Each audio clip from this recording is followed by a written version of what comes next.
What's going on, family?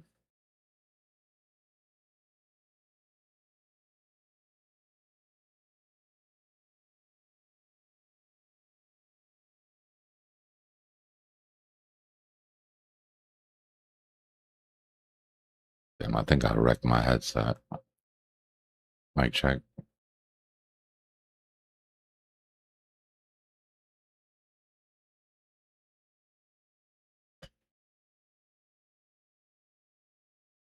I'm good. Tired. Just got back from the gym.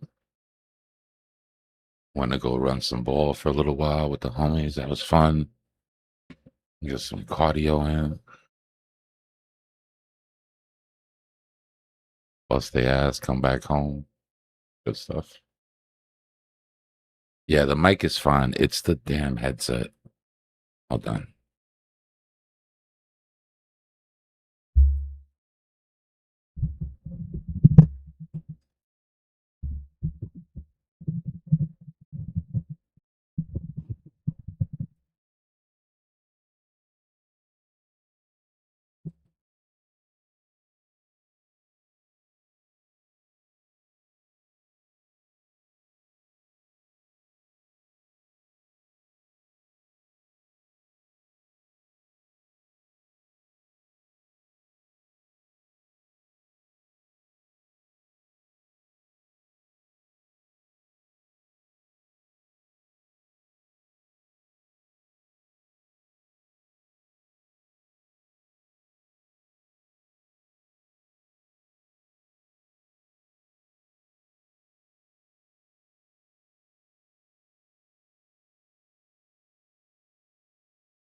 I ain't used to have to rock it like this.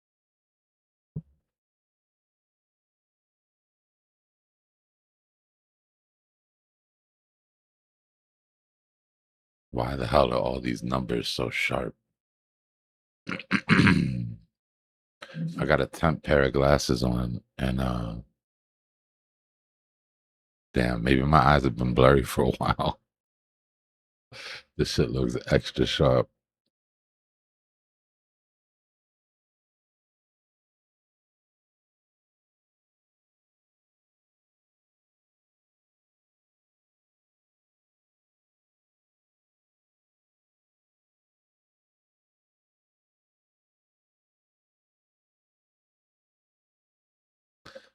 Yeah, I mean, I can't tell you what to do, Aleko, but you should be defending your downside.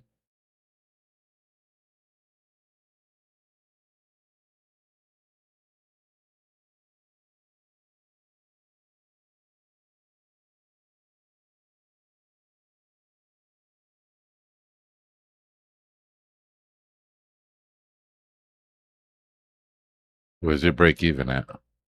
Ouch.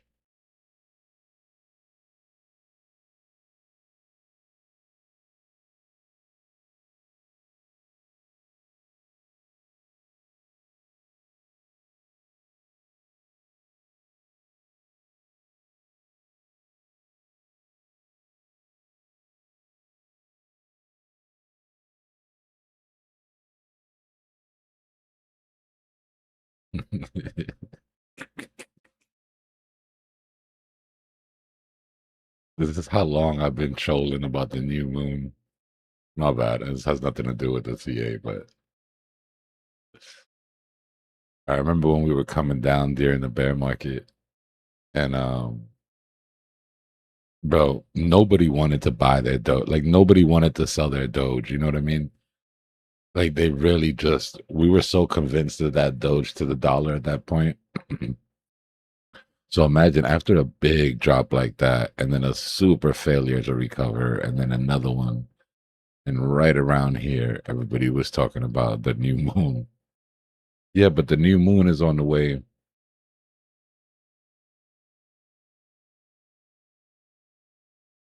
So we drew the line for the new moon. It's just the price just literally went to shit after that.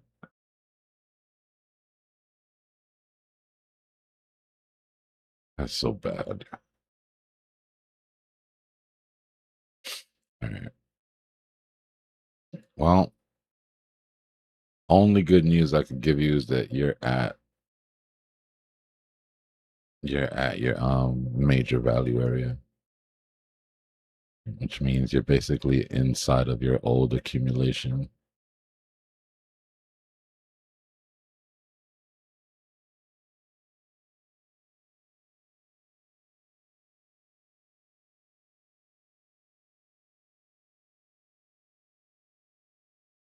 For coins that are gonna go higher than they've ever been, right? For coins that are gonna make their new all-time high, being back in an accumulation like this is like getting to rewind time. Like, oh, you missed 2023 bear market? No worries. But to the coins that aren't going to hit all time high again, it doesn't matter. They're in the same place. Because if they're in the same place, but they're not even going to get as high as they did last time, then it starts to get like that diminished returns. I hate to talk about Doge like this, honestly. Like, I feel like I'm betraying Doge or something, but we're here to we're here to trade them, not date them, right? And you guys know how I feel about that death spiral. The coin has a really big hit. And when I mean a really big hit, I mean the thousands of percent, right? And then fails to hit that all time high again. It's usually the sign that each continuous bear market will be smaller and smaller high until it just fizzles out. Could be wrong, but something's got to change fundamentally. They need to do something with they need to do something with the project. 073 is where you break even? Like right there.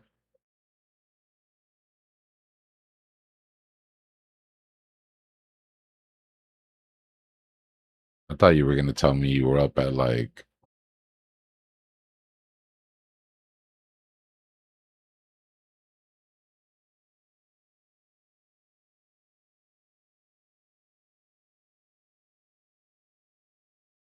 yeah, you're looking for a type two here. The question is when you get back to break even, are you getting out? Or are you gonna fall in love with the trade again?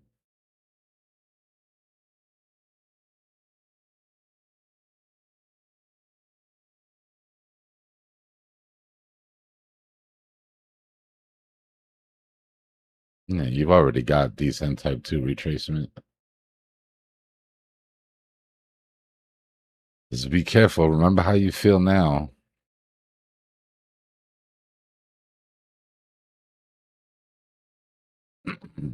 If it holds and pushes up, then you'll at least get to your break even.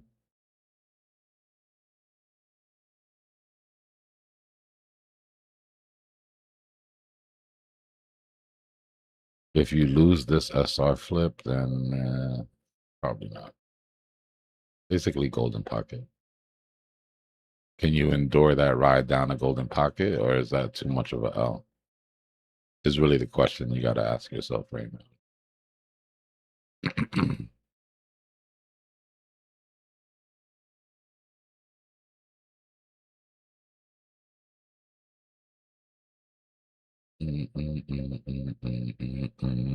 Yeah, I'll look at XRP.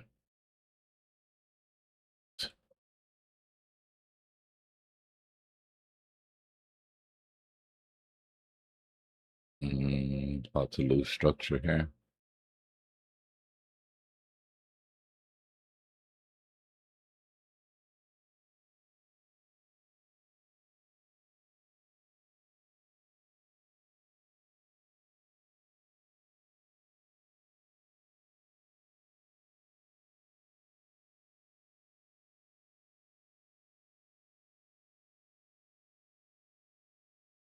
I personally will not buy XRP over $1. That's my level of too expensive.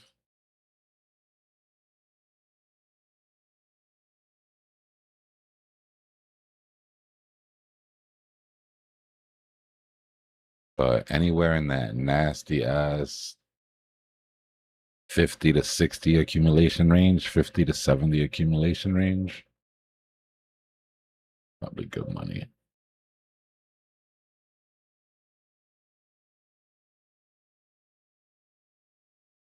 This thing was so nasty, bro.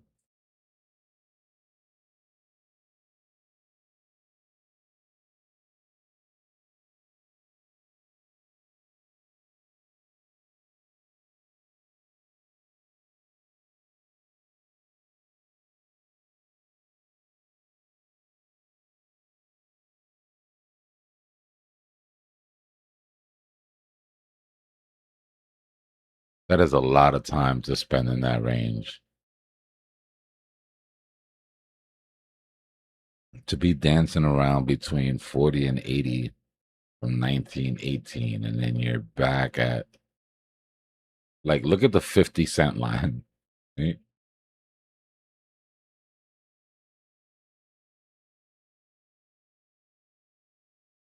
50 cent, 1918. I mean, 1918, 15, 50, excuse me. 2018, beginning of the year, 2018, middle of the year, 2018, end of the year, 2019, July, December 2020, January 2021, February, March, January 2022, 23, 24. That is a long time to be dancing around 50 cents. So the resistance that was built above 50 cents, right? Basically the 60 to 70 range for me would be the buy zone. Like that's at that point, I don't even think I just buy. But DCA range would be a little bit higher. But for me, 60 to 70, let's call it 60 to 75.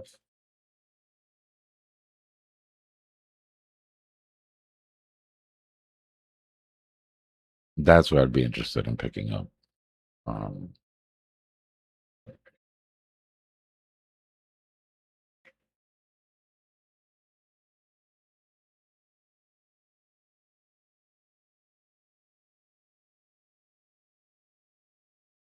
and then anywhere underneath resistance,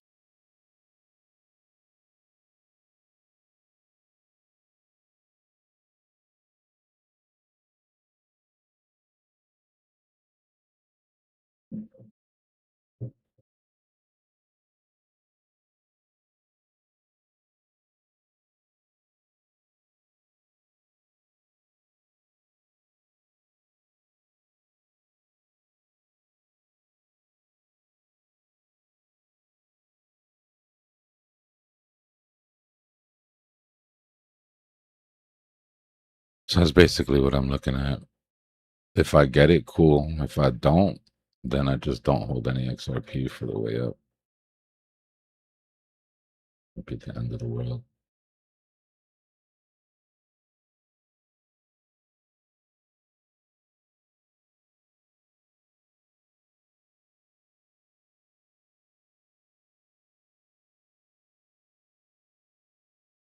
Just looks like Bitcoin's 4 hour, except that we double topped and XRP didn't.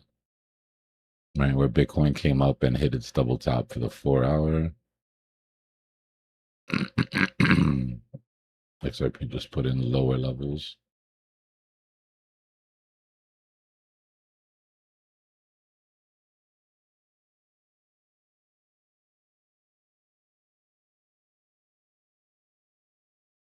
Slow breaking W, right? Creating a bear flag.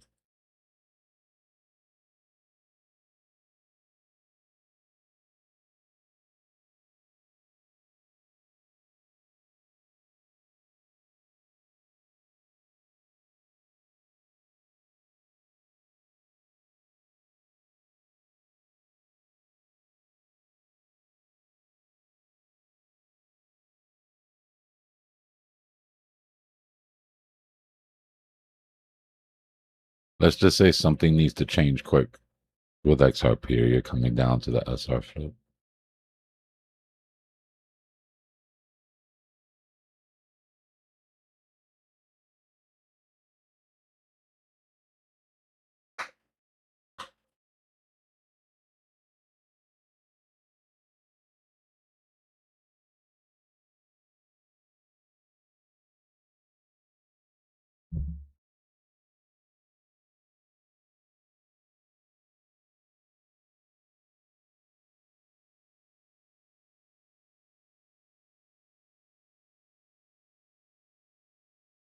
Then you're in luck.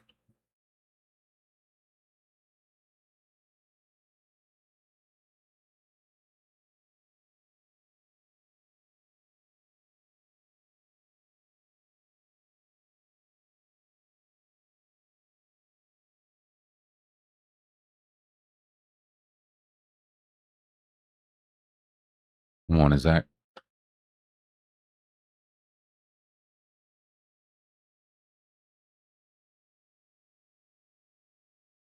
No, we haven't freed any side yet.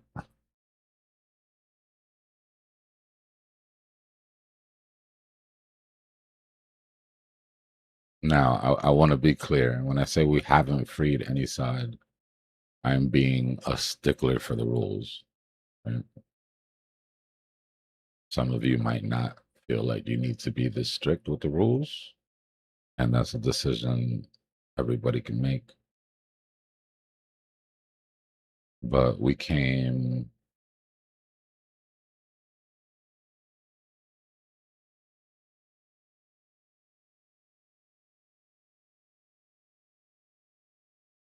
$54 away from freeing trap shorts. I mean, from freeing trap longs.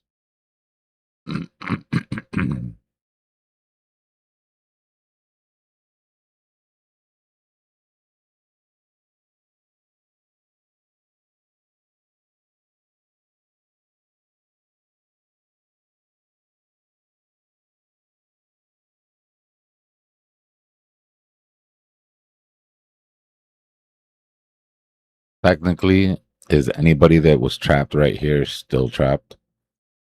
Probably not. But well, rules are rules, right? So if you start telling people, oh, it's okay if it doesn't hit exactly, well, then how much is okay to miss by? Right? Then you gotta like, so some of it's gonna be subjective. Me personally, I'm looking at it as a false move up, but I'm not counting on it because we didn't get the trigger. Right? We still have the rest of the day today. We have until midnight. So we'll see. I'm personally at this point not expecting another move up here unless something changes. And you know how I feel about that 63.5, right? That doesn't change. We get down underneath 63.5. The idea of hitting 70 is out of the question in my book.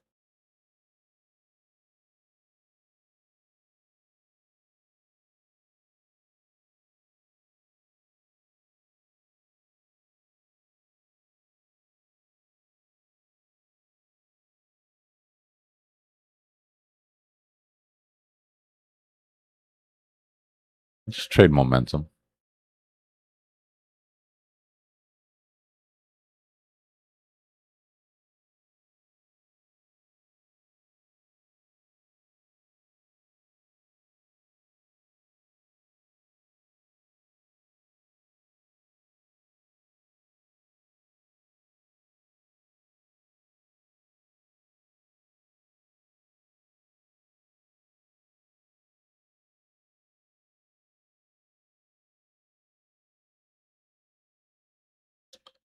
Best thing you could read when it comes to measured moves is Bukowski, bro. Just go into the library, pick up Encyclopedia of Chart Patterns.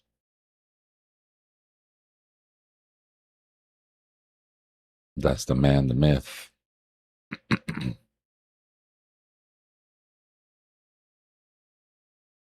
But what exactly, what measured move exactly are you curious about?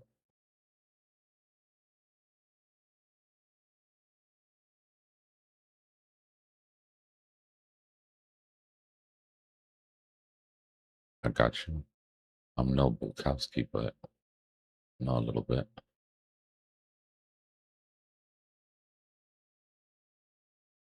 Damn, almost at that 10-10 wick. That's nuts, bro. So nutty. That's gonna be super interesting to see. Hold on, let me go to a different. It's gonna be super interesting to see how many of those 10-10 wicks actually call the bottom for alts, for specific alts. Some of them have already blown past their 10-10 wicks, so it's not even dip recovery. That's what I want.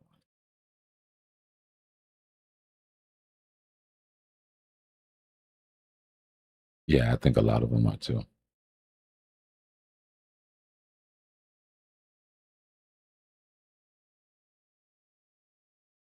I know the Wicks Phil guys are like lit right now.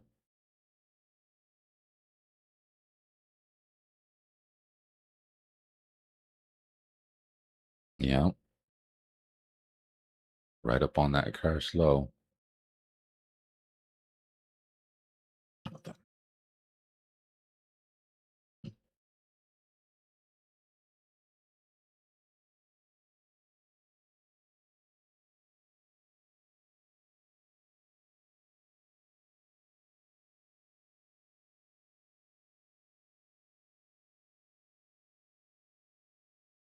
Mm.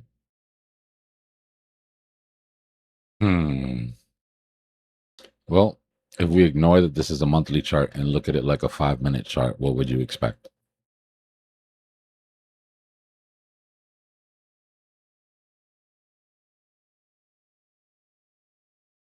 You came above your value area high. You didn't hold, right? Put in the M pattern.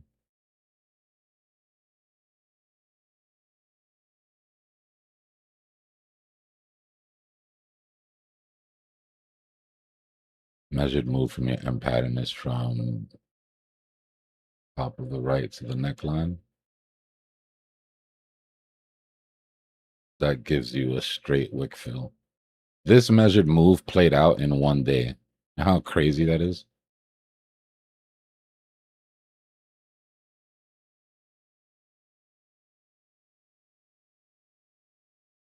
Like, put it this way. There's somebody, I don't know who he is, and I'd love to meet him, but there's a surfer that was playing this M pattern on the monthly that got into position before the 10-10 wick when we put in this series of lower highs. And their shit just played out completely in one day. Can you imagine? But yeah, this measured move's already burnt because that already got played out. So it's not like we're still following that. That literally got taken out on 10-10. But my point is, if you look at this as like a 5-minute chart, you've come down into the range and you've lost your point of control.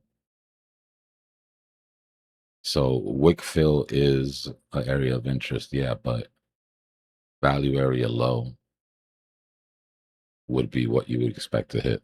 If this was a 5, 10, 15-minute chart, you wouldn't even hesitate to wait for a value area low, which would take us to 38, 39, 40 cents.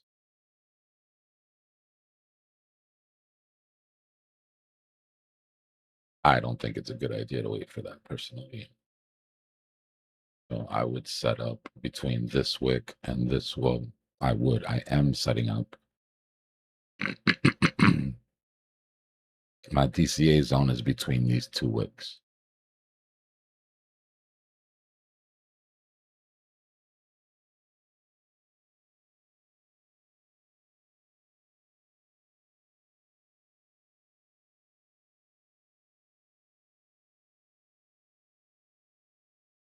And then my buy zone is between this last wick and the value area low.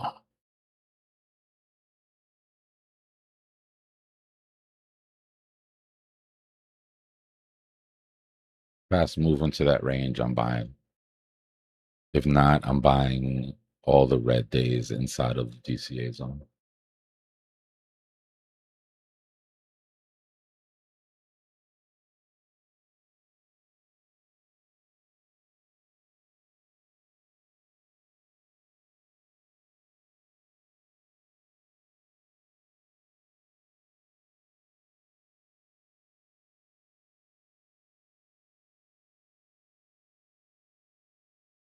So, my opinion, this isn't done yet. It's already losing its ground.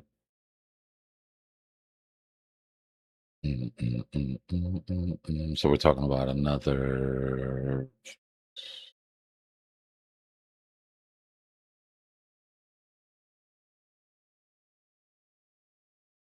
20-something% into the DCA zone, 30-something% into the buy zone.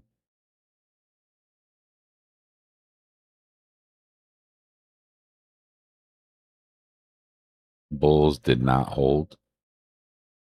And we were looking at both of these yesterday. The bulls have to hold A and B,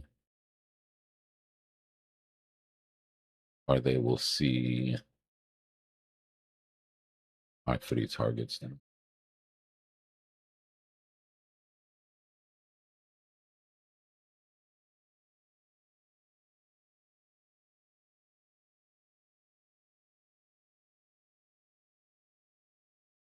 We've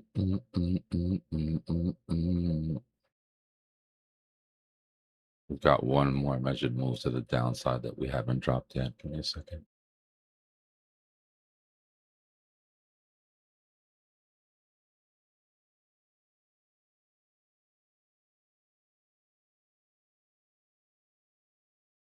This first measured move, excuse me, the first red arrow gives you your neckline of the M.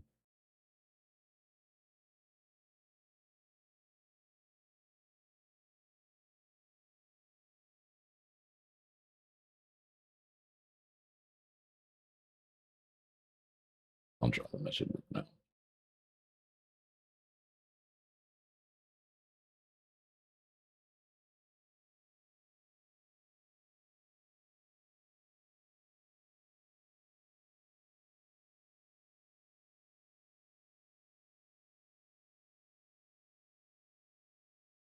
$63.5, $63.7-ish is going to be the line in this thing, though.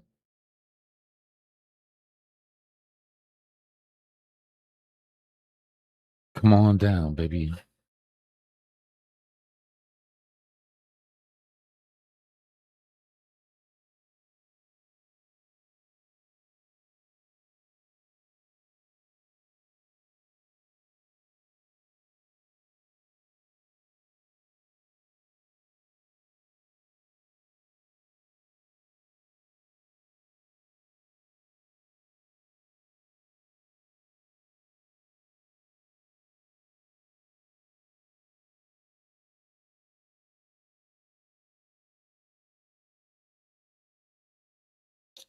Let's see. Got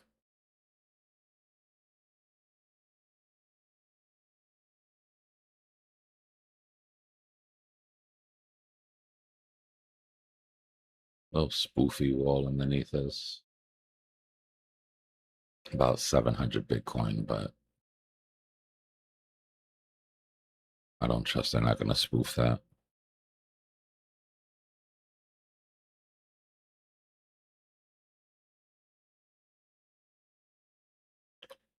Somebody dropped 151 Bitcoin at the bottom of this.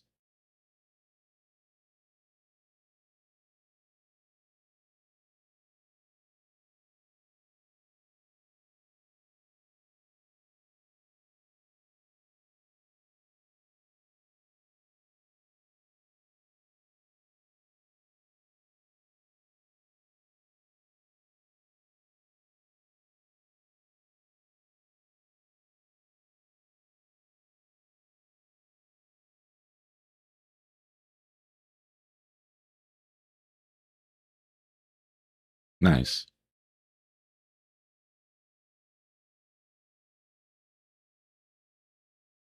I love those days where you get the trading out of the way early.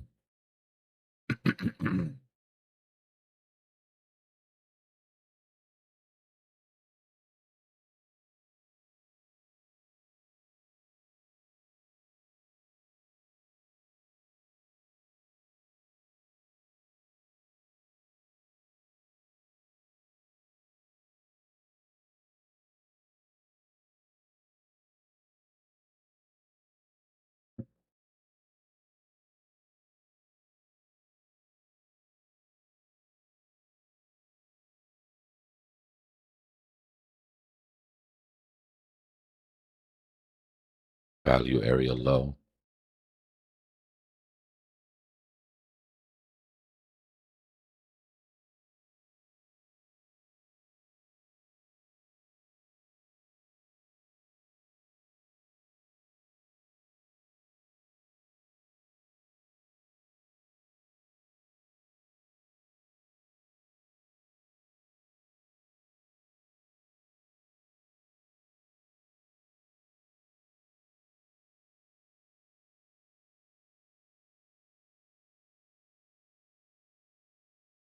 Time is up.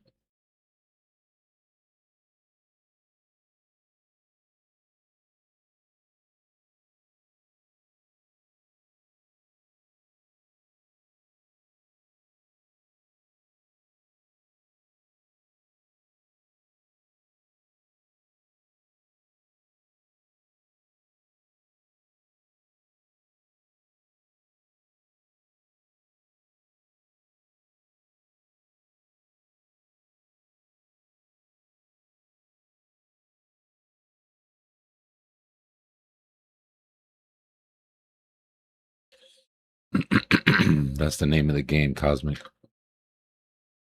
Every L or every close call should add a rule. And every rule should tighten the game up.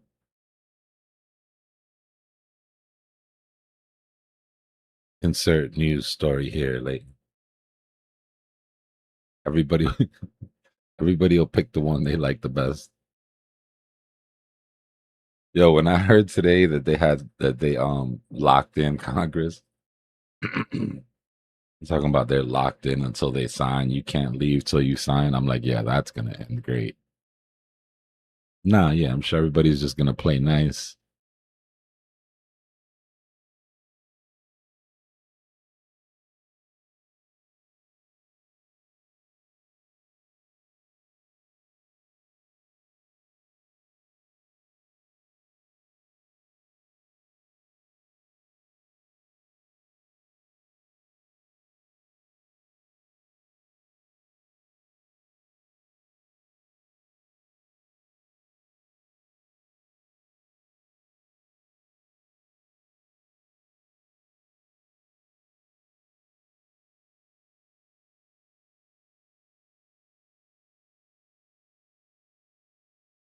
It seems like me and Citadel Securities are on the same page for the first time ever.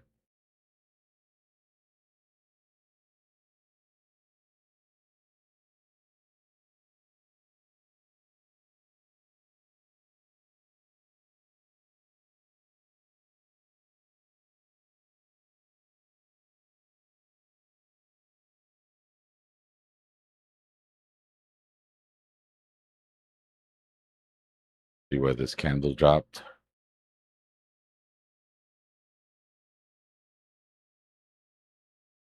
Citadel Security announces that they expect the the Federal Reserve to raise rates this week in a surprise move.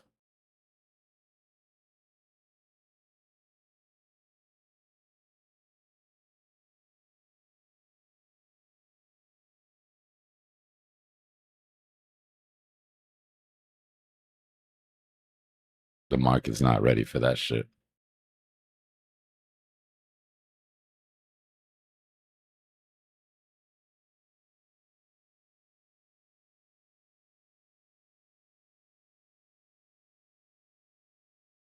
Somebody might be wondering why.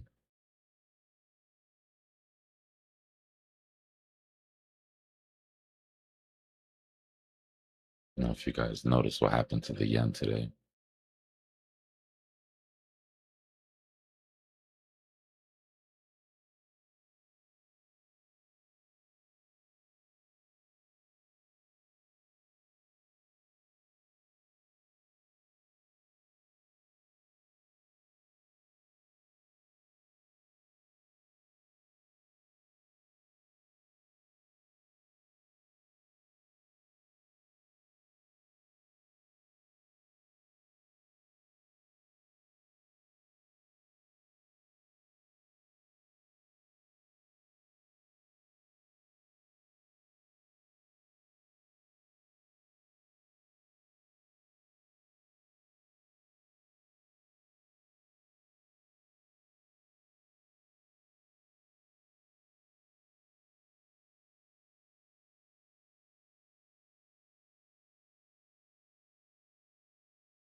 Or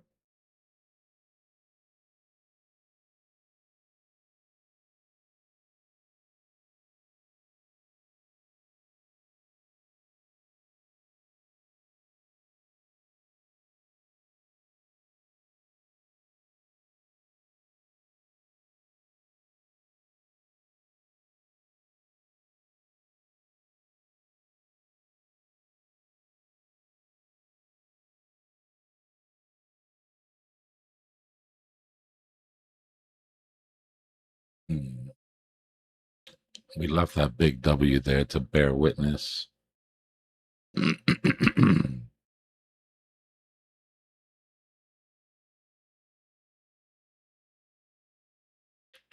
If the Fed raises rates, it's going to be to keep the yen carry trade from unwinding. This is not good. Not good at all.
Market's going to price this in.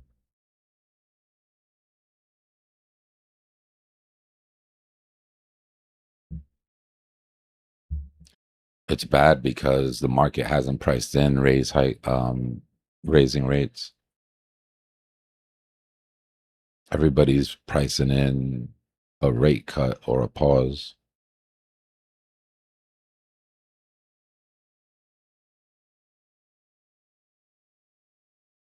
Put it this way. I guess I have to do a deep dive. I'll do that today. I'm going to do a deep dive on the yen carry trade. But if you went to Japan and you picked up cheap yen, right, at a really low interest rate, and you used it to buy US equities, right, that are giving you gains that are above that interest rate, or you put it in yields, right, that'll pay for the low interest on the yen. When the yen starts to fall and the economy is falling, right, when the yen starts to fall and prices going down, it's a double-edged sword. So you owe a certain amount of money. The asset that you have your money in to pay that money back is going down. The asset that you have to pay the money back in is also going down. So the amount of yen that you need to pay back is exponentially going up, which means you need to sell some positions and pay back your loans.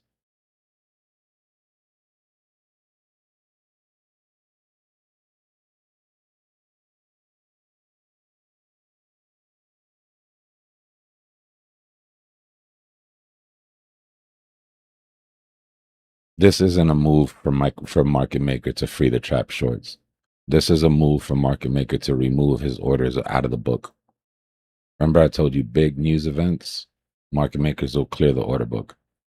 They don't want to pick up. They don't want to have to pick that up, right? So they clear the order book. And then all it takes is one or two people to panic sell into an empty order book. And you get big red candles.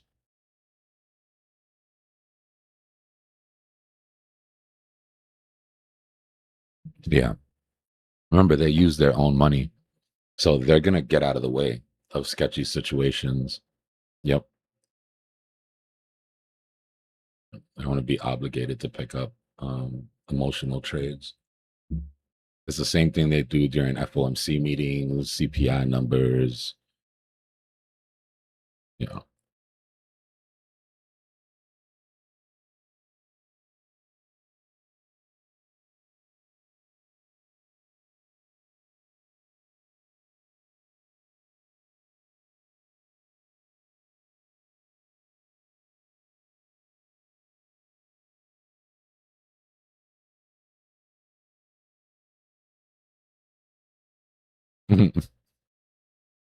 internet's undefeated.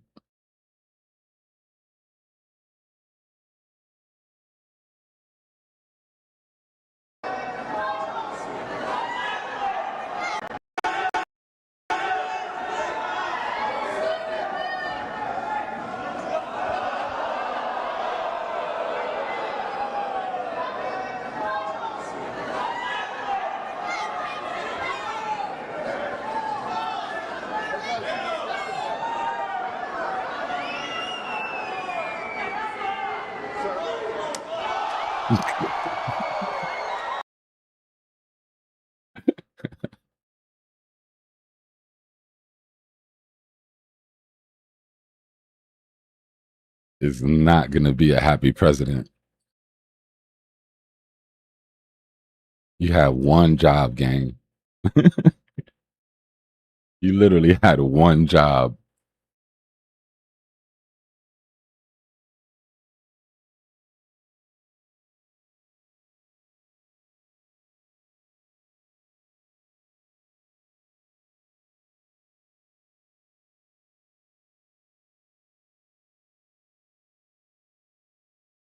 The problem with these positions, man.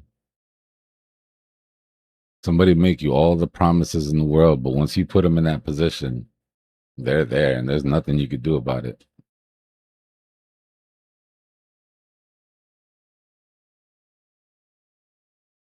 Yeah, there's the book is empty, but there's just nothing there to pick up price. This stops when people stop selling, basically. Starting to get a little bit underneath. These are mostly like dip buyers, it looks like.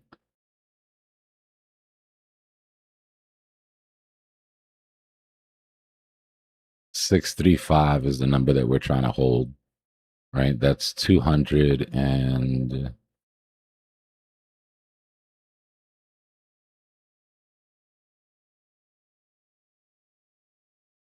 282 Bitcoin has to be sold.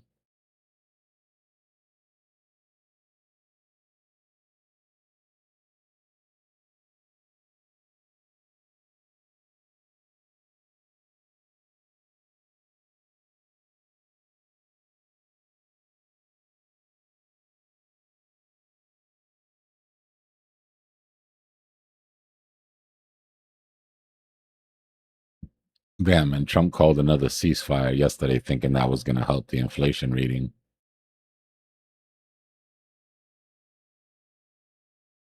It's not a good day. They need a current picture of Trump wherever he's at right now with those saxophones playing in the background. A meme.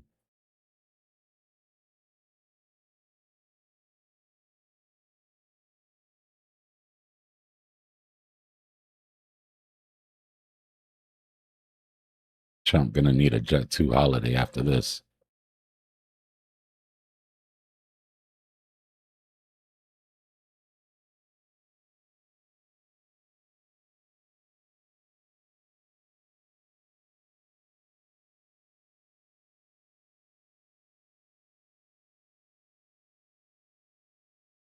Just looking for some absorption, guys. Looking for any evidence of absorption here at the bottoms.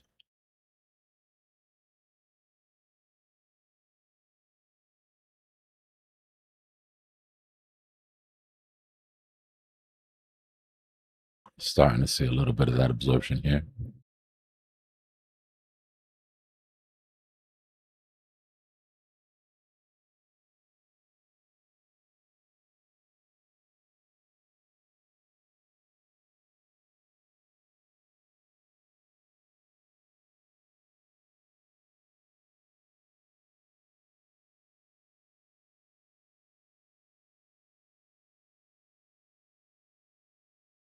Let's not get ahead of ourselves, gentlemen and ladies.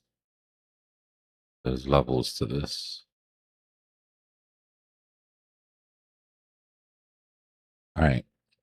We talked about bouncing off of the top of that value area yesterday, right? We said if we didn't hold point of control, we'd move to value area low, right? So that value area is already taken care of. The next range that we need to think about is this one.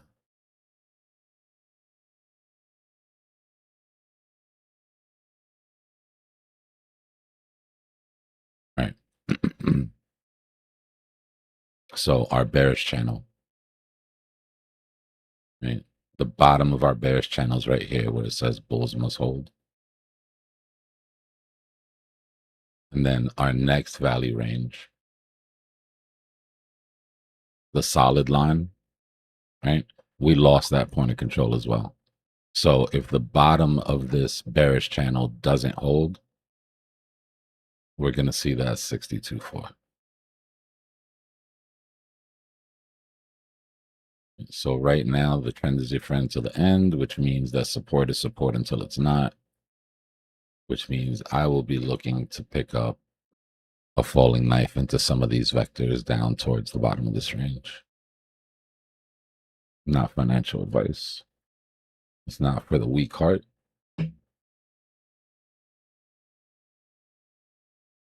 But I want those vectors.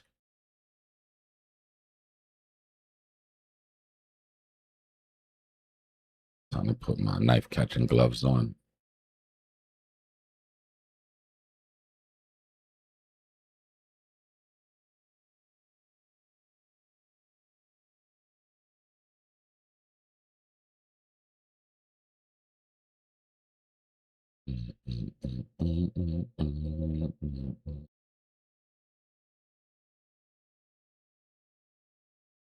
Volume looks decent.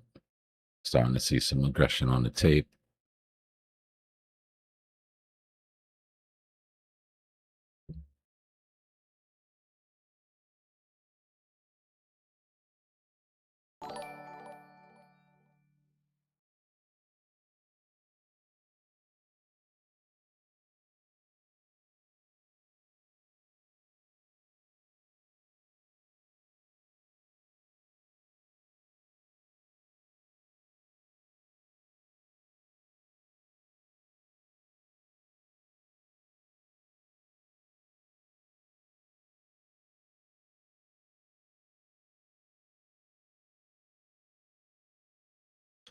Wait till you see the whites of their eyes.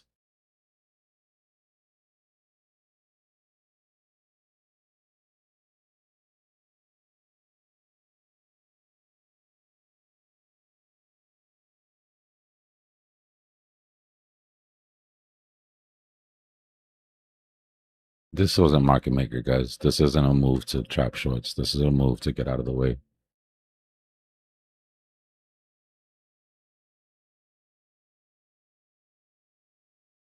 This is more of a reason why we did not free trap longs than a free of trap shorts. Right? We still had 6 hours left to free trap longs, and we were literally $50 away from it. Right? So a move like this that's news based isn't part of the weekly cycle, right? This is market maker getting out of the way of a huge dump. So for me, we're still looking at false move up, 3-day down with an asterisk, right? Because technically we didn't free, right? $48, I think, is what we missed it by. Sometimes it just comes down to discernment, guys. The market is full of events that don't fit, right? Shit just happens sometimes. So there's a level of discernment that you have to have when it comes to figuring out motivations and what's going on. Unfortunately, that just comes with experience. There's no way to teach that.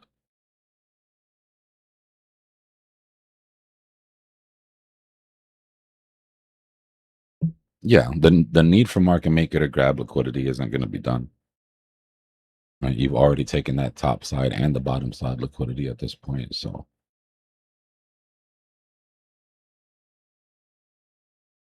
my my standing hasn't changed. If we don't lose 63.5, 70 isn't out of the question. If we lose 63.5, the best you could hope for is a lower high or a double top. The absolute best. So that's how I'm playing it.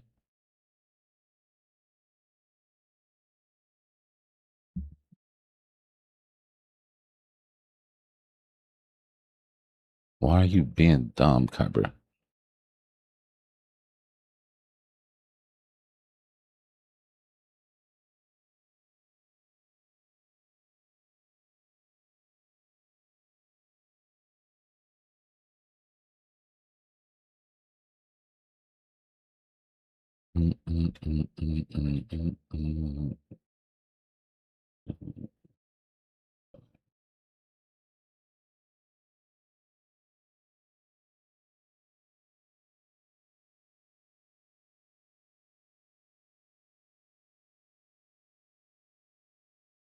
What's the latest in the crypto world?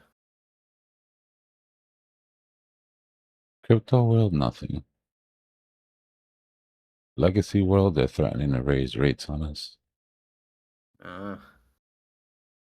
Do it. Yen took a nasty shit yesterday. People are starting to worry about the yen carry trade. And you add the inflation spike from oil going up over the last couple weeks. It's not going to look good during FOMC. Let me Gas see prices are what getting crazy, man. Yeah, let me see if the Fed has changed their opinion here. Let me see.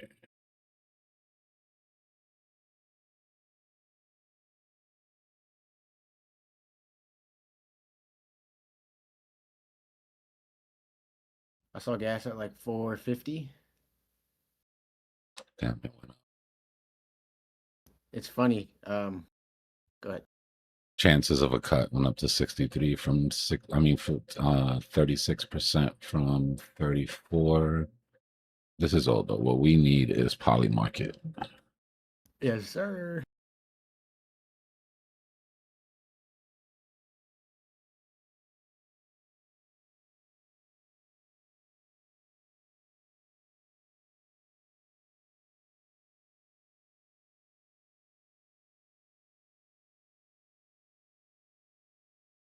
Mm, mm, mm, mm, mm, mm.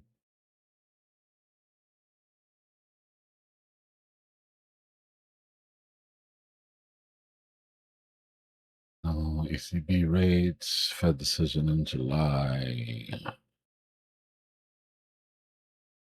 53% increase for September.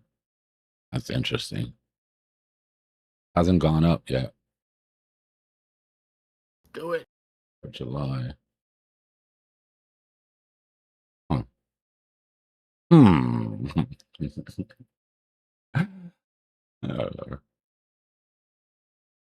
Look at the increase.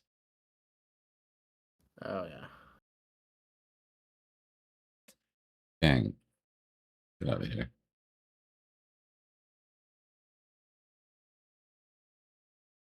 Yeah. I think somebody knows something.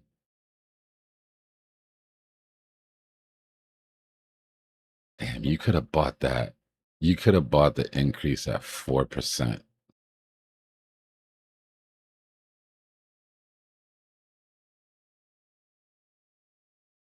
Six.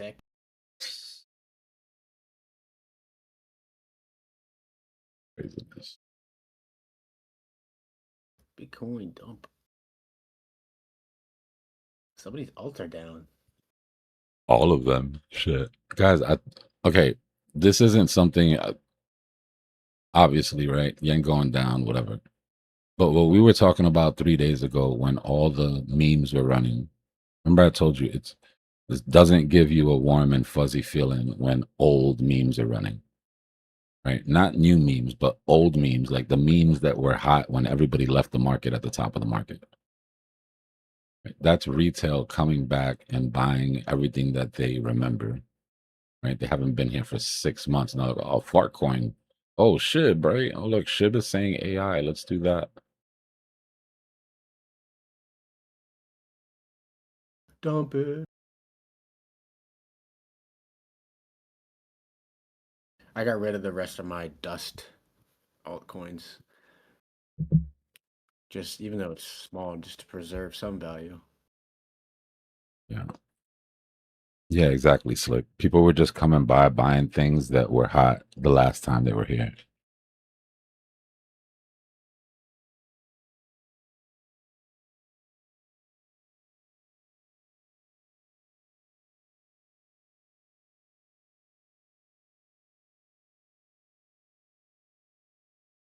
Wow.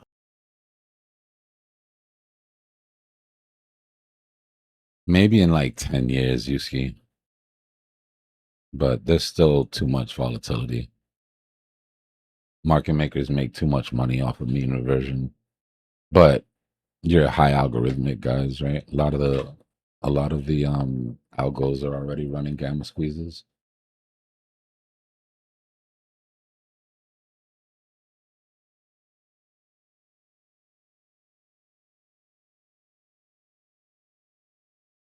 Nice, good shit, Croak.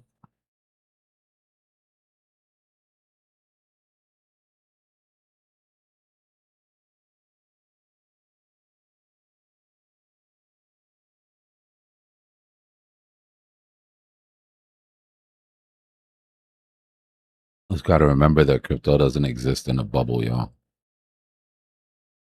I mean, if there's one thing that we've talked about here over and over and over is how many variables there are.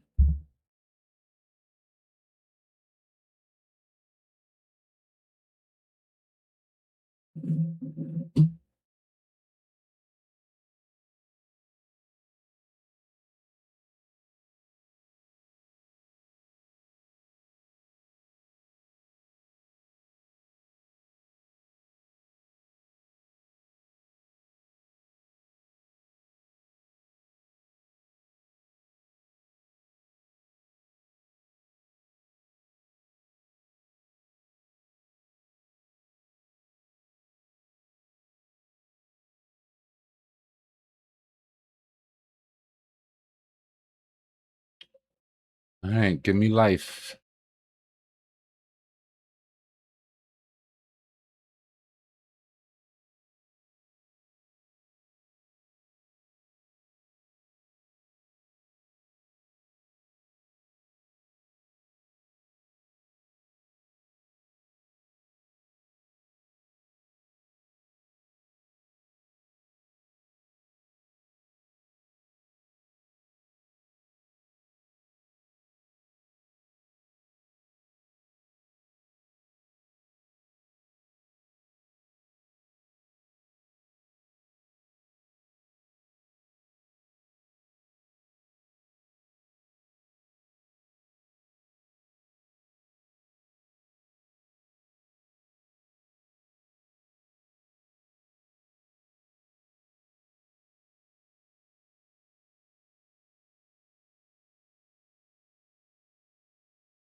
We have to go through a couple waves of this. Yeah, we got to go through a couple waves. Right now, you're getting people who are paying attention to the news. Right, half an hour, you'll get people who hear it from their favorite YouTuber. Hour from now, you hear it from people who just got home from work or whatever. And we got to let it go through the sessions.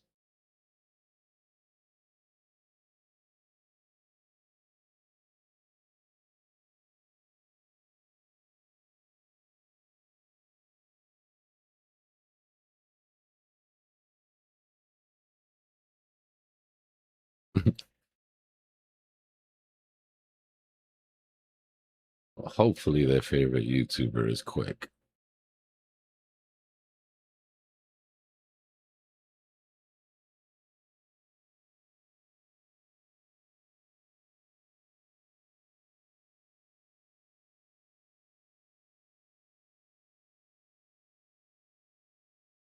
I mean, except for the last hour, right? I guess.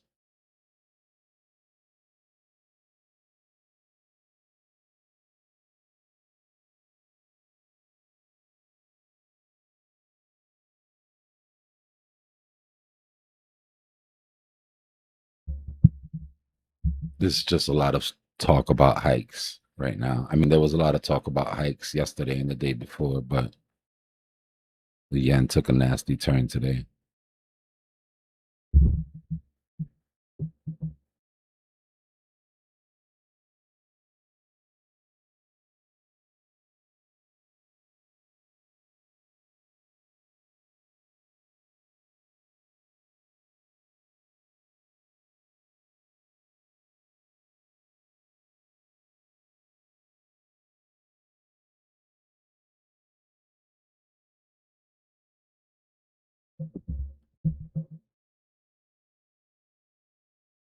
I mean, you got to think about it, right?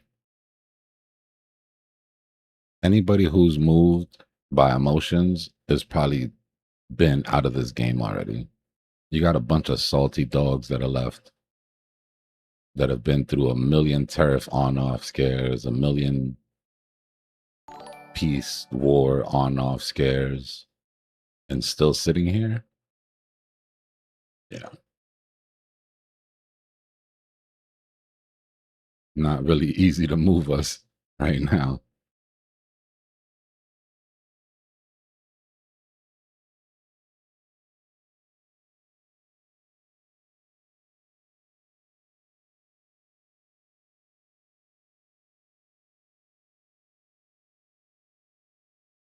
Slow breaking W, right?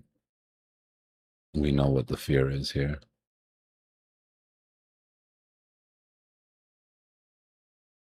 Why the hell are you on extended, bro? How many times do I gotta fix you?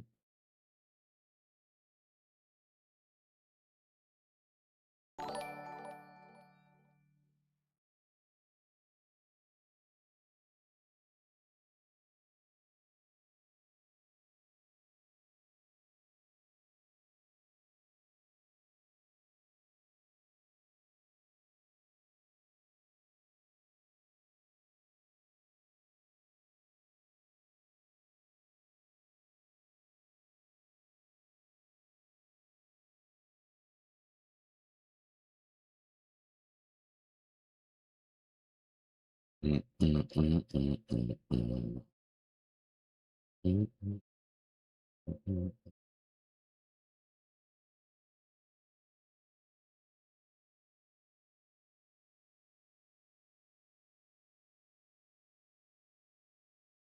Let's go. Let's get some violence here, market maker.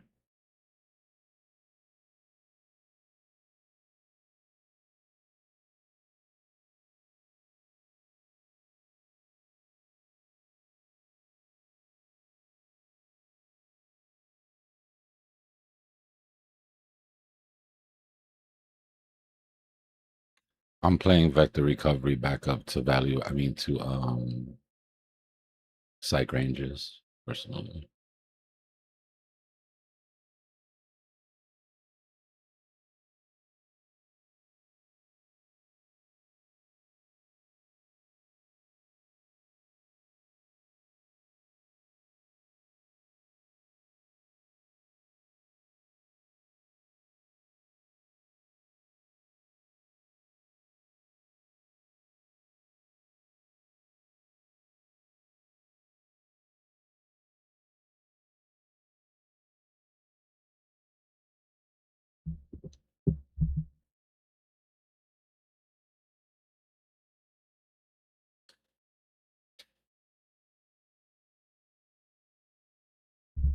If you want to consider it a 3-day up, you have to be okay with missing those trapped longs by $40.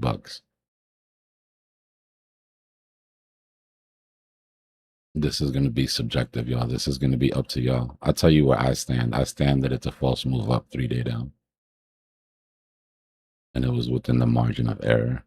Technically, though, you're correct. Technically, we did not take out the trap longs officially, but we did take out the body and 90% of the wick.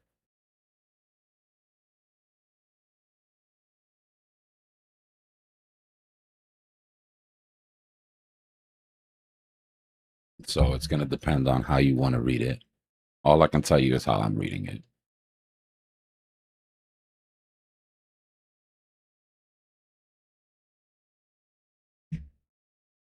Yeah, it's still Monday.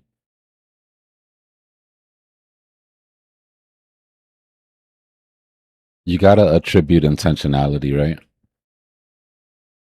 This move to free the trap longs was intentional, right? Getting up there, holding it, holding the top, holding price, making 1, 2 attempts, right? All of that was intentional. This is news based, right? Market maker didn't create this move. Market maker moved his orders out of the book. Retail sold, price slipped the book, right? One is an intentional move from market maker. One is market maker getting out of the way of a volatile news story. So from there, you can make your decision, right? Did market maker stop it from freeing the trap longs because he wanted to free trap shorts the entire time to have a 3-day up? I can't really argue with you if that's how you feel, right? Because I don't know any better than you. We're both doing exactly the same thing, right? We're trying to derive market maker motivations by the moves that we see on the chart. But to me, this is within the margin of error to free trap longs.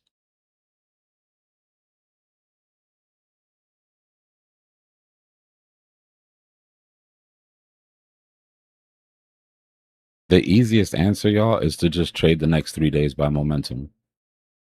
Momentum doesn't lie, right? Market maker's going for his 3-day down. That momentum will be down.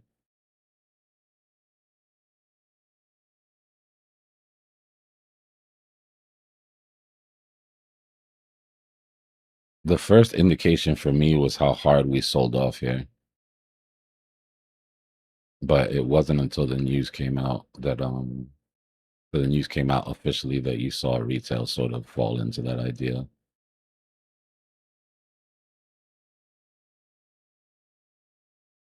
But if you want a structural way to know that we were going to drop, it's just the uptrend. Like, forget about the news, forget about everything else. You double topped, you broke the uptrend, and then you retested it bearishly. Right. So whether this was going to come down and just hit psych high, or whether this was going to come down to where it did, you still had the sign that you had some negative price action happening, right?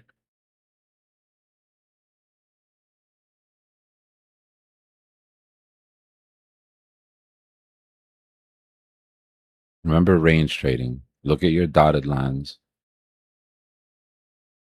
right? You rejected off your value area high. Logic tells us that price goes to the point of control, right? At point of control, you attempted to get back above your uptrend, but couldn't. Held the point of control, lost the point of control. Right. So on a regular day with no news, no nothing, what happens when you lose value area high and you lose point of control? Right? Price seeks out value area low. Now, the speed and violence of this candle was news related, but the direction, right? Not so much. Maybe you can make an argument that had the news not popped, that we wouldn't have lost point of control. Right? You can make an argument that no, this was supposed to be a higher low, and then we would have W'd and popped out. Can't argue with that, right? But the chart that we see is one where we lost point of control. And price came down to seek value area low.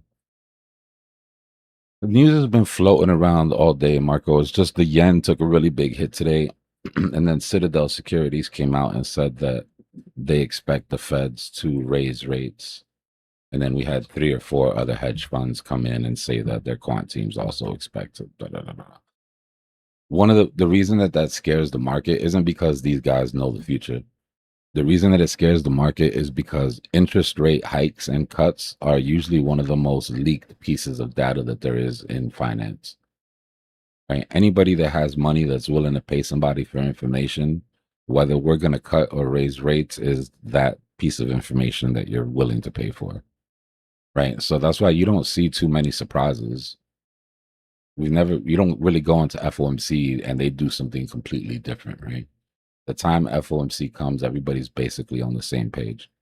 Now, there's an argument that's made that the Fed leaks the data themselves, right? The Fed doesn't want to affect price when they have their FOMC meeting. So there is a theory that the Fed will leak data themselves to get the market used to what's going to happen so that there isn't a hard shock on the day of the news. Usually they use Nick the Snitch for that. Nick Timmeros. Let's see what Nick is talking about. Nick the Snitch is usually the first one that basically confirms unofficially what the Fed is thinking. But this was under Powell, so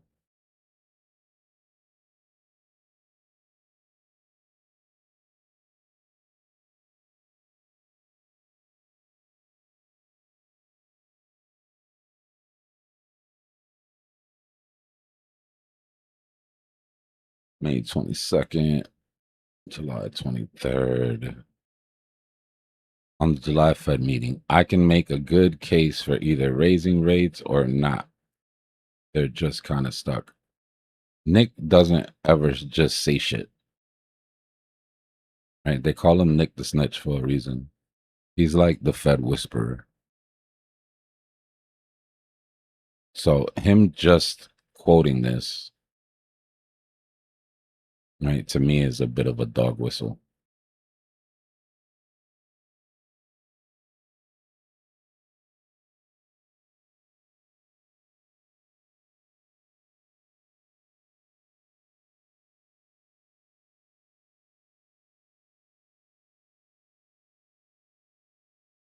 I think the reason it's unpredictable is because what they should do, and this is somebody, I mean, this is from, I want price to go up as much as anybody else, yo. Right? They should raise rates. That's the proper thing to do in this situation. Inflation is getting out of control. Or moves that send the price of oil and the price of energy in general through this skyrocketed. The price of fertilizer, which increases the price of food, which is exactly why he wants to take energy and food off of the calculations. If you take energy and food off the calculations, you can neutralize the war's effect on inflation. But you know who can't take energy and food off of the table? Us. You know who still has to buy gas and food? Us. You know who's still going to pay higher prices for gas and food, even if the numbers don't exist and everybody says the economy's fine? Us. So, and then the yen carry trade. Literally, the only thing keeping our stock market afloat right now is cheap money from the yen that's being just circle jerked around the top 5 companies. What do you think happens when these people start being scared that they need to pay back their loan because the amount that they have to pay back is going up exponentially as the yen drops?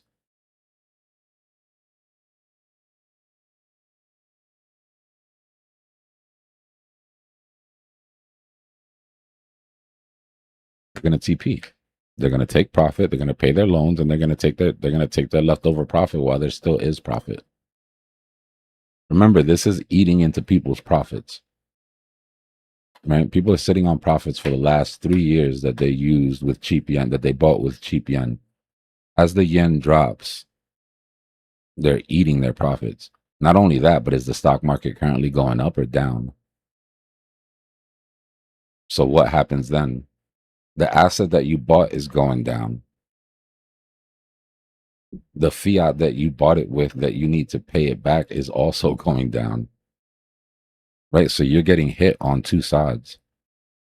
You're losing the value of your asset, and the amount that you have to pay back for your loan is increasing. It's not a hard decision. Now, the thing is that we've been brought back from the edge of this yen carry trade a bunch of times.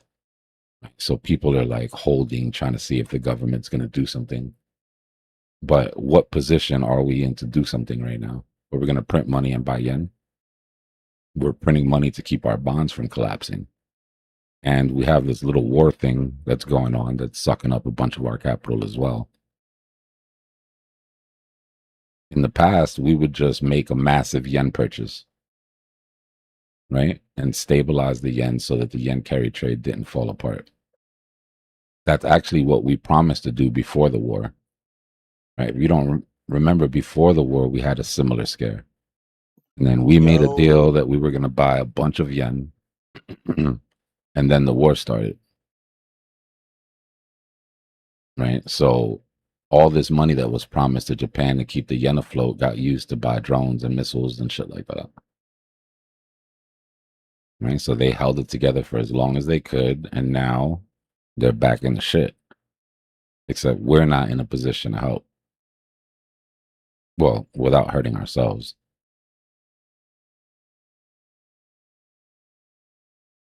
That's what we were saying, Price. We were looking at that meme. Trump is going to be punching the air somewhere in a dark room if he raises rates.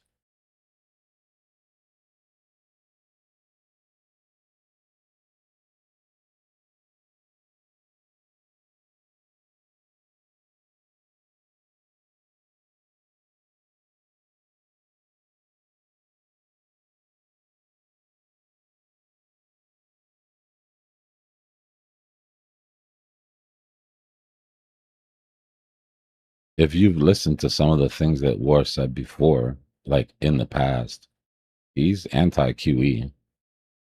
He's anti any Fed sort of intervention when it comes to markets.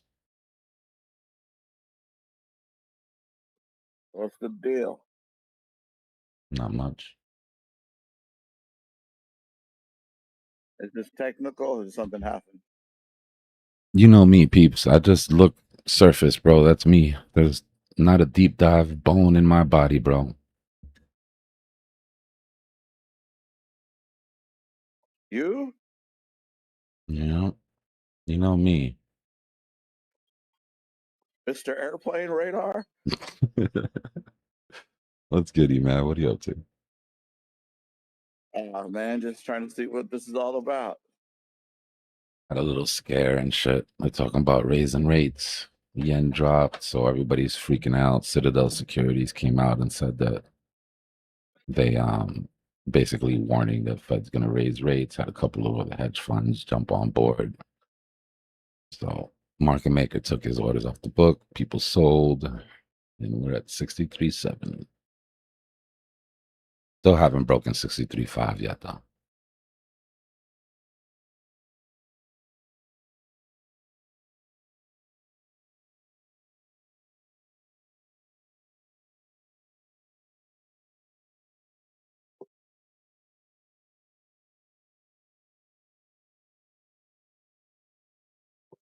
Wait, did the Fed chair speak? Not today, no. Not that I know Okay, I thought that was coming up. of. Mm. I'm buying everything at 48.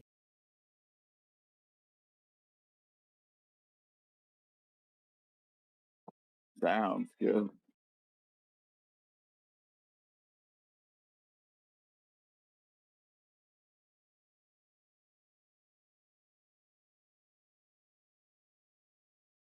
All right, so what did Trump say today? Wasn't he supposed to talk today? Well, he talks every day. What I'm talking about. I keep getting text messages, even though I'm not a part of any group, that he's in Michigan. I don't even know how they have my number. The Great White Hope. He's supposed to be speaking in Michigan today. That's kind of cool. There's some sort of like national emergency warning system that lets you know when Trump's in your state. Something like that. Warning, warning, orange man spotted.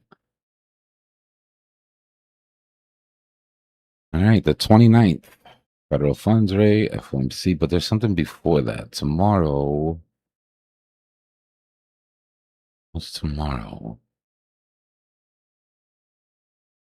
Oh, ADP, weekly employment change in the morning. And then consumer confidence, Richmond manufacturing. Yeah, tomorrow's going to be, I mean, it doesn't, we know inflation's going up. So that's not, you don't, all you got to do is know a little bit of math to know that that number is going to be hot.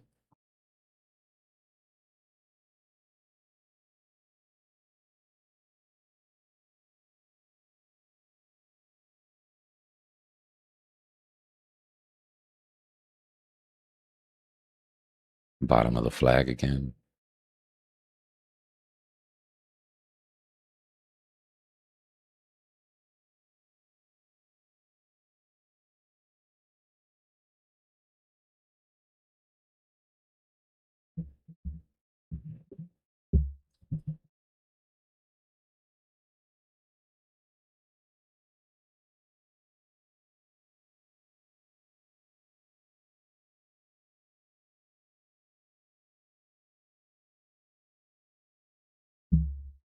Remember, when you have news events, it's not will the next session buy the dip. It's how will the next session respond to the news.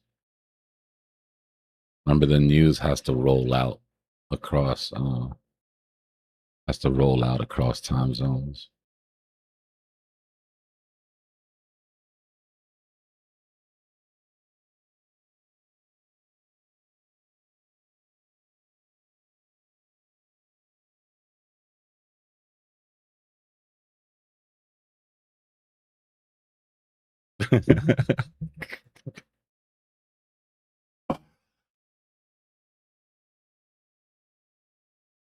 It's like, don't fight it. Only makes it worse.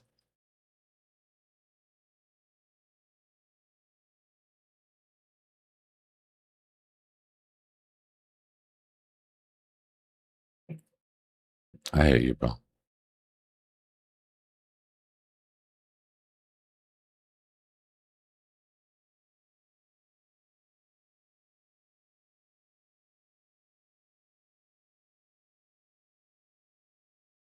Maybe if you stick around for my yen carry trade deep dive later and actually hear my opinion, then you could give me an opinion on it instead of just assuming you know what it is.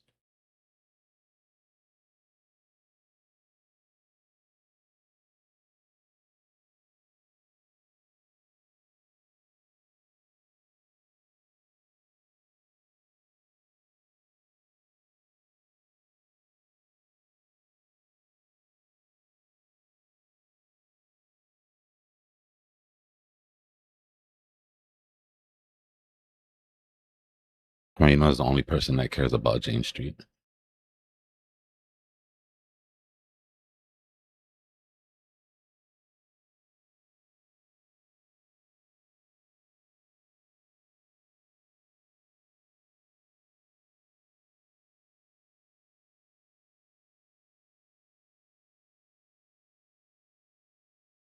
Yeah, yeah.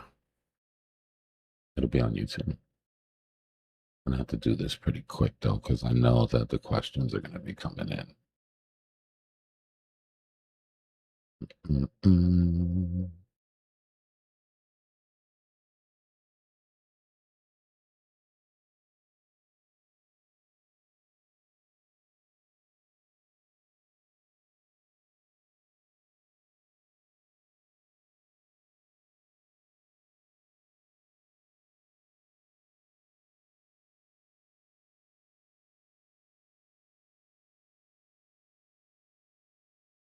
Mm-mm. Mm-mm.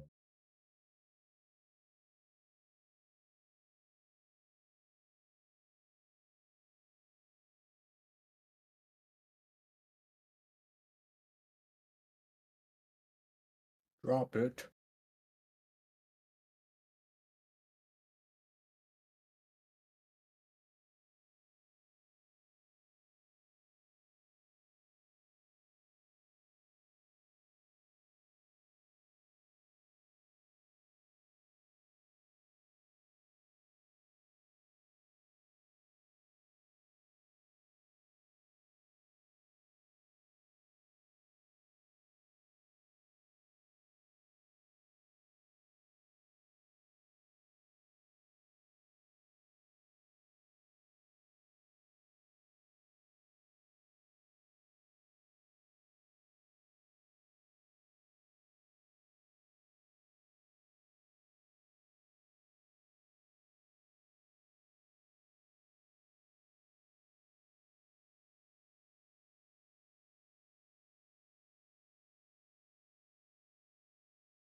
The fun is not over, ladies and gentlemen.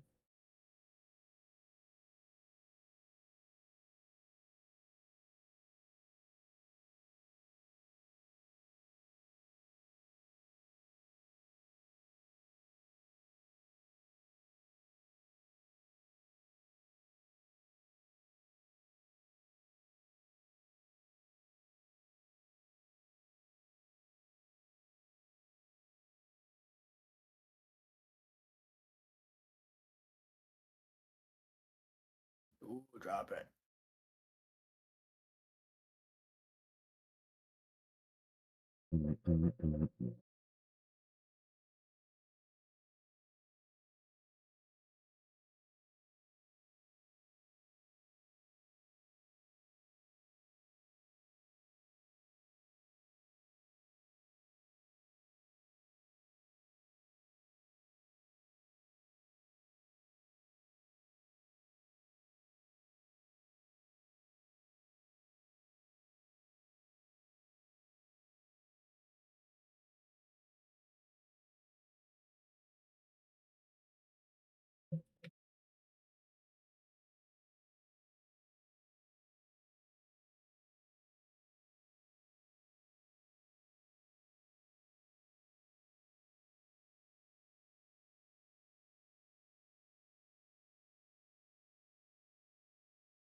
Still haven't invalidated that W.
When was the last time you had a good hug, Def?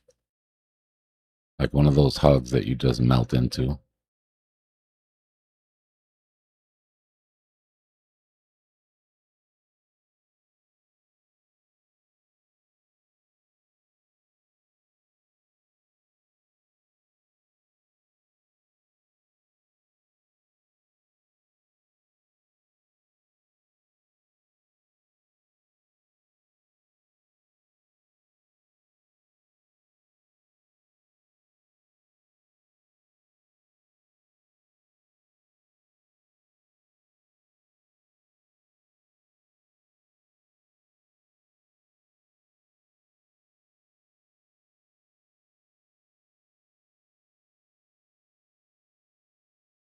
Because believe it or not, people actually want you to succeed, Def.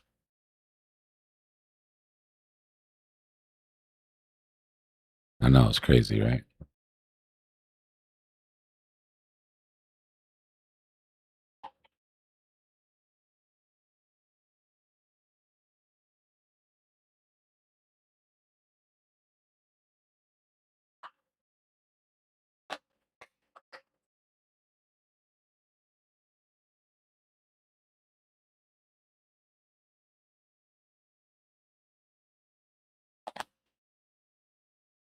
Sometimes it's important to listen to feedback from your peers.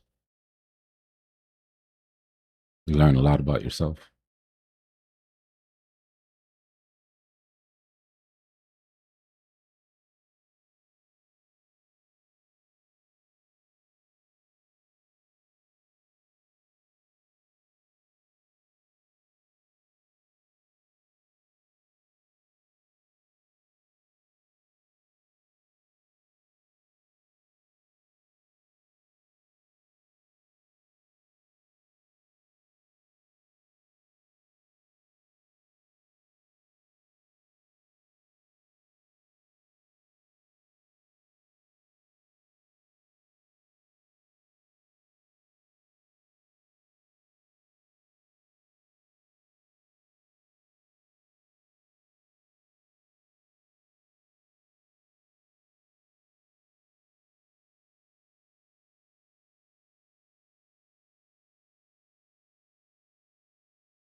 No, we rub the bullshit that you say that's keeping you from making money in your face.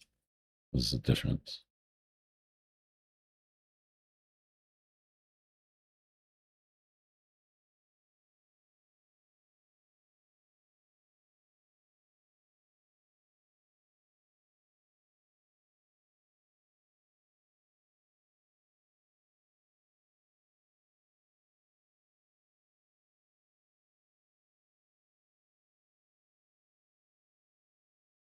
It's crazy what a massive difference perspective can make sometimes.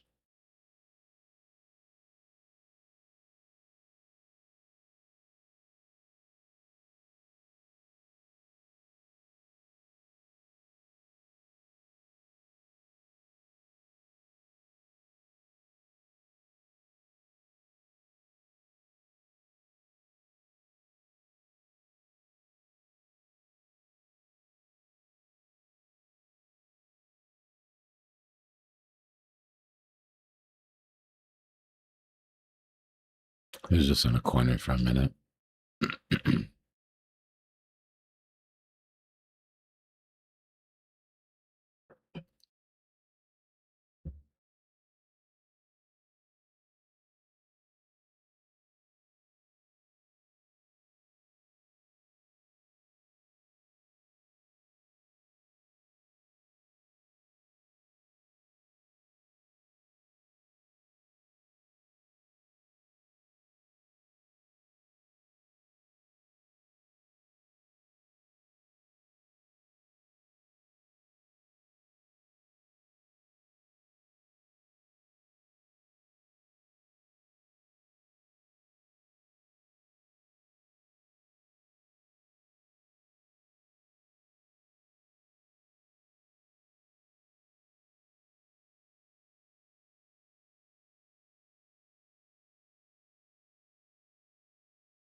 Yeah, we're trying to see if this little bit of absorption is going to hold or not. But like I said, we still have a couple of sessions to go through tonight. So I don't really see this holding. We've got our levels that bulls must hold. We already failed the first level.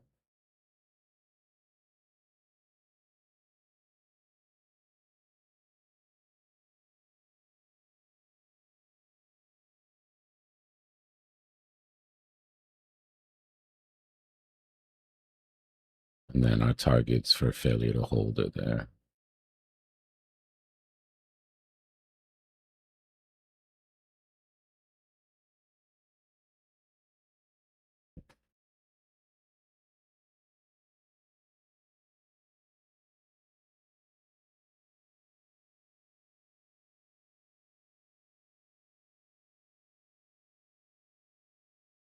It's over, so it's in the screen.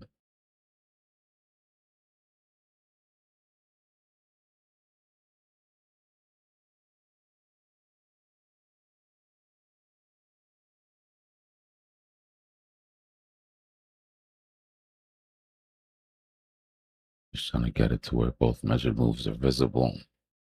There we go.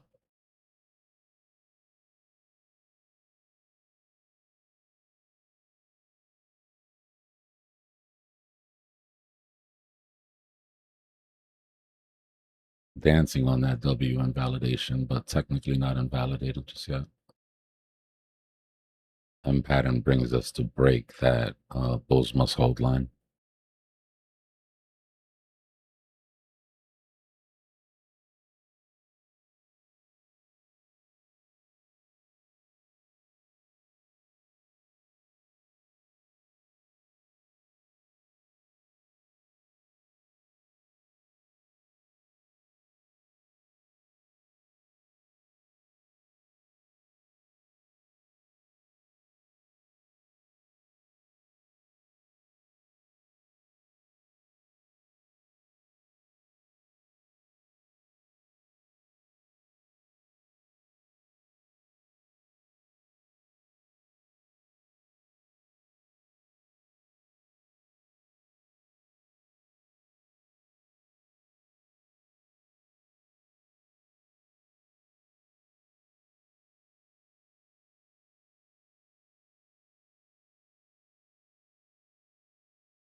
right, invalidated that W.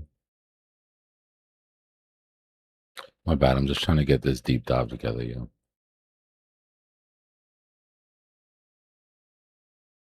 In the weeds right now.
63.5. We waited for this for a couple days. Either this holds or it doesn't. You know how I feel about this.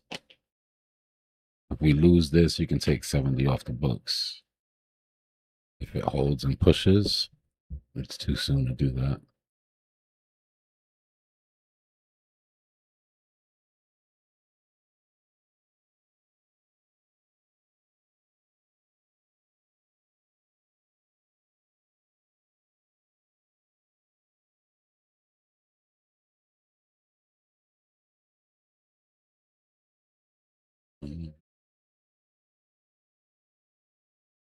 May, welcome back.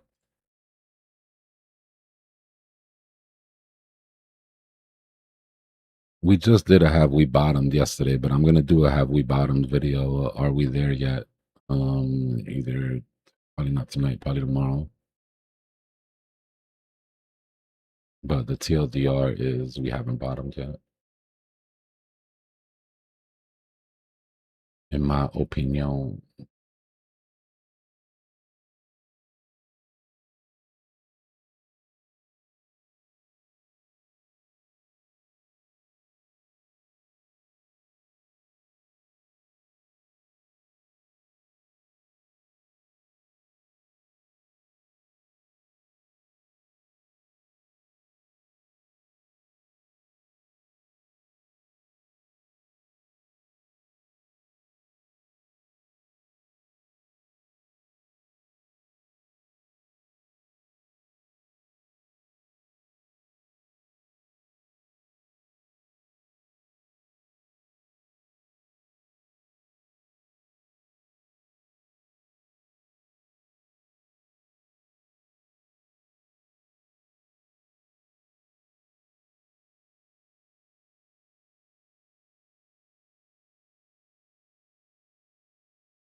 What's going on, Gabriel?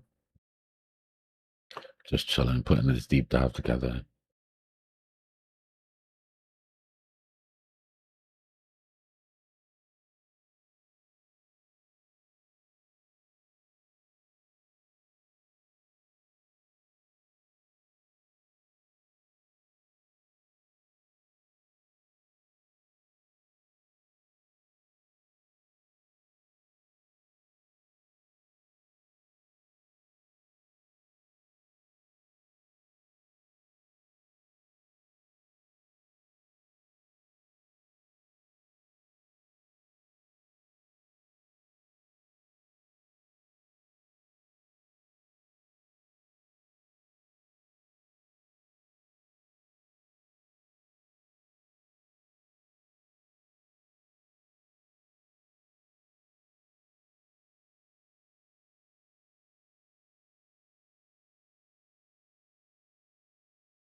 Hi.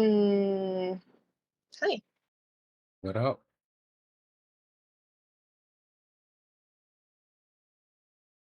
You doing? Is it boring enough for a story? Yeah, I'm just putting something together, so I'm like half paying attention. But what's going on? So did I tell you I told you I got my computer, right? Built for me. You And said you were. Yeah, I don't know if you got it yet, but you said that you had. Yeah, you had ordered one or something. did I tell you about FedEx at all? Uh-uh. Okay. All right, let me catch you up. So they knocked on my door. My friend shipped it FedEx. All done. It's beautiful. Put a door knocker, say sorry we missed you. And I went, BS. I was here. I didn't hear a knock. I missed him by supposedly like 15 minutes. So I run outside and I'm looking for FedEx trucks. I see one. It's an electric vehicle one. And I was like, waving my arms around on the street. And he stops. He goes, and I go, is this from you? And he's like, he checked for me. No. Okay, thanks anyway. So then I get in my car and I start driving around looking at apartment buildings, looking for this guy. Could not find him. I gave up for like 2 hours. Then I go to a doctor appointment nearby and I keep looking left and right down, like just gridding. I even got with ChatGPT and Claude and I said, mathematically, I need you to put a radius out on what kind of Girl, they're not route gonna give you the package if you find them in the wild. I Like, give did them your though. ID. They Let gave me it to get you? there. Let me get there. So it tried to mathematically figure out different routes based off of how much time had passed on where this person could be. And he could have been way far away. But anyways, I didn't give up. I kept driving around. I find another one. And one of them freaking inappropriate. I walked up to one and he goes to describe, he starts hitting on me. And then I was like, I'm not like that. I'm sorry, I'm not interested. I'm taken, whatever. And it just would not work. And then he tells me why. Anyway, he got really gross. Anyway, so then I gave up for a little while. So I find finally this is my third one. And It's the big older box truck. And those ones, now I know too much about FedEx. The old boxy trucks are contractors, and then the electric vehicle ones are corporate. And soon they're going to be merging. But anyways, so I go and I find one, and I was like, "Hey, did you service these apartments this morning?" Blah blah. And he's like, "No, that would be." I go, "Is it Tommy?" Because I've been like checking with every FedEx driver, and they go, "I think that might be Tommy. It wasn't me." And then he goes, "No, I'm blah blah blah." And he's like, "But I'm his supervisor." And I go, "Okay, well, did he service these apartments, this morning?" He goes, "No, that would have been Guillermo." And I was like, "Kid, where's Guillermo?" Because he's got my computer. And he's like, "Oh, he should be servicing like this behind the hospital area," whatever he said. And I go, "Okay, well, I'm gonna go try and find him." He goes, "What do you mean?" And I go, "I've been driving for 4 hours trying to find this FedEx driver, gridlock, like just gridding, down every street." And he's like, "Oh, all right, good luck." And then so I'm in my car and he's leaving and he pulls up to my window. He's like, "Actually, hold on a second. I can find him for you." And so he had a little dispatch thing that showed where all of his drivers were because he was the supervisor. And I was like, "Really?" And I get out of my car. I hand the guy $10. I was like, "Thank you so much." He goes, "You don't have to give me anything." I was like, "No, man. Thank you so much. Thank you." And then he shows me exactly where this truck driver is, like pinpoint all across streets. And I was like, and I bring out my phone and I put it there and I go, "Thank you so much." And I rush over there. And I don't see him for a while, and it's like, dang it, man. And then so finally I started from the beginning of this like area of gridding, and then I see this FedEx truck just swoop down the street, and my burst of dopamine, man, I was like, and I was smiling the whole time behind him, pacing him, and then he stops, he pulls over for whatever he's gonna deliver to these houses, and then I was like, "Hey, are you Guillermo?" He's like, "Yeah." And I go, "Man, I've been looking for you for 4 hours." That's Like, "You got my hilarious. computer. You got my package and your thing, I think." And so I show him my door knocker and he goes, "All right, all I need to see is your ID." I give him my ID and he hands it to me right there. You got lucky. Yeah, man. The Well, supervisor wasn't involved. They would have never handed that over. That's like a liability. yeah. Well, he showed up the other week and I thanked him. I go, "Hey, look, there goes my hero. Watch him as he goes." So, That's like when people say that you got lucky in crypto. She worked for that. She worked really hard. Thanks, AION. I did. I put in that work, man, and I didn't give up. That tenacity of Taname, man, come on. I hear you. I hear you. All right, cool. But anyways, it's damaged. It arrived damaged. The box damaged. Had a little nick. I was like, "That's not too bad." But then I already got my heart, I was like, ugh, I know something's gonna be wrong with this. I worked way too hard for this thing, and something's gonna be wrong with it. And it's beautiful, but the faceplate for the motherboard had popped off. It was just sitting, and I had never seen anything yet. Like my friend wasn't like doing any videos or anything like that. It just, showed up kind of like she had set up the free Windows and like updated all drivers and like put Steam on there, like just got it ready for me. And she didn't put, which I now know, she didn't put that like white inflatable air foam stuff in there inside the case when she shipped it. What she did was she put it back into the original tower case that Corsair sends. Oh So my it's, God. a double ply cardboard box, Yeah. but it said the weight was up to like 100 pounds or something, like the crush thing. Because when Corsair sends their pre-built computers, they just send it in that thing too. But I think that they put the foam in there. Anyways, when it arrived, the GPU was like out of the PCI slot of the motherboard, and then the fiberglass on the edge was all edged away from it, like like during travel. How was it? It was edged away. How? Can you see my hand when I do it, like in your head? Not And, without like, the your sound third eye. effects. And your third eye. You know, Okay, just- okay, yeah, now I see it now. Yeah. Okay. So it like shaved away, but millimeters away, man. And so it doesn't turn on, but I know it worked for my friend. She showed me that it was working. So I plugged it in, and the retention rod thing in there broke off. Like not the actual thing, but the plastic piece that the GPU like latches in there. That part broke off. So really, the only thing that's keeping it in there is the little stand that came with the graphics card to like hold up its weight. And then the shell itself has a little screw that has a shelf on it for the right side of it, so it holds it up, because I can't even screw the back bracket to the tower if the holes don't match up. They're not So what are you gonna aligned. do? So I spent 6 hours with ChatGPT, and I ended up changing a BIOS thing to Gen 4. Like I changed the speed, I guess, of the PCI slot to Gen 4, and then it worked. So You gonna get some money back? it's working. Well, my friend opened up a claim because I bought insurance, Mm-hmm. and of course they denied it. And I sent all kinds of pictures to her.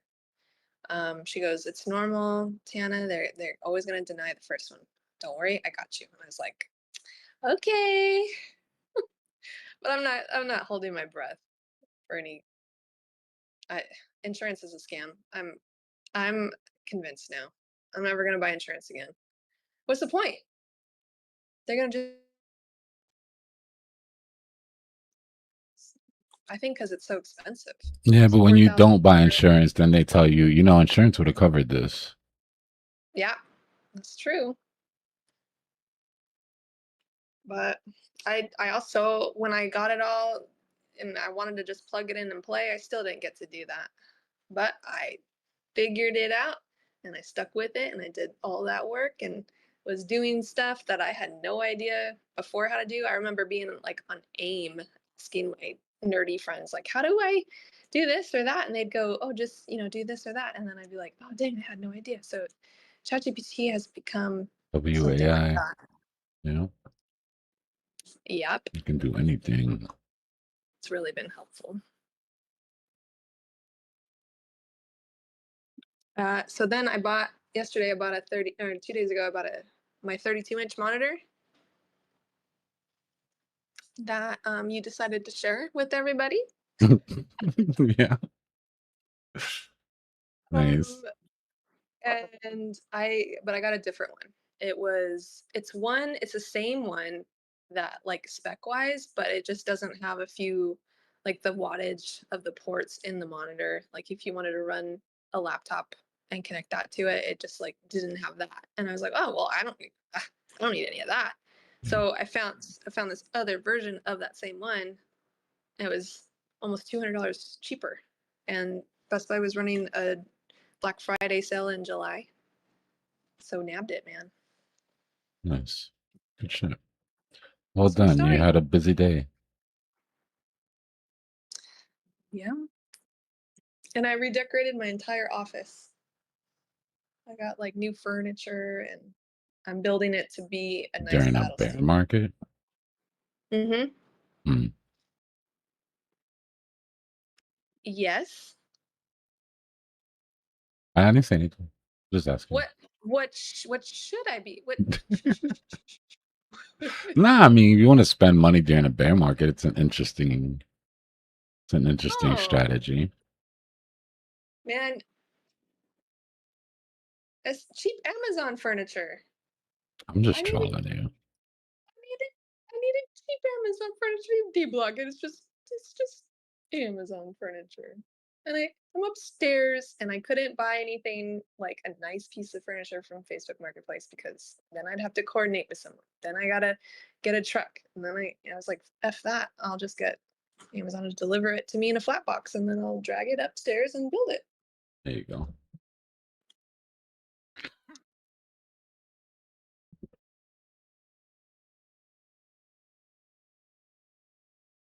All right, let me update that. I'm almost done, y'all. I got one more. It's gonna be like a 3-part report, so I'm on the 3rd part now.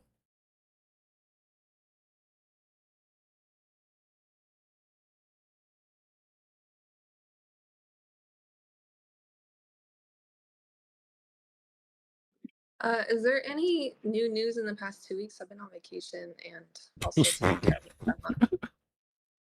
2 weeks? 2 weeks, yeah. How I much haven't time been do you here. have? Really? I mean, the only thing that I've seen is like political stuff, but like not financial stuff. That's all it is, really. Clarity bills getting knocked back and forth. They tried to lock them all into Congress today to force them to sign. Trump said you can't leave till you sign. Well, you know how that. I don't think we get it until they come back from campaigning. Even if we do, I don't expect it to like just push the market or anything like that.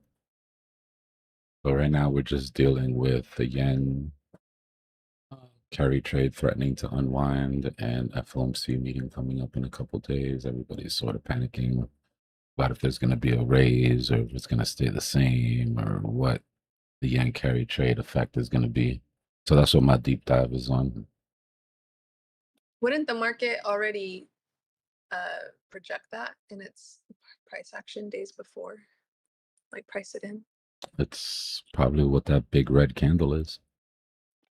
Oh. Okay. You just price it in. Give it a little price it in. But give me like 10, 15 minutes and I'll be done with this. We'll dig into it. All right, cool.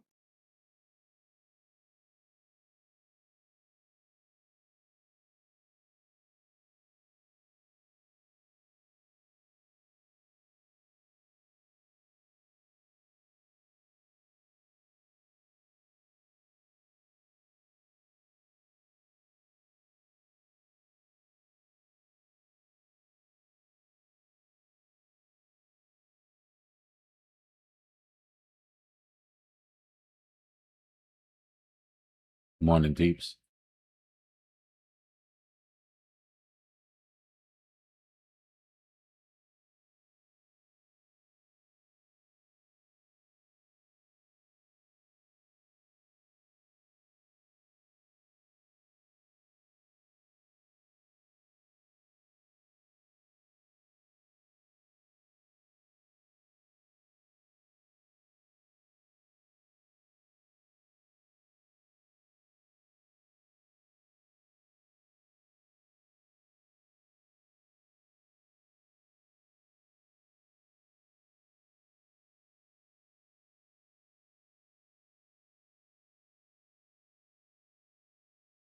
All right, give me a second, y'all. I'm gonna go grab some coffee and then we'll be back to dig into that.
I want to dump it.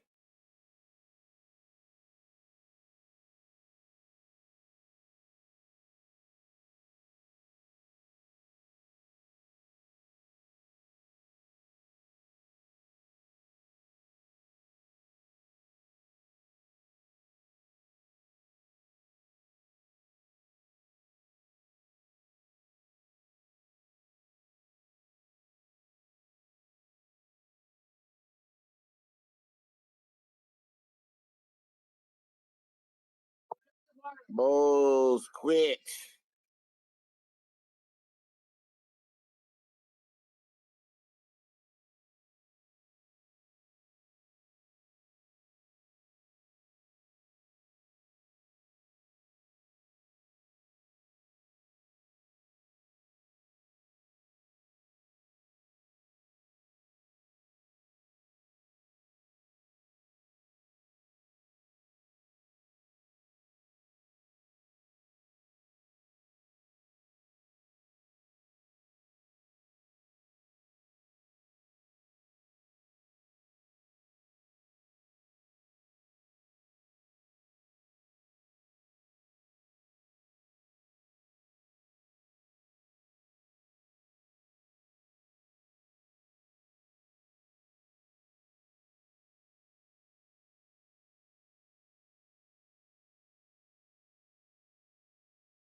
Shazam!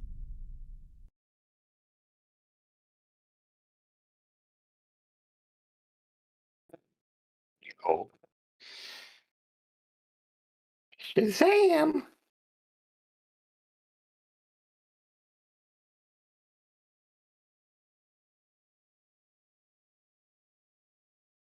They don't want that Cleary Act passed, huh?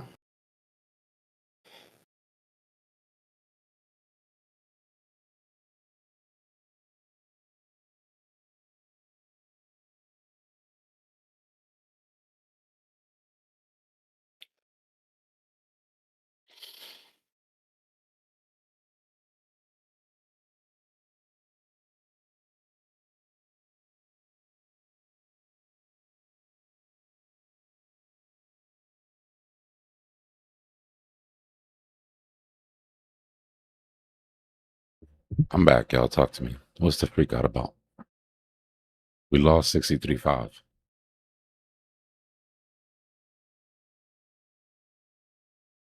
Right? We've been saying it all week. You gotta hold 63.5. You don't hold 63.5, it's gonna sweep.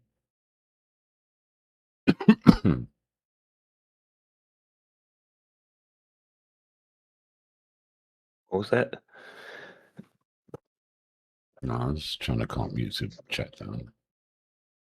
Oh. Jesus. What a turnaround. We're going into that deep dive at 9:30. So, we got some time to hit support and hold. But I'll break down Bitcoin's the not whole. waiting. I'll break down the whole carry trade, what happened today, and how it's going to affect FOMC. Excuse me. Bitcoin's not waiting. It's diving now. That's cool. It's got 20 minutes to go down to support. Give me an entry. Range trading, yo. Like, just forget about everything and just look at the basics. Value area low, value area high. We miss value area high, right? Means you come down a point of control. Come down a point of control. Miss point of control. Miss point of control. Value area low. This is basic 101 shit, yo. It's just happening with the speed of the sentiment from what's going on with the carry trade. But as far as what price action has done is nothing aside from what we would expect any other day of the week.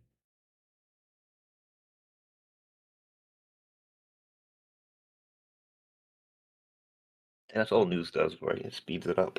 Yeah, it Speeds just the gives move you up. it gives you the gas that you need. Market makers got out of the way, right? So now the same sell pressure that was there is still there, except it's not finding any buyers on the book.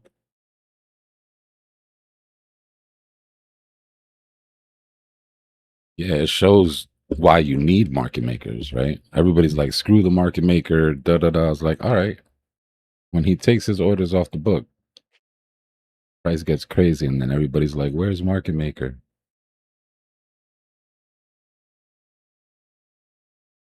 When we go into the deep dive, we'll go into exactly why the orders were removed off the book.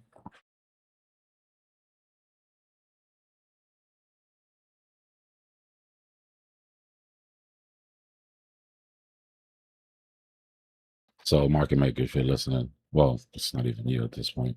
Retail, if you're listening, you got 20 minutes to freak out. Then we need to hold support and start putting in a lower high so I can get into this deep dive.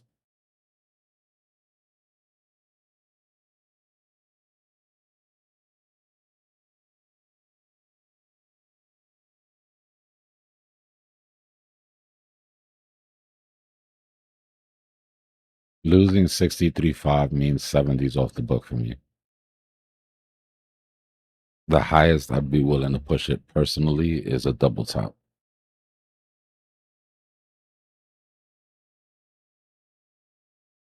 We've got two of our bearish targets gone. The third one is the one that really puts the nail in the coffin. These aren't measured moves. These are bearish triggers that had to hit to kill sentiment. The measured moves are 62.3, 609. I think we hold support though. This SR flip is substantial. This isn't like a little bullshit SR that hasn't been respected.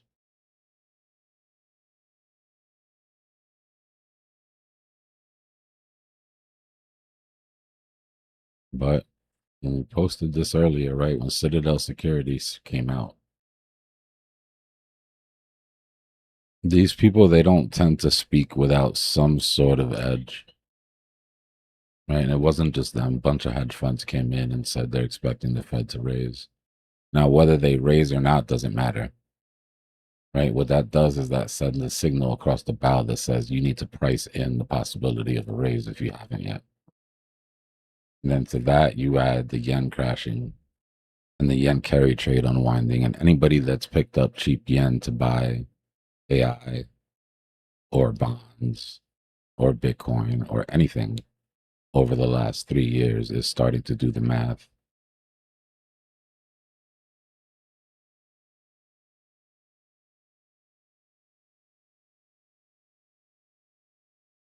No, this is actually news. That's why I want to get into the deep dive, because I want you guys to be able to separate FUD from things that actually affect price. This is one of these things that actually affects price. But for that, we need to go on to explaining what the yen carry trade is. Then we need to go on to explaining what happened today. Then we need to go into explaining what Warsh is probably going to do. So that's what I've got planned. I'll keep Bitcoin up. I'll be looking at it. If it's doing anything crazy, price action always takes precedence. But it's important to get this out. And I would just duck down into the auditorium and do it for the fam, but then, want to gatekeep anything. I think it's important for everybody to understand what happened today.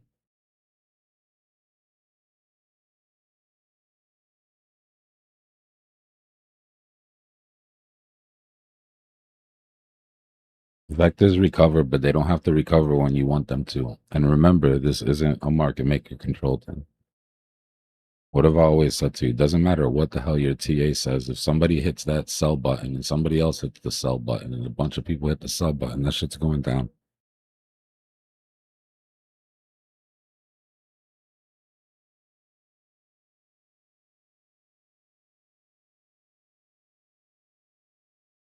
This is why it's important to have a 360-degree view of the cycle in the market. Understand how one thing affects another, because I guarantee you there's plenty of groups that are looking at the screen right now like, huh?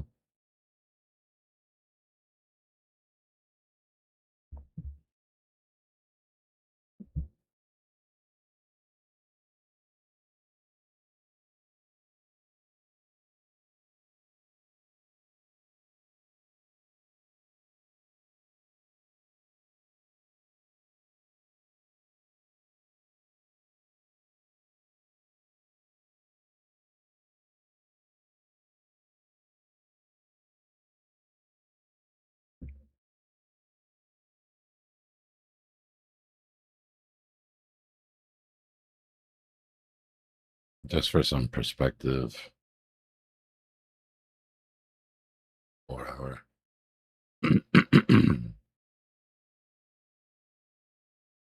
Right, that's retail panic. Big chunky retail candle.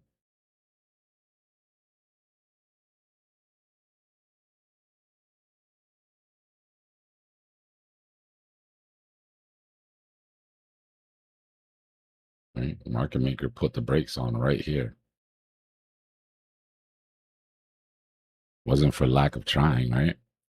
Market maker stop price, right? Stopping volume candle on the hour at the daily. At daily open. And then retail said, nah, we're out.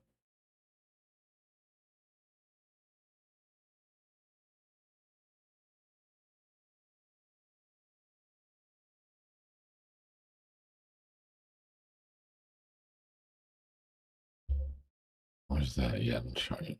And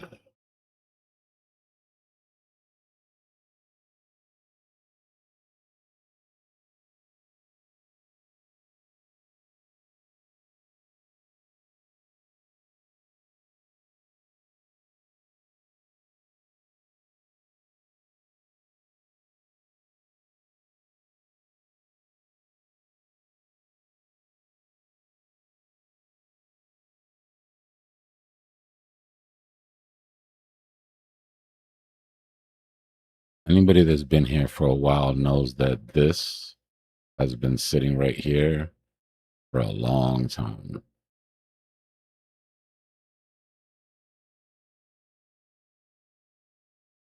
Right? This was the chance. This was when the US came in and told Japan that they were going to buy yen to keep the yen carry trade from unwinding. We basically went over there and said, look, don't do anything crazy with the rates. All right. We're going to pick up some yen. We'll keep the yen from dropping. If you break out, buy you some time. Right? Well, that's not what happened. What happened is we went to war. We went to war with Iran. All that money that was supposed to go to buy yen went to rockets. We left them on their own. One intervention, two interventions, and now it's getting ugly. Right? So think of all the big money that borrowed yen, dumb cheap prices, right? 1%. 1% they have to pay back, and then dropped it in bonds to get 5% and just kept the 4% free money. Right? This is the game that's been played forever, or put it in AI, or put it in Bitcoin. If Bitcoin's going down and bonds are being sold off and gold is going down and equities are going down, right? Then all those people that borrowed money, their profits are dwindling because of price action, right? Now, on top of it, they have to pay back those loans, but they have to pay back the loans in yen. And yen is,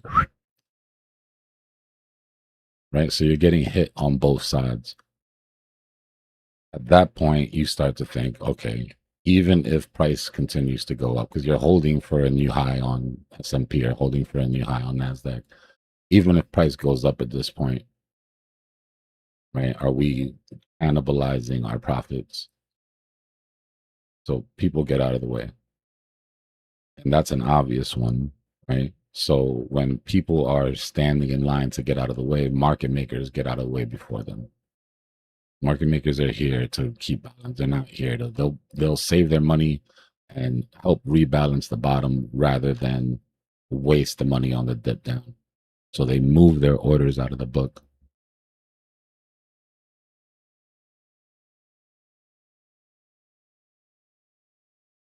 All right, let me set up these videos. We got time still. We'll see what happens with this price action. I'll be right back.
All right, come back, y'all. So if you were here for our Korean stock market deep dive, this was the conclusion, right? The conclusion in that deep dive was that it was the first domino to fall. And we had to start sort of looking out below. Give me 1 second.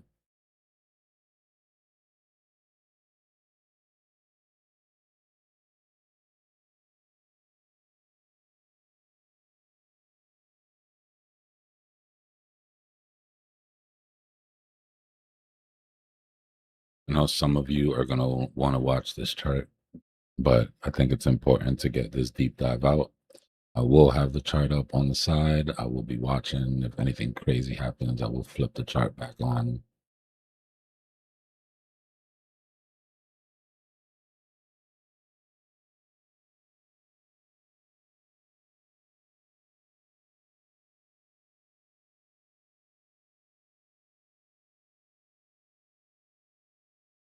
But while everybody else is running around bumping into walls, I want to make sure that everybody here is informed.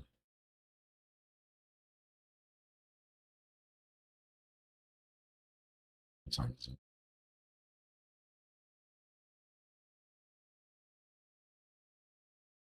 We got a bit. UK session is when I expect it to get volatile again. When UK wakes up, remember, we need each cycle to sort of absorb the news.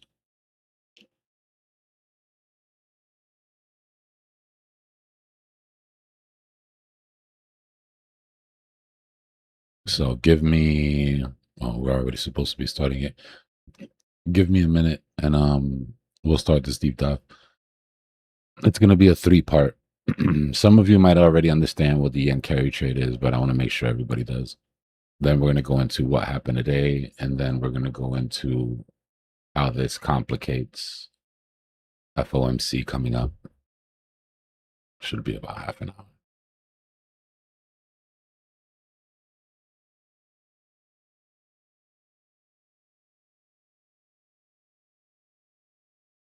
Yeah, we need to, I mean, that's a good question, right? Because it is a macro support. But if we start closing like hourly candles underneath 63.5,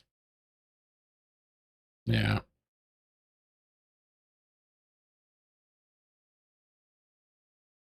It's going to be a very difficult ride, especially once we go into this deep dive and you understand there isn't the same will to throw money at the market right now, in my opinion. You've also cut off a very large supply of cheap money that was being used.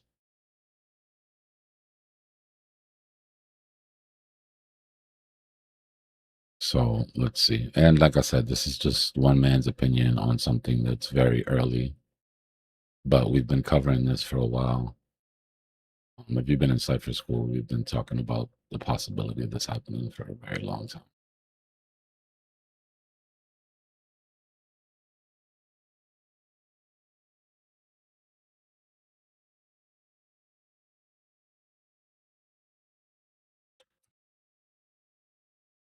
Let me pull this off to the side where I can keep an eye on it. All right, so first we're going to go into exactly what is the carry trade, how it functions, how it's used, so that you can understand what the effects of it should be anyways.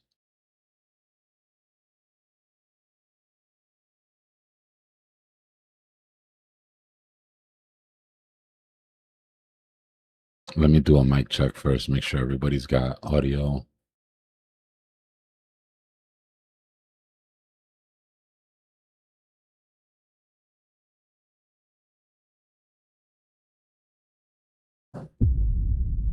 Put a 1 in the chat if you can hear that.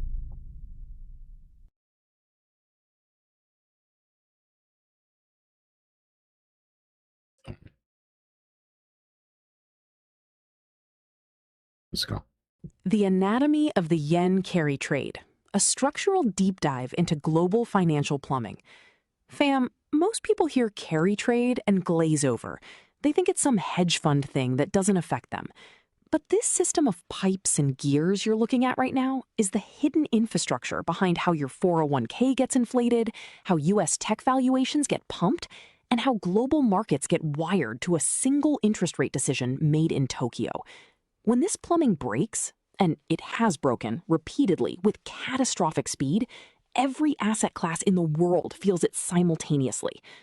This deep dive is about understanding the anatomy of that system from the inside out, how it was built, why it keeps working against economic theory, who the players are, and exactly what happens when the pressure gets released.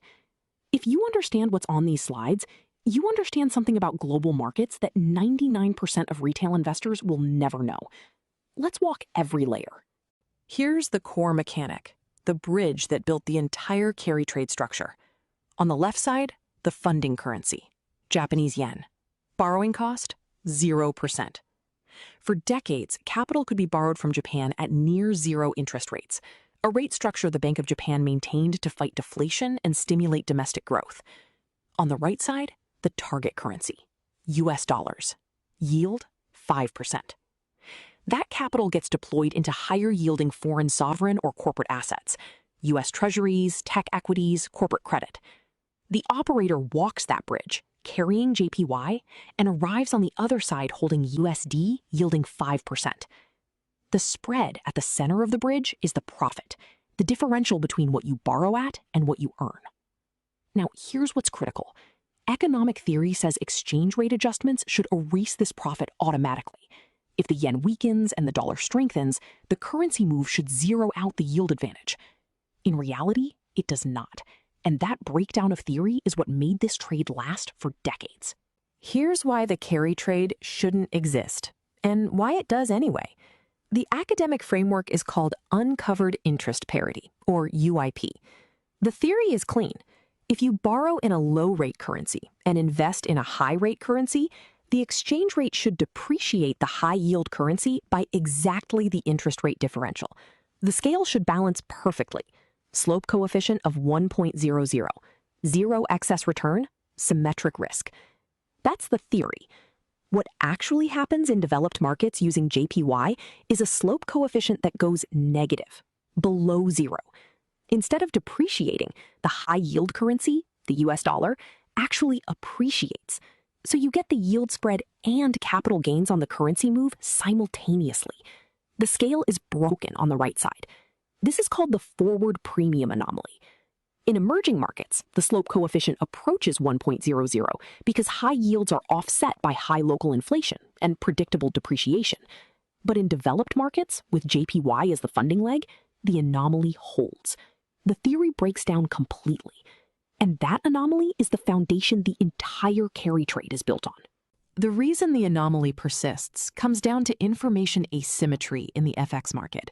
The FX market is non-Walrasian, meaning market makers cannot easily distinguish informed institutional insiders from uninformed retail flow. Look at what's happening in this visual. A magnifying glass from above singles out one figure in a crowd holding a buy order. That buyer could be a well-informed institutional operator with superior private information, or it could be uninformed retail noise. The market maker cannot tell the difference. Here's what that creates. When public information signals a drop, uninformed traders sell. So anyone buying against that signal is statistically likely to be an insider acting on superior information. That probability of superior private information being high forces market makers to protect themselves. They quote higher ask forward rates defensively, building in a premium to mitigate their risk of adverse selection. That defensive premium generates the forward premium anomaly without requiring any traditional risk premium to explain it. The carry trade profits because market makers systematically price in protection they don't always need, and that structural inefficiency has persisted across decades. Here are the 4 mechanical steps that run the carry trade engine, mapped as a conveyor belt that loops continuously until something breaks the chain. Step 1, origination. The operator sources Japanese yen at approximately 0% interest. The funding currency enters the machine. Step 2, conversion. Those JPY get run through the spot FX portal, the live currency exchange, and emerge on the other side as US dollars. The currency transformation is the critical step that creates the liability. Step 3, investment. Those USD go into yield-generating assets, treasuries, equities, corporate credit, producing returns of 4.5 to 5% or more, while the yen borrowing costs near zero. Coins pouring out the other side. That's the spread being captured at scale. Step 4, the liability. This is the chain attached to the operator's ankle, the naked yen obligation. At some point, the operator must buy back yen on the spot market to repay the original loan. That obligation never disappears. It is always there, tethered. And when the yen suddenly appreciates, when buying yen back gets expensive, that chain goes taut, and the whole conveyor belt can flip into reverse overnight.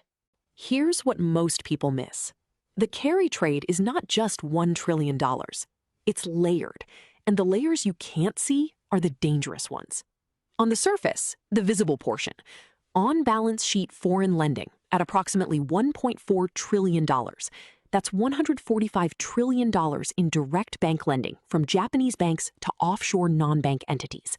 Visible, structural, reported.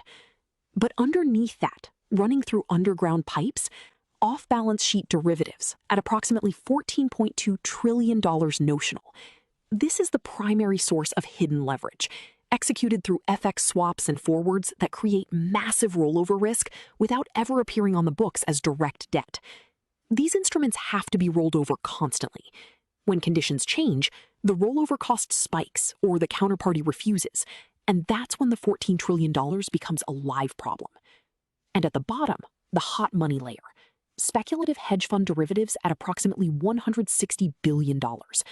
Small relative to the total, but hypersensitive to immediate policy rate changes and margin requirements. This is the layer that moves first and fastest when the BOJ blinks. 3 layers. $1 trillion visible, $14.2 trillion hidden, $160 billion on a hair trigger. 2 completely different carry trade operators facing off across 2 different eras, and the shift between them changed how the unwind behaves. On the left, the traditional Mrs. Watanabe, the archetype from 1998 to the 2010s, primarily males in their 30s to 50s managing Japanese household savings. They were contrarian traders. When the yen appreciated, they bought foreign currency, betting on a reversal back to the mean. Their systemic effect was actually stabilizing, a decentralized mechanism that provided liquidity to the market during yen swings. Their leverage ran at 8.5x in 2007 and decreased to 6x by 2008 as risk came off. On the right, the modern retail cohort from the 2020s onwards. Younger generation with advanced smartphone brokerages. They shifted from interest rate arbitrage to pro-cyclical behavior, chasing high-beta global tech equities in AI and robotics. Their systemic effect is the opposite of stabilizing. They amplify global asset momentum and intraday equity volatility during corrections. The old Mrs. Watanabe bought when others panicked and steadied the ship. The new retail cohort sells when others panic and accelerates the crash. The demographic shift changed the unwind dynamic entirely. This is the mechanism that turns a carry trade reversal from a correction into a catastrophe, the margin call doom loop. At the top of the staircase, the trigger. The yen suddenly appreciates.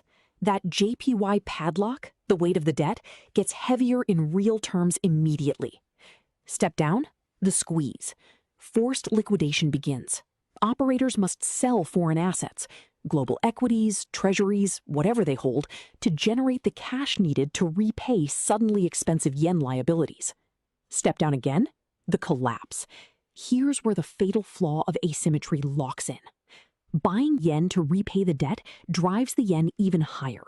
A stronger yen makes the remaining debt even more expensive, which triggers deeper margin calls, which forces more asset liquidation, which means more yen buying, which drives the yen higher still. The stairs keep breaking downward in a self-reinforcing global feedback loop. This is not a theoretical risk. It is the documented mechanism behind every major carry trade unwind in history. The doom loop has no internal break. The only thing that stops it is central bank intervention or complete position liquidation. 3 times in modern history, this machine has blown up, and each event follows the exact same anatomy. October 1998. Catalyst was the Russian debt default combined with LTCM insolvency. The JPY appreciated 14% in just 3 days, October 6 through 8, then 30% over the following 5 months. Global impact? LTCM required emergency recapitalization, and implied option volatility spiked to a record 41%. August 2007 through October 2008.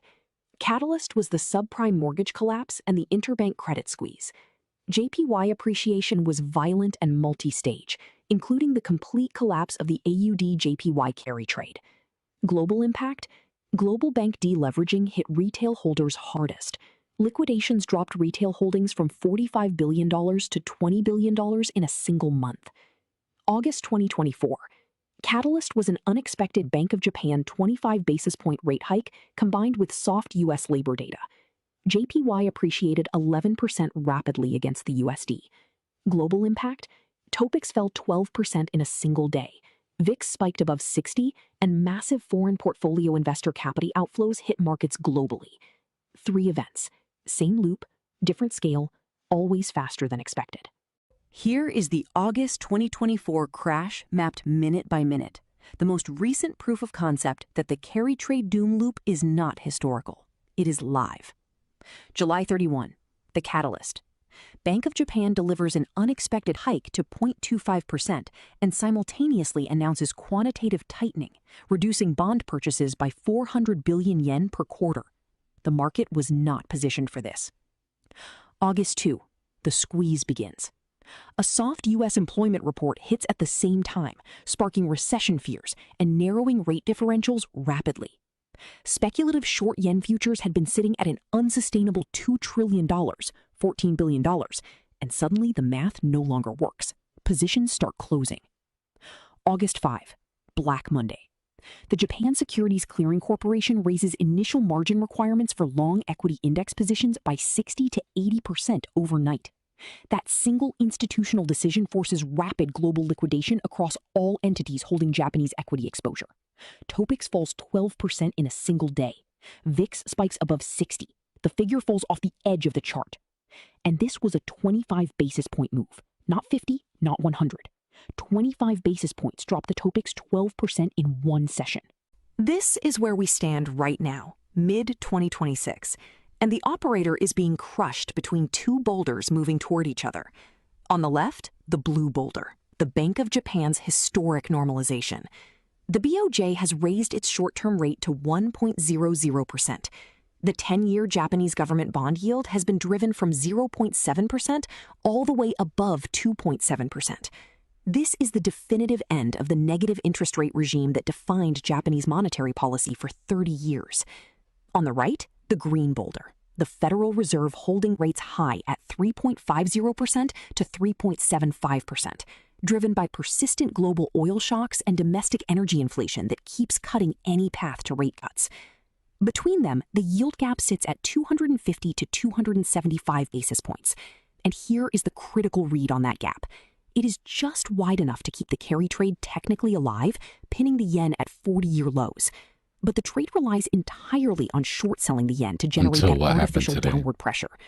The moment the Fed cuts or the BOJ hikes again, the gap narrows. And this entire structure, $14 trillion in off-balance sheet derivatives, $160 billion in hot money, built on that gap, is on borrowed time. Here is the risk that most people are completely missing, and it is the true systemic threat. Japanese life insurers and pension funds collectively hold $3.3 trillion in net foreign assets and $1.1 trillion in U.S. treasuries alone. The old paradigm was simple. They bought U.S. treasuries unhedged because hedging the currency risk was too expensive, so they accepted the yen exposure, and it sustained global asset markets for decades. The mid-2026 reality has flipped that math entirely. Buying a 10-year U.S. treasury and hedging the currency risk back to yen now generates a net hedged yield of negative 1.57%. That is a guaranteed loss after hedging. Meanwhile, and this is the tipping point, domestic Japanese government bonds now yield 2.7%. Japanese institutional giants can earn 2.7% at home in their own currency with zero foreign exchange risk versus negative 1.57% on a hedged U.S. Treasury. The incentive to halt foreign bond purchases and repatriate that $3.3 trillion in capital back to Japan is now massive. If even a fraction of that repatriation happens, it is a structural, permanent withdrawal of the buyer that has been quietly supporting U.S. bond markets for 30 years. That is the true systemic threat. And Japan is not alone. The European contagion layer sits on top of the same structure. The euro area, especially Germany, has deployed massive current account surpluses into unhedged U.S. corporate credit and government debt. Not just Japan. The entire developed world savings architecture is plugged into U.S. dollar-denominated assets through the same plumbing. The final domino scenario.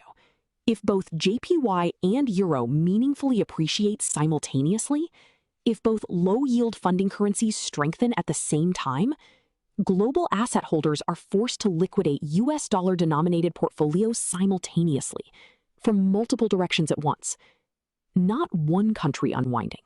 Multiple countries, multiple funding currencies, all selling the same pool of U.S. dollar assets at the same time.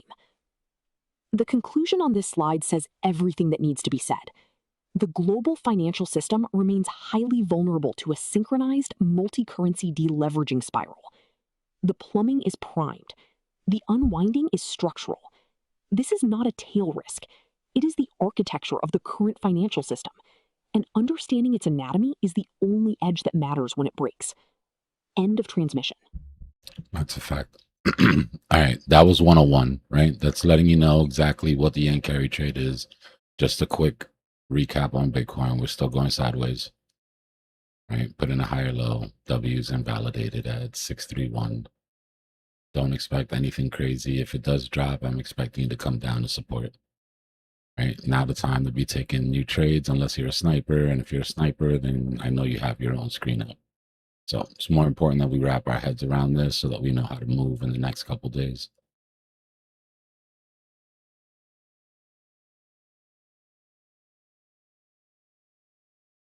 The $20 trillion unwind. That's what this is, fam. A special deep dive report on how Japan's historic pivot is fracturing U.S. markets right now, and exactly how to profit from the fallout.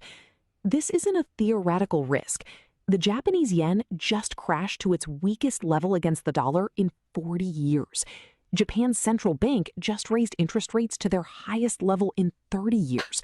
Japan's finance minister burned through over $70 billion trying to stop the bleeding in just 2 months, and it simply didn't work. The free money machine is officially shutting down. What that means for your portfolio, your 401k, and your positioning over the next 12 months is what this report covers in full. The storm is already here. Let's make sure you are on the right side of it.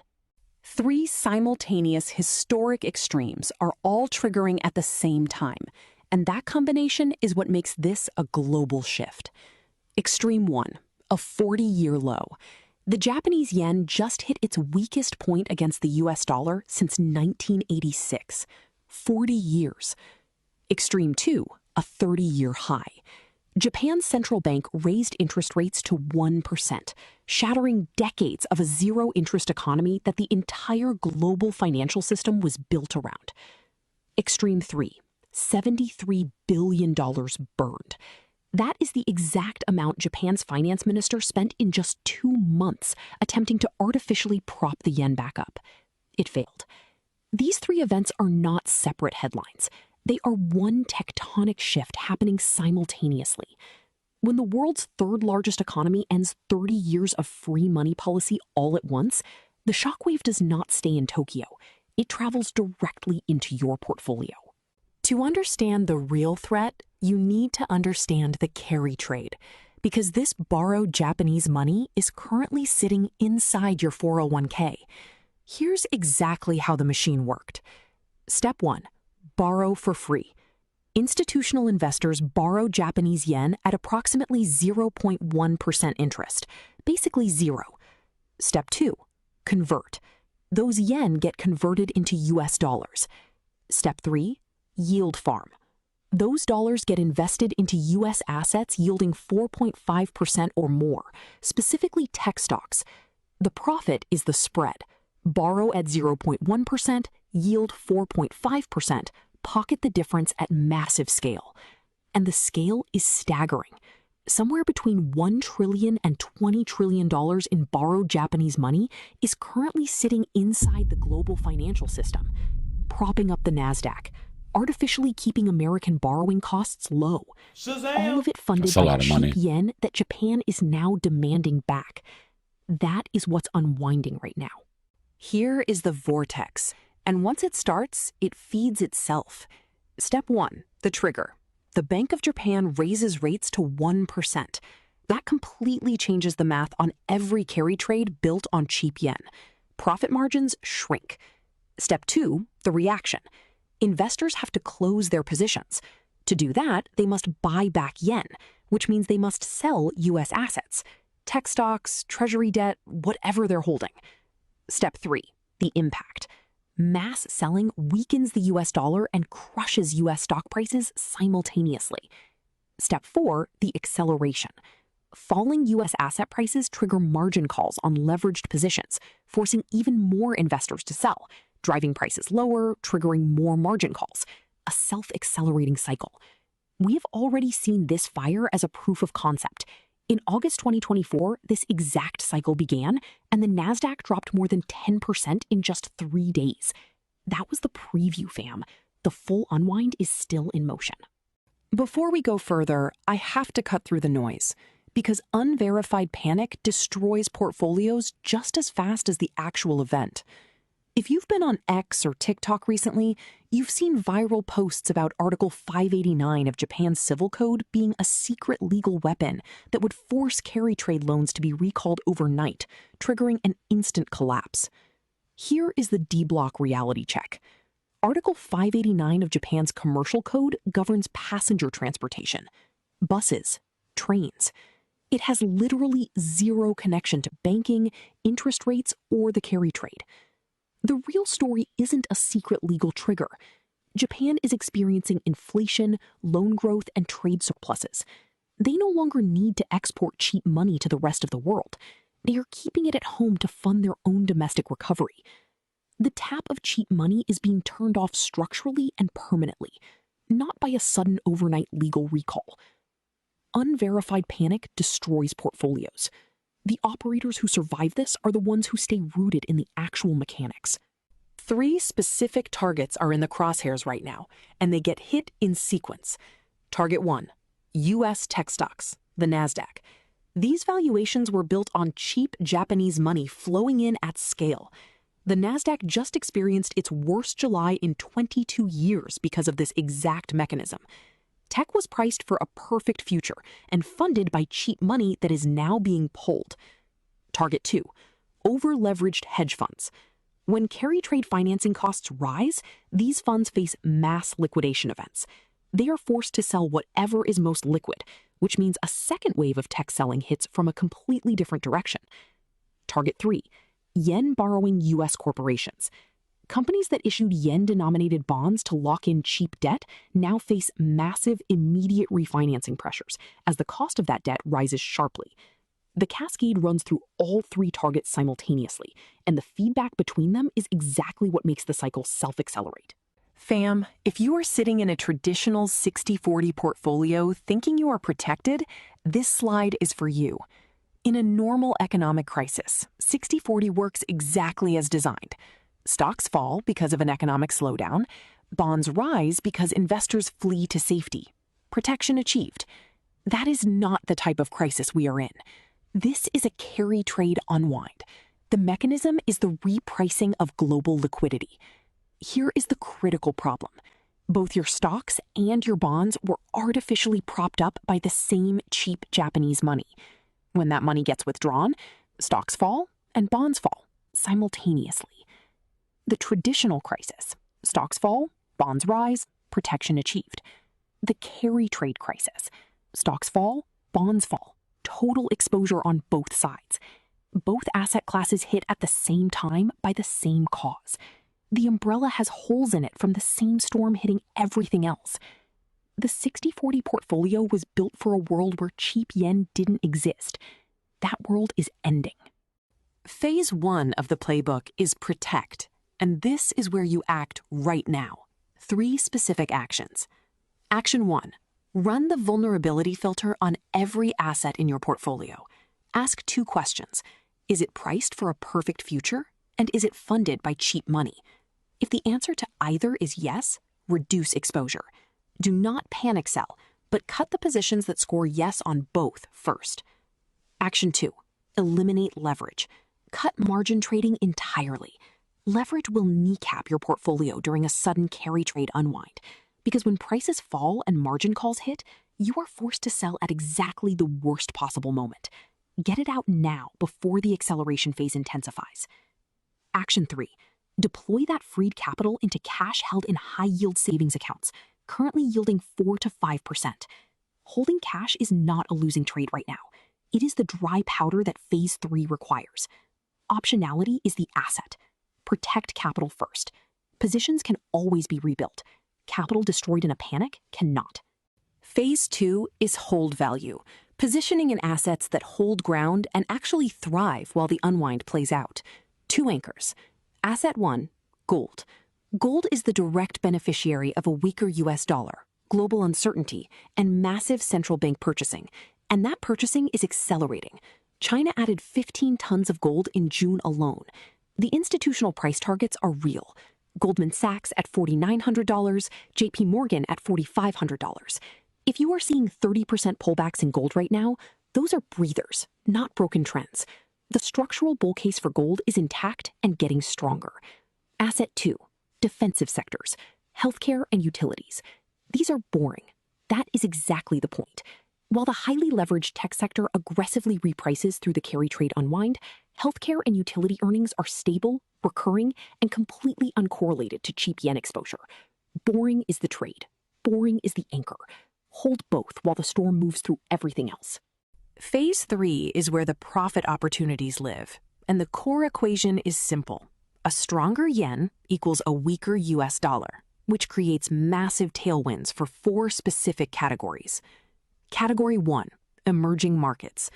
When the USD weakens, emerging market stocks historically outperform because they become cheaper for foreign buyers, driving demand higher. Category 2, US multinationals. Companies like Microsoft and Netflix earn revenue globally. When foreign earnings convert back into a weaker US dollar, those earnings are worth more, increasing EPS without any operational change. Category 3, currency-hedged Japan ETFs. Japanese banks are finally securing real profit margins from higher domestic rates for the first time in 30 years. These ETFs capture that domestic growth without exposing you to yen currency risk. Category 4, commodities.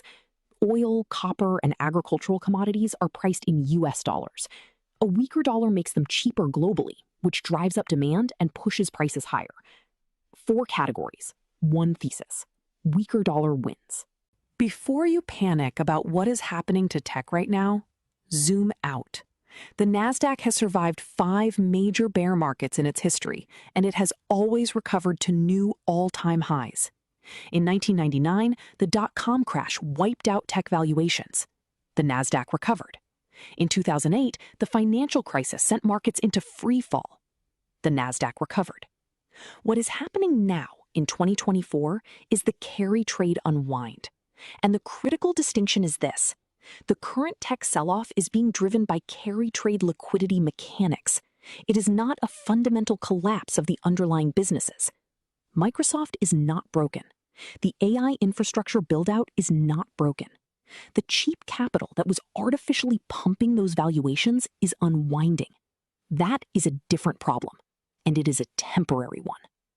Phases 1 and 2 exist for exactly one purpose: to give you the cash reserves and the clarity to aggressively buy the eventual generational dip when the unwind completes. Position yourself to be there for the recovery. Here is the complete framework, the full picture of everything we just covered in 3 layers. At the base, the catalyst. Japan ends 30 years of zero-interest policy and demands its money back. That is the tectonic event that started the entire sequence. In the middle, the collapse. Trillions of dollars flow out of U.S. tech and U.S. bonds simultaneously, rendering the traditional 60-40 portfolio utterly defenseless. Both asset classes built on the same foundation of cheap yen. Both hit at the same time. At the top, the playbook. Protect through deleveraging and the vulnerability filter. Hold value through gold and defensive sectors. Profit through the weaker dollar tailwinds in emerging markets, U.S. multinationals, currency-hedged Japan ETFs, and commodities. Wealth isn't built by panicking in the storm. It's built by understanding the mechanics of the weather before the crowd does. Stay sharp, Cypher family. End of transmission. The 20 trillion... All right. So we've gone over what the carry trade is. We've gone over effectively what's happened today and why everybody is, for the most part, freaking out. Right. The way that I think is the best way to look at this, and this is just me, the way that I think is the best way to look at this is, how is this going to affect incoming capital? Right. If you've been here for a while, you already know we expect prices to go down. We've been expecting S&P to go down. We've been expecting NASDAQ to go down. We're expecting everything to go down. This doesn't affect that. This is a check in that sort of box, right? Confluence. But what it does affect is the flow of money, right? If all of this money is going to be getting out of the way before their repayment becomes more expensive, then you can assume that the amount of new money coming in, specifically since the source of basically free money has just been shut off, right? Can't really expect for too much. So even if we hadn't broken 635, right, the odds of having a pump up to 70 or the Labubu target at 74 and all of that, there's a decent chance that doesn't happen, right? And the reason is because we were pricing in a couple of pauses. Excuse me. We were pricing in a couple of pauses. We just came off of a very good inflation reading because of that little bit of pause that we had in the war. Well, oil's gone crazy since then, right? So even without this happening, we were going to have a hot CPI. So we have a hot CPI, and now the market needs to price in the possibility of the United States raising rates to be able to cover this. And this is we have one more thing to watch, unless you guys just want to watch Bitcoin go sideways. But I think that it hasn't done shit since we started, and like I said, very necessary. So we'll keep watching this. As long as we're in this range, we're good. I want to go over how this affects Warsh's decision and what we have coming up, because that's what's really going to affect crypto more than anything.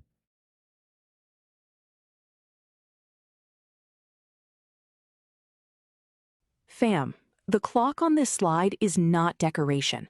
July 28th and 29th is when the Federal Open Market Committee walks into one of the most dangerous policy decisions in a generation. And the man holding the hammer is Kevin Warsh, confirmed as Fed chairman on May 22nd, 2026. Three things are converging simultaneously. The leader, Warsh, a crisis manager who's been in the room when the global financial system was on the edge. The dilemma, a deeply divided 19-member FOMC with no consensus. And the stakes, a dual shock that is tearing the committee apart. Global currency collapse on one side, domestic energy inflation on the other. This intelligence report is about reading the playbook before July 28th. What Warsh is seeing, what he can and can't do, and why the move he is expected to make is not the obvious one. If you understand what's on these slides, you will be ahead of 99% of market participants going into this meeting. Let's get into it. Here is the vice grip the U.S. economy is currently trapped inside, and it is squeezing from two directions at once. On the left side, the pink machine, $100 plus Brent crude. Red Sea disruptions and escalating US-Iran tensions have sent oil surging back over $100 a barrel. That commodity shock is driving domestic headline inflation to 3.5%. On the right side, the cyan collapse. The Japanese yen has cratered to a 4-decade low, 163.68 JPY to the USD. That is a currency emergency. The yellow bubble at the center shows what both shocks are doing simultaneously. Long-term inflation expectations are de-anchoring. That is the Fed's worst nightmare. An economy where inflation expectations drift loose from the 2% target becomes self-fulfilling. Wages, contracts, and borrowing all price in higher inflation permanently. The vice grip is squeezing financial credibility from the left and global currency stability from the right at the same time. Here is why the yen collapse is not just a Japanese problem. It is directly wired into your portfolio. The two tanks on this slide tell the whole story. On the left, the Federal Reserve's Fed funds rate at 3.50% to 3.75%, full. On the right, the Bank of Japan's rate at 1.00%, a 31-year high for the BOJ, but still dramatically lower than the US. The 250-plus basis point gap between those two rates is the fuel. That differential sustains a massive, highly leveraged global carry trade. Institutional hedge funds borrow yen cheaply at 1% and pump it directly into high-yielding US assets, treasuries, tech stocks, corporate credit, capturing the spread. The green pipe on this slide is the flow of capital from the low-yield BOJ tank into the high-yield US system. This pipeline is not a side feature of global markets. It is structural. Trillions of dollars of US asset prices are sitting on top of this carry trade, and everything on the next slides flows from what happens to this pipe. Here is the danger of a unilateral US rate hike and the precedent that proves it is not theoretical. The Jenga tower on this slide is the carry trade. Right now, it is already leaning. The trigger at the top, a US rate hike widens the yield gap between the Fed and the BOJ even further. More spread means more incentive to pile into the trade, but also means the tower is taller and more unstable. The precedent in the middle, August 2024 BOJ hawkish signal. One surprise hawkish signal from Tokyo triggered rapid, disorderly carry trade unwind and a violent equity market contraction. That was one central bank blinking. This scenario is the US Fed hiking into an already stressed yen at 163.68. The fallout at the bottom? Capital flight as positions unwind globally, margin calls cascading across leveraged hedge funds, and a severe contraction in global private liquidity that hits every risk asset simultaneously. The figure at the base of that tower is every portfolio not positioned for this outcome. To predict Warsh's move, fam, you have to understand who Warsh is and what he is aligned with. This slide is the key. Warsh is not just a central banker. He is a member of two elite transatlantic policy networks, the Group of 30 and the Bilderberg Steering Committee. And those affiliations define his decision-making framework completely. 3 books on the floor tell you exactly what those networks demand. The objective?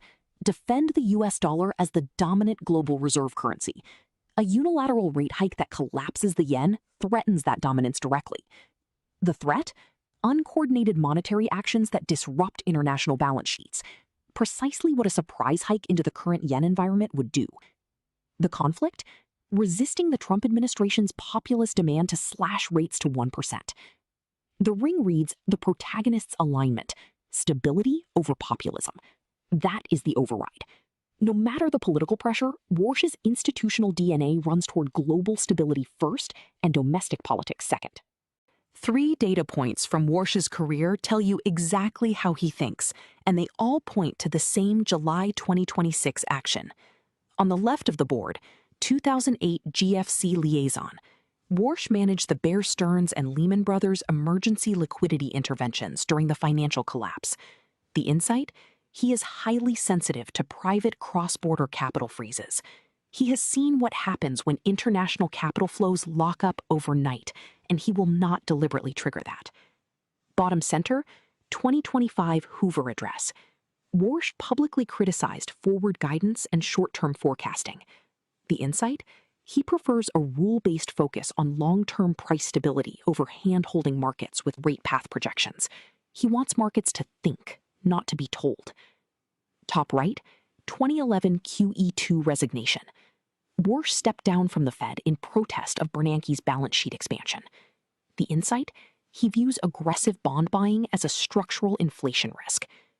The question mark in the center is July 2026, but the 3 data points around it give you the answer before the meeting happens. The committee is not unified, and this slide shows exactly how fractured the FOMC is right now. 2 screens, 2 completely different economic realities fighting for Warsh's vote. Left screen, orange, the hawkish push. 9 of 19 members are demanding rate hikes. Gasoline above $4, diesel above $5.20, the 10-year Treasury yield surging past 4.68%, and AI capex build-out driving grid and energy infrastructure costs through the roof. These 9 members are looking at energy-driven headline inflation running at 3.5% and saying the Fed is already behind. Right screen, cyan, the dovish pull. Signs the consumer is cracking underneath the surface. Core PCE has slowed to 2.6%. Consumer sentiment has collapsed to 44.8. The personal savings rate has dropped to 3.9%. Americans are spending down their savings to cope with higher prices, not because they feel wealthy. 2 realities, 19 votes, 1 chairman standing in the middle trying to thread the needle. Here is the policy dilemma matrix. Every option scored on 2 axes, and only one of them has green lights. The control panel has 3 switches. Row 1, immediate hike of 25 basis points. Switch, down. Transatlantic impact, red. High risk of triggering yen collapse. Political feasibility, red. Directly opposes the Trump administration's demand for 1% rates. 2 red lights. Row 2, dovish pivot, cut 25 basis points. Switch, down. Transatlantic impact, red. Exacerbates energy inflation and destroys Fed credibility with oil above $100. Political feasibility, green. Aligns with the populist growth agenda.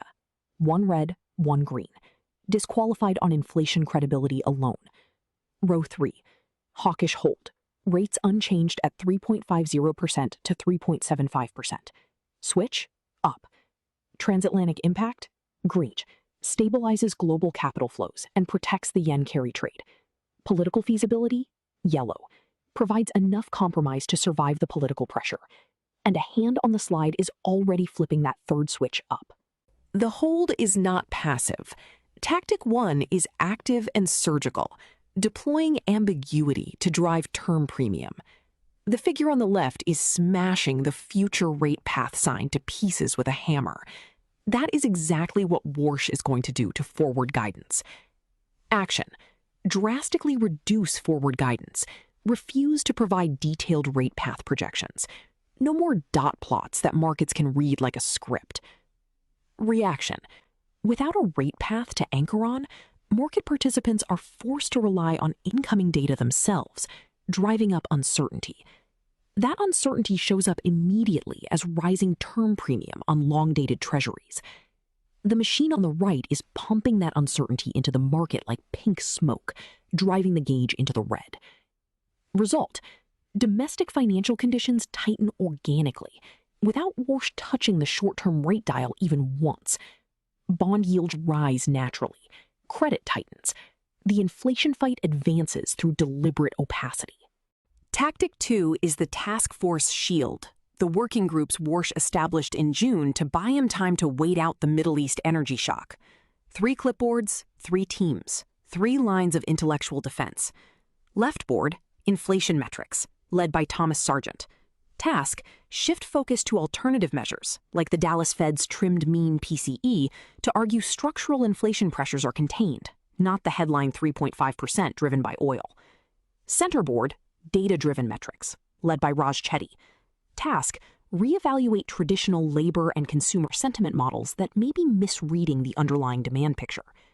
Right board, productivity, led by Mark Andreessen. Task, model the deflationary impact of the AI productivity boom. The argument that AI-driven output growth is a structural disinflationary force offsetting commodity price pressure. The figure in the center is holding a stop sign. That is Warsh pointing to his task forces and saying, we need more data before we move. This is intellectual cover for a strategic pause. Tactic 3 is the most powerful lever Warsh has, and most people are not watching it. Accelerating quantitative tightening. The massive block labeled $7 trillion balance sheet is being pulled by a glowing yellow chain out of the vault and into the floor. That is the Fed actively reducing the size of its asset portfolio, draining liquidity directly out of the financial system. 3 labels on the vault doors tell the full strategy. The shift, restructuring the Fed's asset portfolio in direct coordination with the Treasury. The effect, draining excess liquidity from the financial system structurally, not through rate shock. The goal, creating room to maintain lower short-term policy interest rates while simultaneously combating the imported inflation from $100 oil. QT does what a rate hike does in terms of tightening financial conditions, but without the sudden yield gap shock that sends the yen carry trade into collapse. This is the weapon the crowd is not pricing in. The hawkish hold playbook in 3 gears meshing together. Blue gear, hold rates at 3.50% to 3.75%. This single decision prevents the yen carry trade from unwinding, saves global systemic liquidity, and protects the $14 trillion in off-balance sheet derivatives that sit on top of that rate gap. Pink gear, smash forward guidance. Eliminating the rate path signal raises the term premium organically and tightens domestic financial conditions without ever touching the short-term rate dial. Yellow gear, accelerate QT. Draining structural liquidity from the $7 trillion balance sheet fights the $100 oil inflation without triggering the carry trade doom loop. The figure standing between those 3 gears is Warsh, threading the needle between energy inflation, yen collapse, a fractured committee, and a populist administration demanding 1% rates. The bottom banner says it exactly.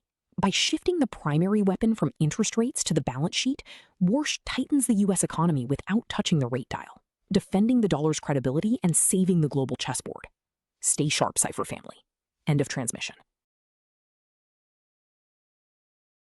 All right, so obviously I'm not in the man's brain, but everything that I'm looking at brings me to that conclusion, that that's the only clean way out.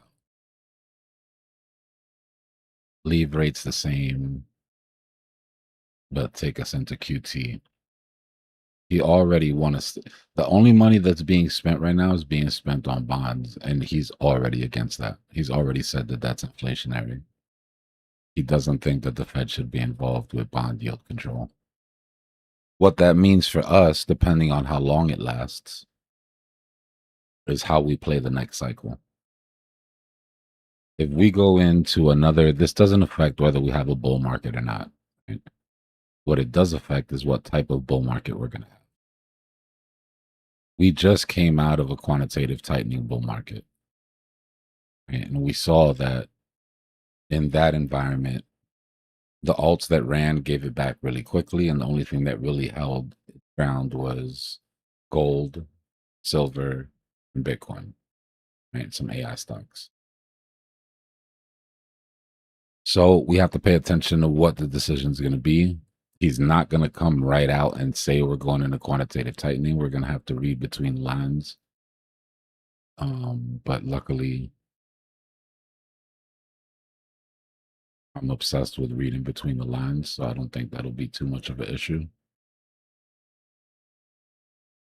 Does anybody have any questions about first 2 videos are just what happened and what's happening, right? The last video, you can argue is subjective, but it's what I think. Trying to get into Warsh's head, right, as much as possible. It's what I think is his only way out.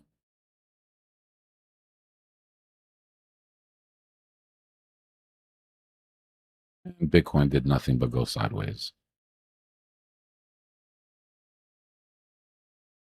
That's the good thing about knowing how to do TA. You can squeeze 30, 40 minutes out to do a deep dive in the middle of a yen carry trade panic.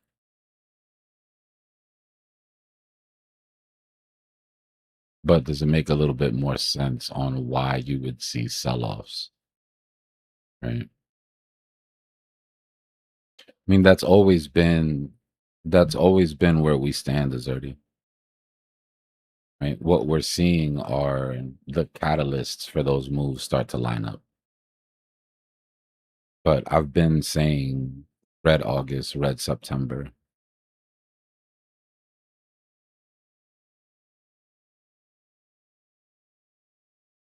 So it's like what comes first, right? Like the chart or the news. But this is not just FUD. This isn't news that like it's just, and they might get it together, you know? Like we said, just because we're getting close to that line, well, in my opinion, we're past that line, right? And a line that we have been watching for a very long time, right? JPY USD. Every bit that this drops, it gets more expensive to pay back your loans.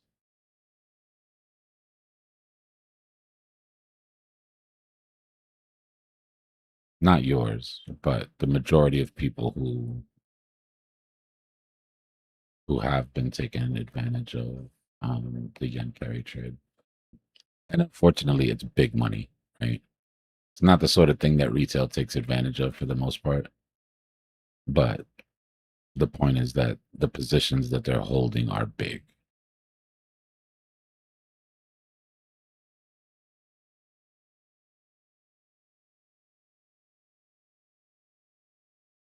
And I think all of these dudes are smart. It's not who's smart, it's who's your master, you know what I mean? Like all of these dudes in these positions for the most part are smart. I think Powell's brilliant. But what do you use it for? Warsh is connected to a lot of groups that are bigger than just the United States, that have a lot invested in global stability, right? And sometimes global stability and the prosperity of the United States don't necessarily go hand in hand. You know what I mean?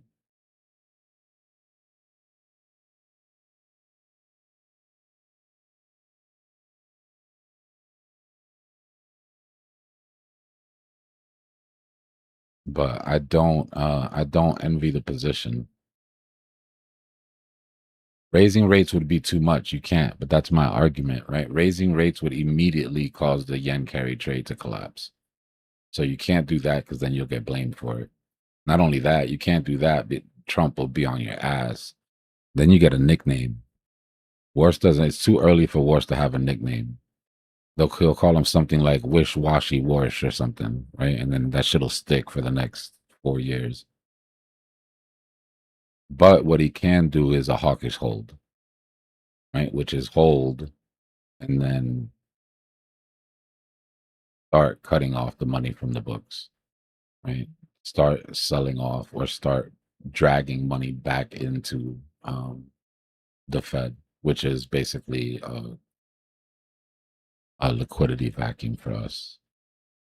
Remember, when what we're talking about is the Fed balance sheet.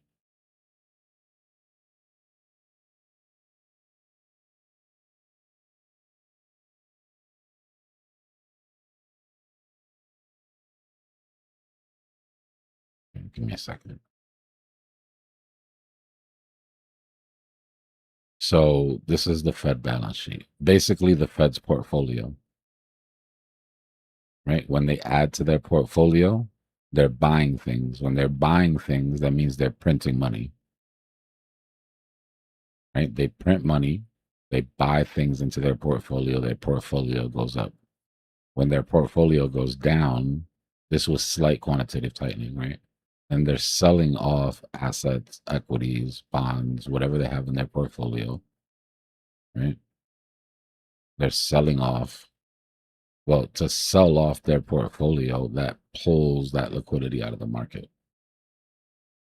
Right? That means that no money's coming in, it's all coming out. Then you get COVID, right? And the Fed starts to print again. Print. And then we paid for it during the last bull market.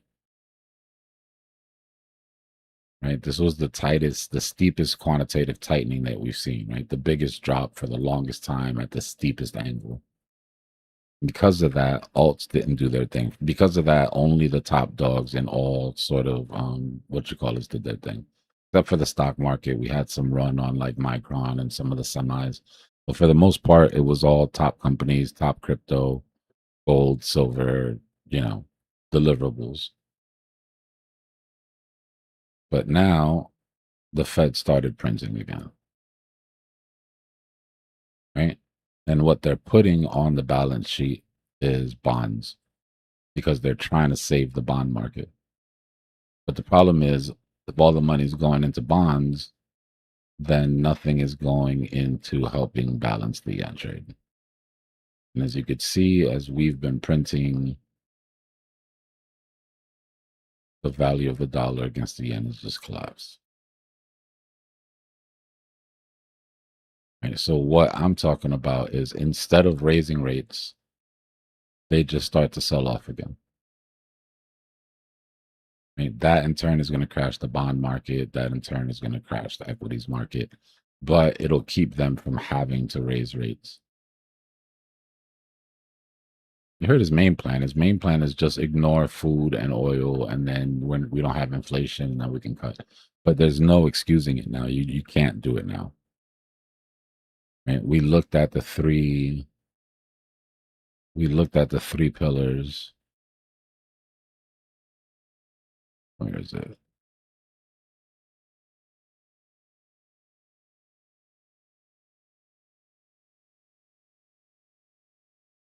After this.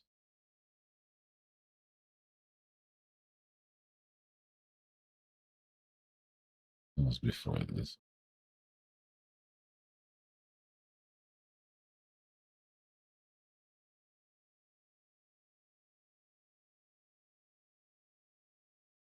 Well, it's right between these two.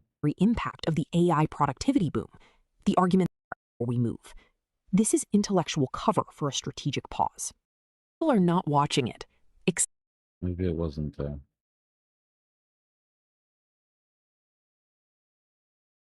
Give me a second. I can just pull up the PDF. I'm stupid.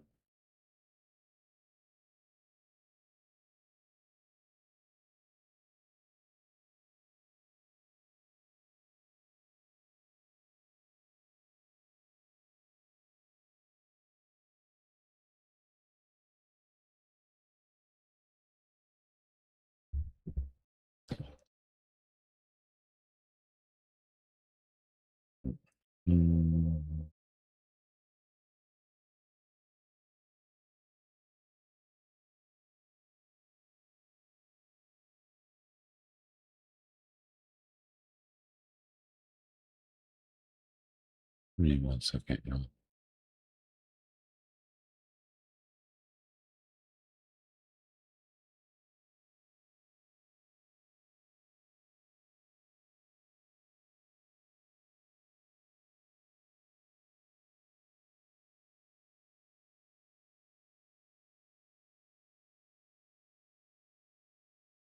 So this is the slide we're talking about here. Right. Can't raise, although that is what should happen, right? Because you'll basically create the end collapse and Trump will be on your ass. You can't cut, right? Because inflation will go up, even though that would make Trump happy. Right. So you got to think pros and cons. You're getting into the brain of this man while he's trying to make this decision.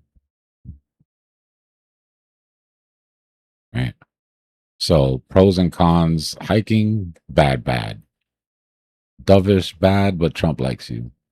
Right. Hawkish, hold, unchanged. Stabilizes global capital flows, which is good. Right. And provides a compromise where at least you didn't raise. Right. So you're like holding Trump off for a couple days or a couple months or whatever.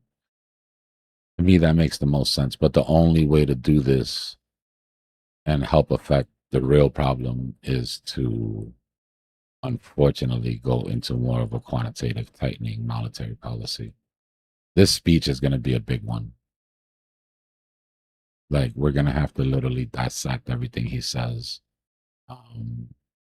during that FOMC meeting.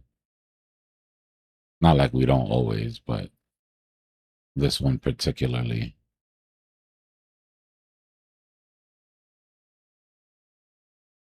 Lost my chart.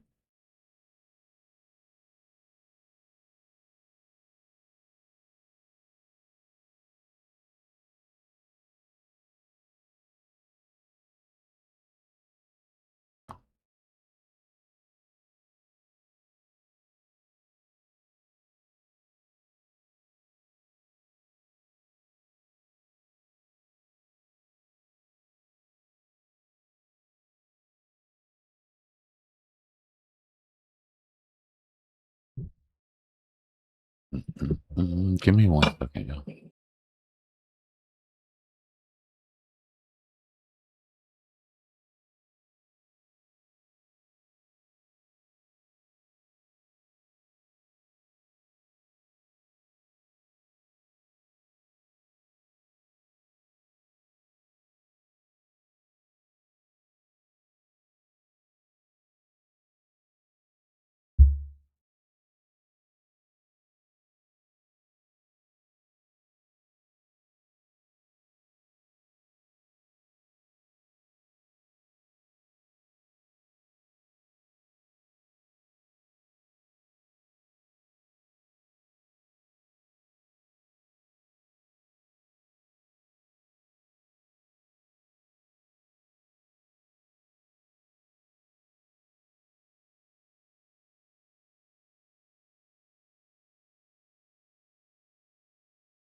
All right, my bad.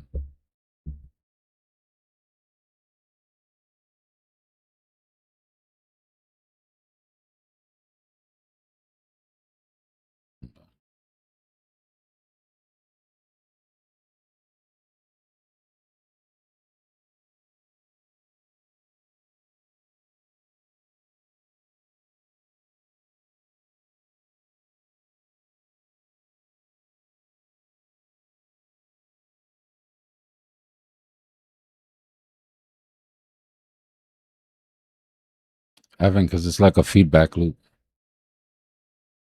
It would pour fire on the trade, right? It would push more people into the trade.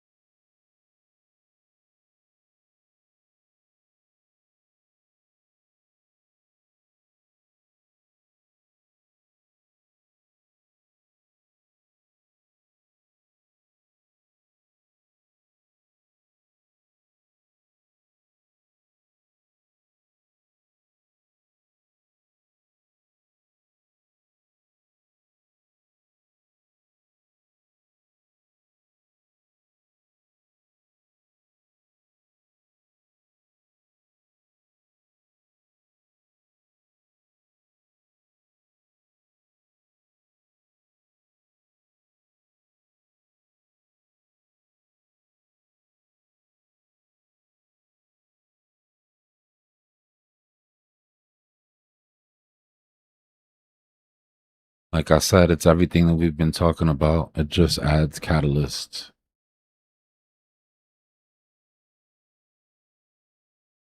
From real estate to emerging markets. I'm already setting my emerging markets trade. They can smash the dollar all they want.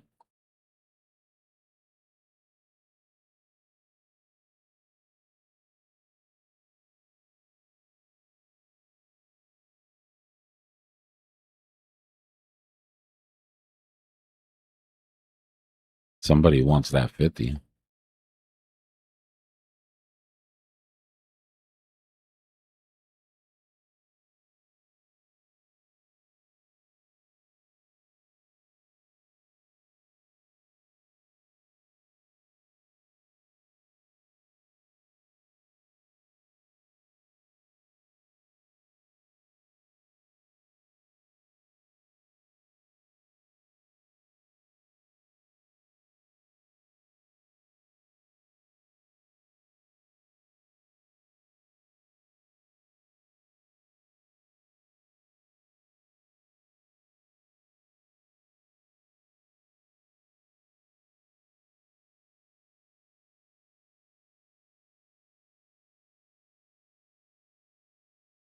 So basically what I just said.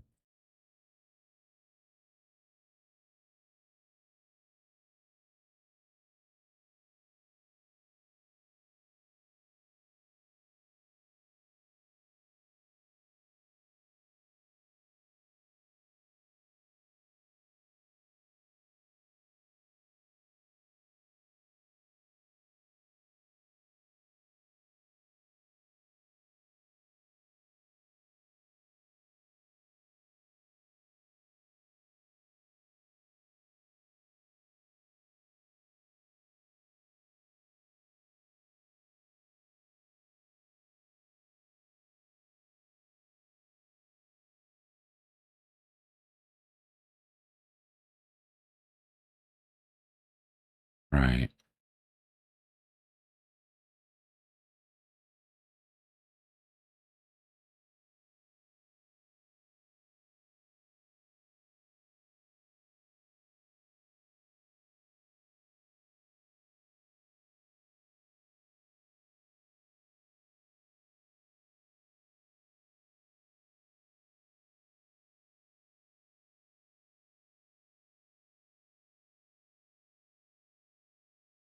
All right, market maker, we're done with the deep dive. You can get back to business.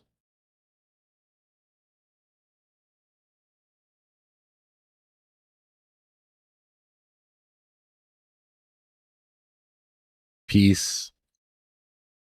And about 4 or 5 months.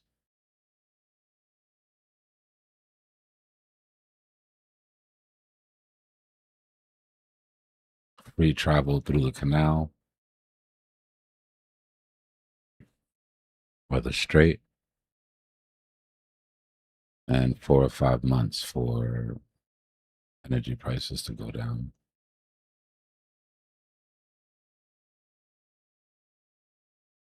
Yep.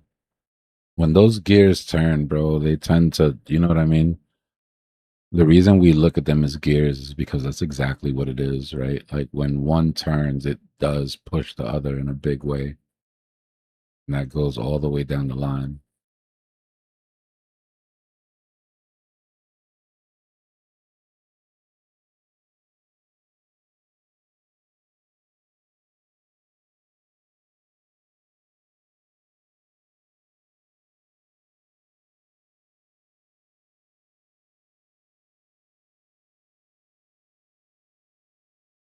Yeah, it could. The biggest, in my opinion, for crypto traders, the biggest danger here is that we get pushed into a quantitative tightening monetary policy for a good part of our bull market. The good news is, if you've been paying attention, you're probably going to be trading Bitcoin anyways for the first half of the bull market, so it doesn't affect us. It basically just funnels the money that there is into what you were going to be holding anyways. But it could very well affect your transition into alts, um, come to halving, and it could affect how hard alts push from the bottoms. Remember, we already learned the lessons of how to trade a quantitative tightening bull market, right? What we have to figure out is what the monetary policy is going to be when we get to the bottom, and then we act accordingly.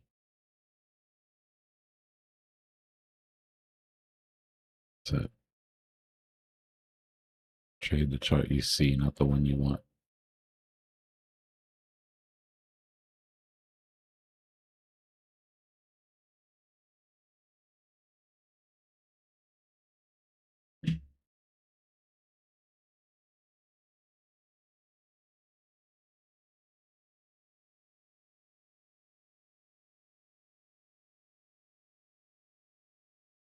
I'm just glad we got a community that is interested enough to deal with my deep dive sometimes. Because I did just drop that in the middle of a drop. But I did also say that Bitcoin would probably go sideways for the entire thing. But the fact that we held 150, 160 in here through the whole thing was good to see.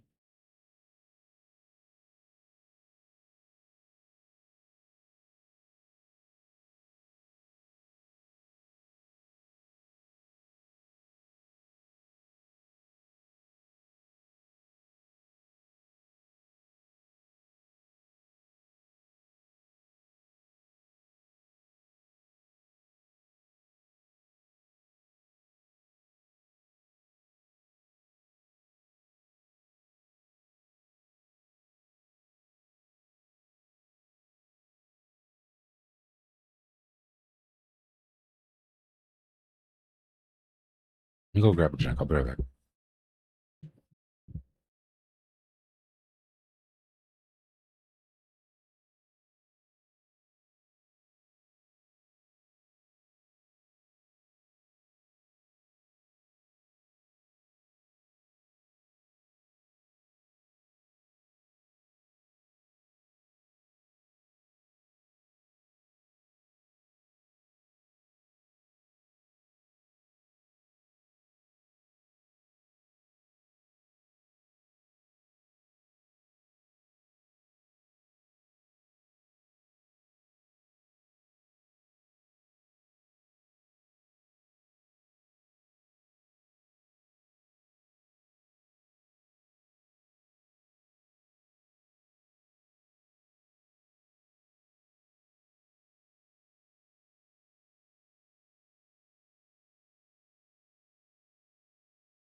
July's over.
What's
good, Joe? My bad. I had to finish up some research. What's the word, good people?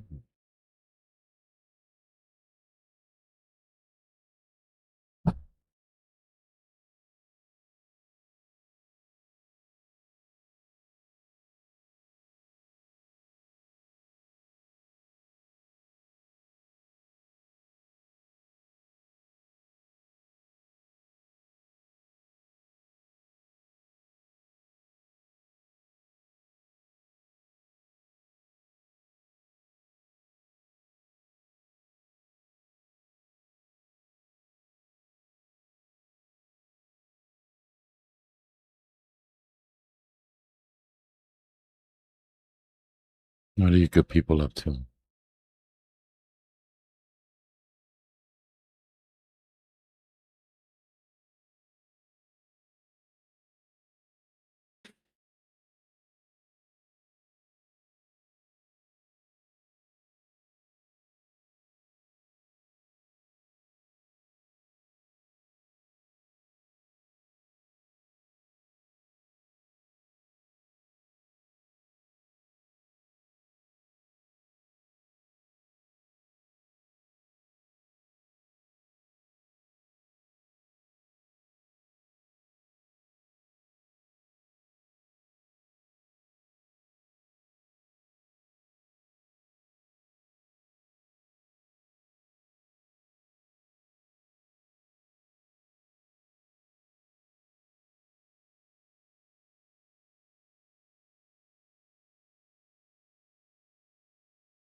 Nice. All right, well, we broke that 635. We're just now retesting the bottom of that bearish channel. Not a whole hell of a lot to add.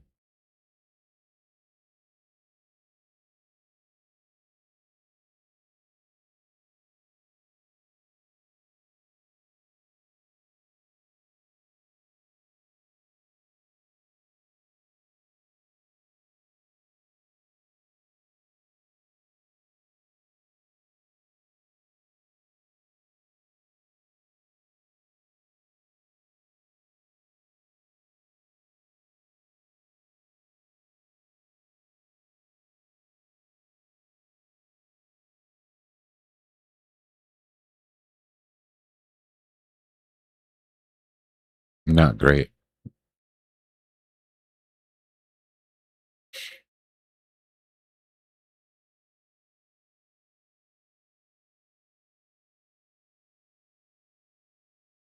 You mean in this relief here or our current relief rally?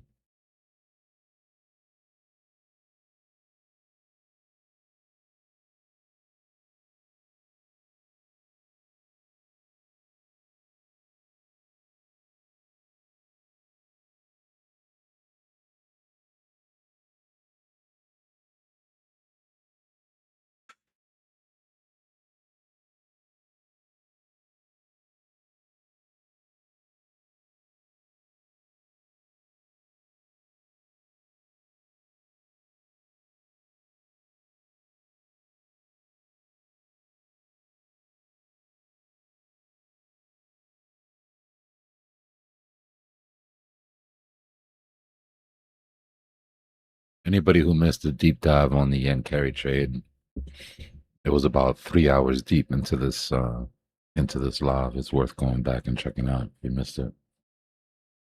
I will post all 3 of the videos in Discord.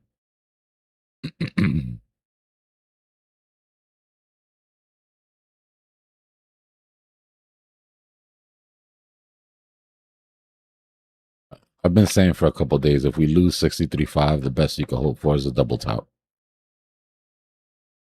If you wanted to keep the host for 70 alive, you needed to hold 635. And that's before all of this yen carry shit. So not only have we lost the structure, but we've lost the will, in my opinion.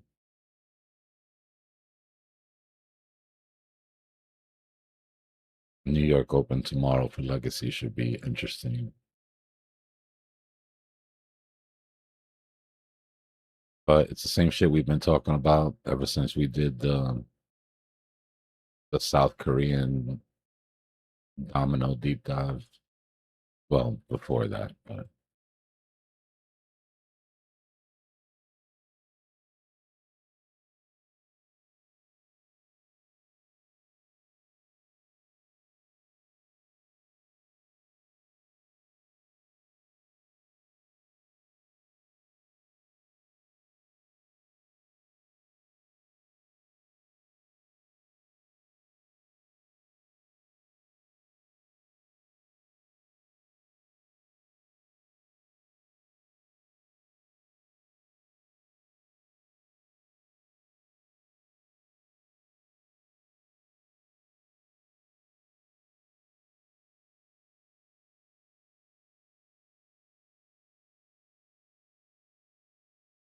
how the alt's holding up.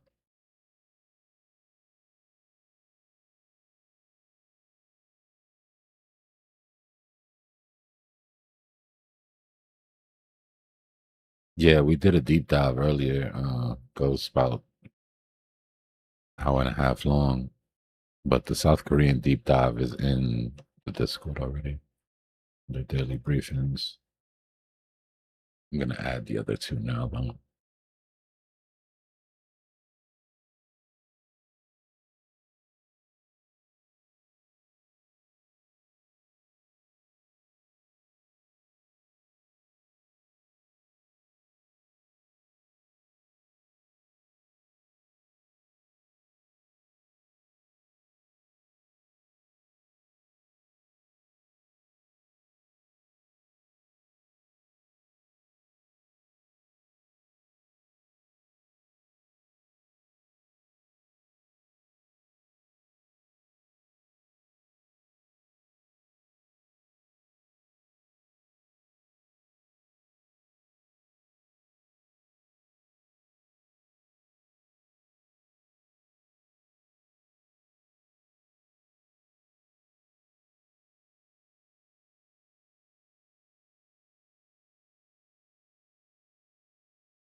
If you go into daily research briefing in Discord and watch the last 1, 2, 3, 4, 5, 6 videos, you'll be completely caught up.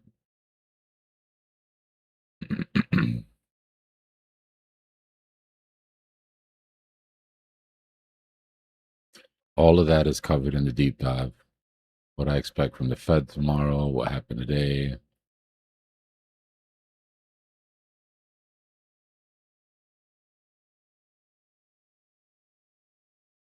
The channel is the width of the channel unless it's a flag. This would be a flag.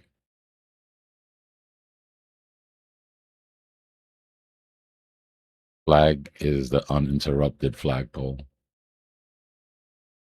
So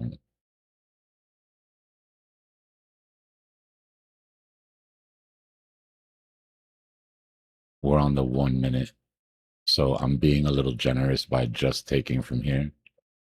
If you go to a bigger time frame, you'll see what I mean in a second.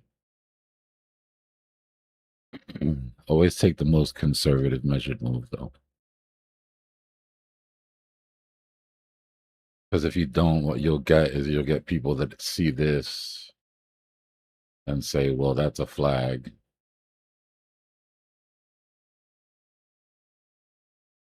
And this is a pole.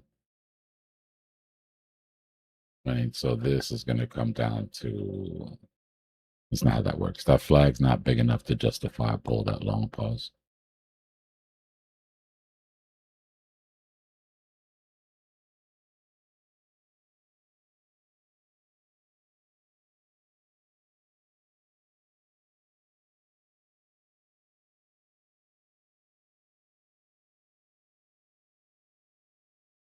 So instead, you take the uninterrupted, right? Just from there to the bottom of the button. If it's not a flag, if it's just a channel, then it's just the width of the channel.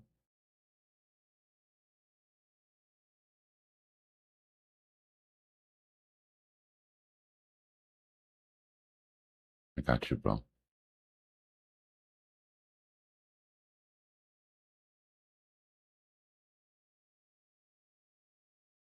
But this is a slow breaking W that we're in. Right, the measured move for the W is right here. Just taking forever to play out. And at this point, you can play out that entire W without invalidating this bear flag. Right, price could just do this, hit the measured move, and still be inside the flag itself. So the W is not as important as breaking out of this bearish structure.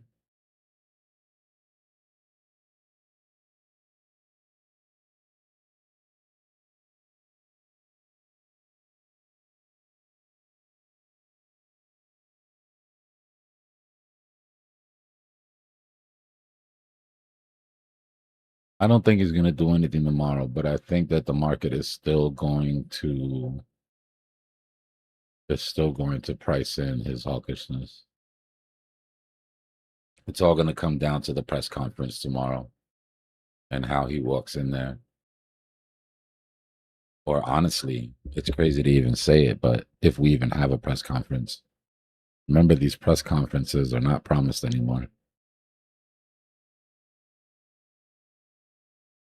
I'm waiting to see what the market does the one day that they give us the FOMC numbers and then say, sorry, no questions.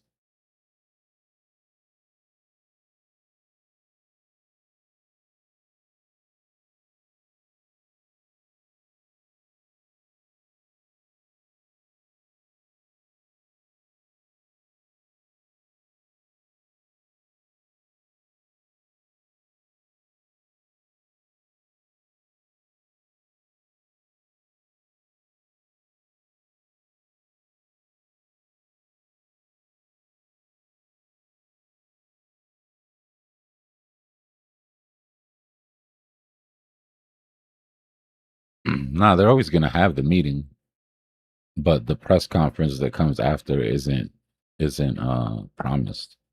We always assumed it was, right? Until his welcome speech.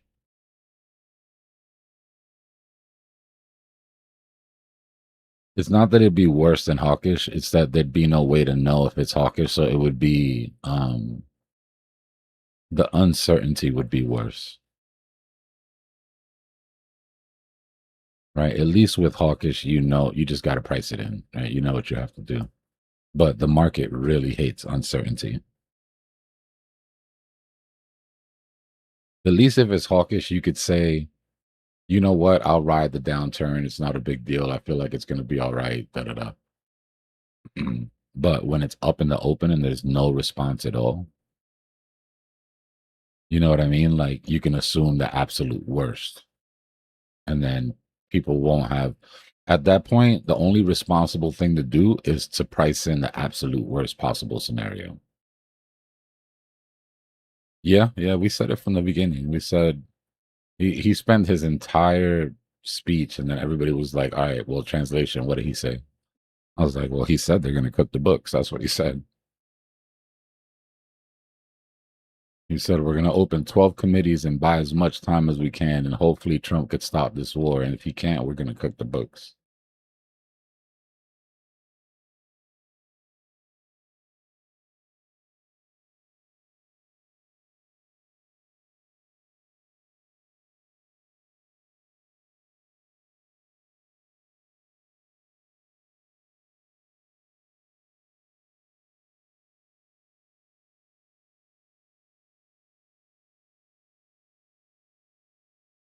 Well, I'm glad sometimes that I live in a country where I can talk shit about my leaders.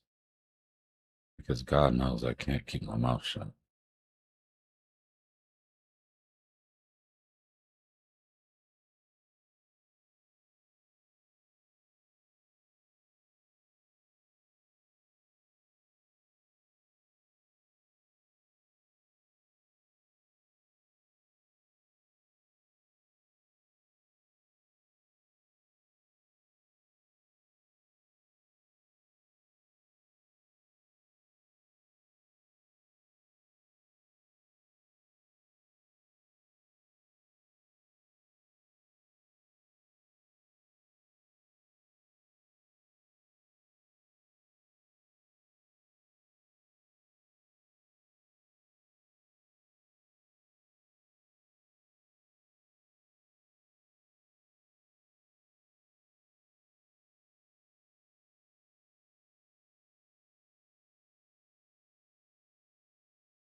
My little cousin got a house with 4 of his friends in New York.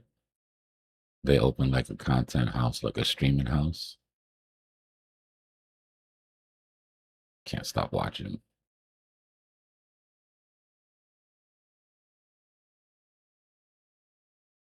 The kid's gonna be all right though. He reminds me of me when I was younger, but less insane.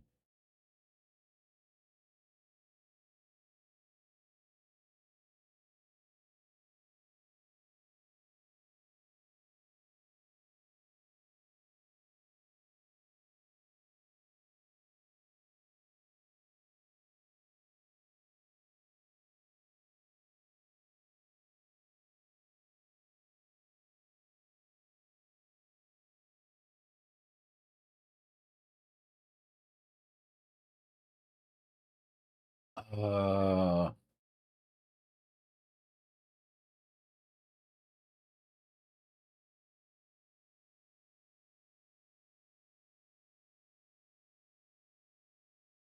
if I can figure out how to share a link without exposing who it is, I will.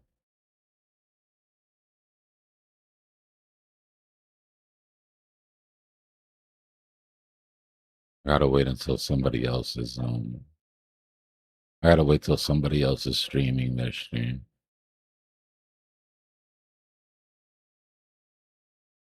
Well, no, if I gave you his Twitch, it would kind of give it away. But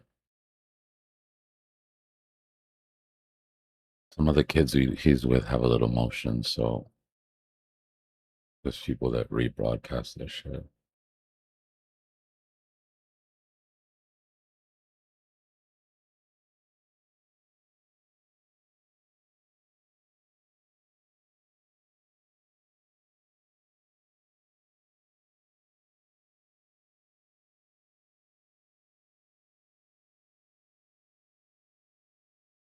There's so many ways to make money right now.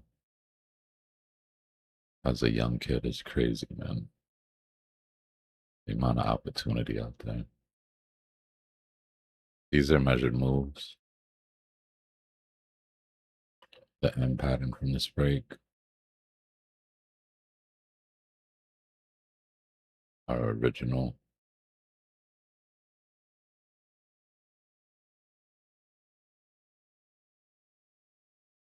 Oh, those were the 3 bearish targets that had to hit to change sentiment.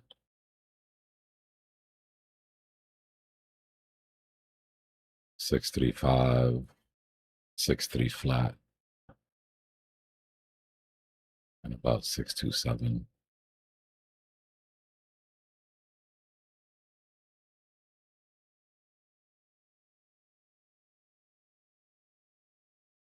This entire area here was clutch.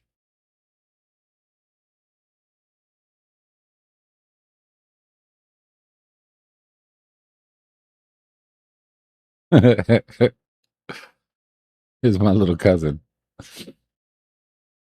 Thanks for the 20 bandos.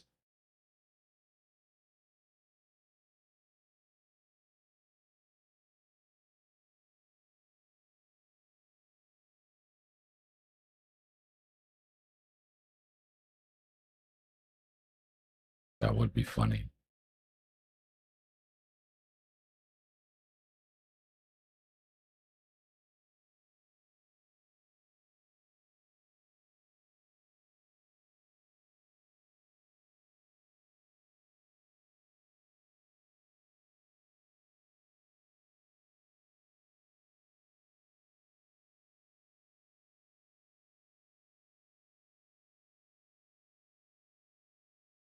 Yeah, it does. It brings down the it brings down the probability to reject off 70 quite a bit.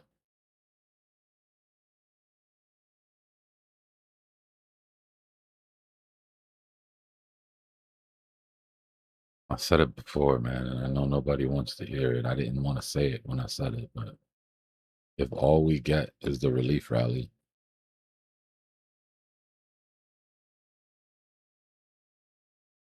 right?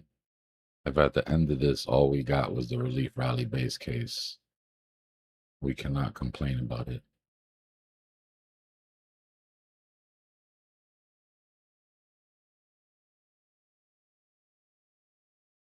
This didn't help. Look at the timing of the Citadel security announcement. When they said that they expect the Federal Reserve to raise rates. Now, it's not that these guys have a crystal ball.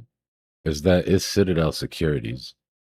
And if Citadel Securities is telling you that they're pricing in the possibility of a raise and you haven't, then there's some decisions that need to be made, right? I'm talking on a big level, not a personal trader level, but on a hedge fund level, right?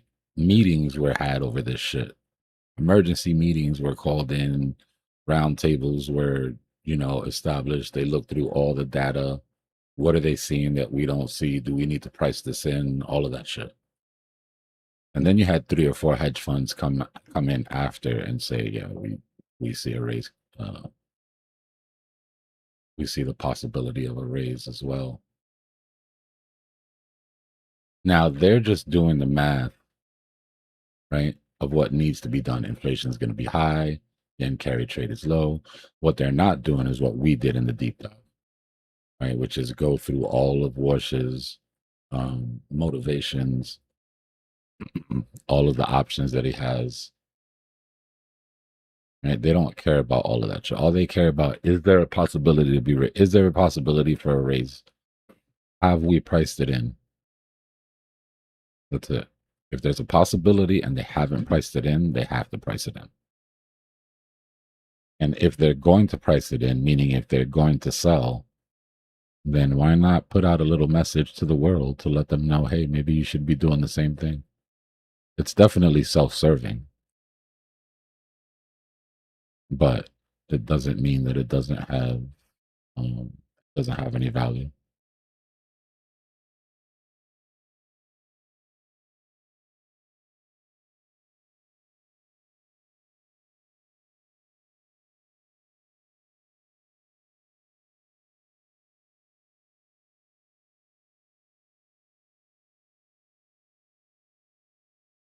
Some people aren't good at math, DJ. Like some people know all the right equations, but they suck at math.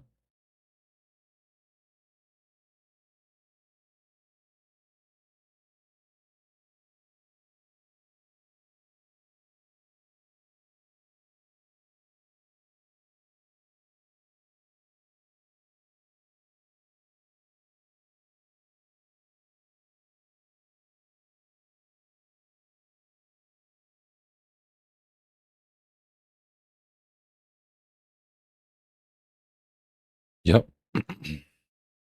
Yep.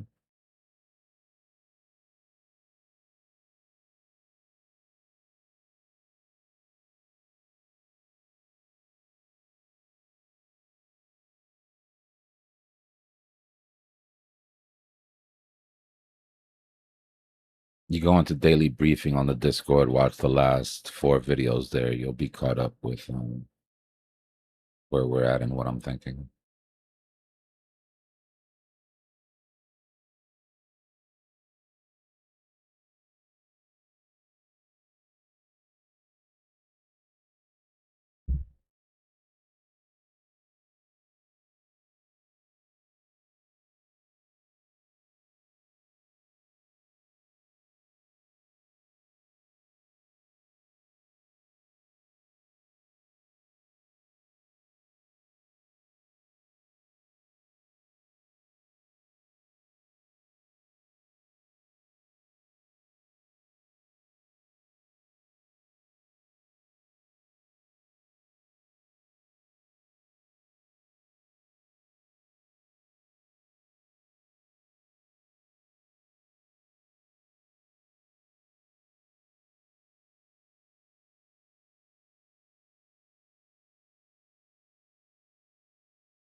Just doing a thing.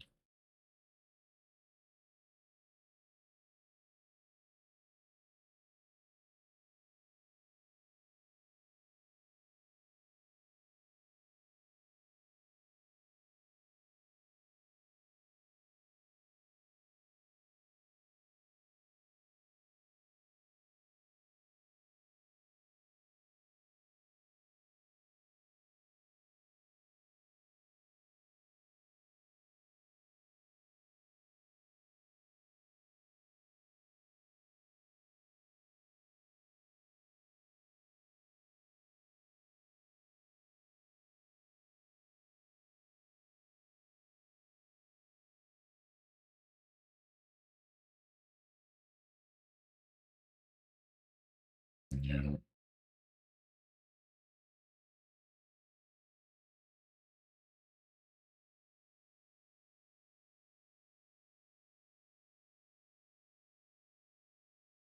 Yep.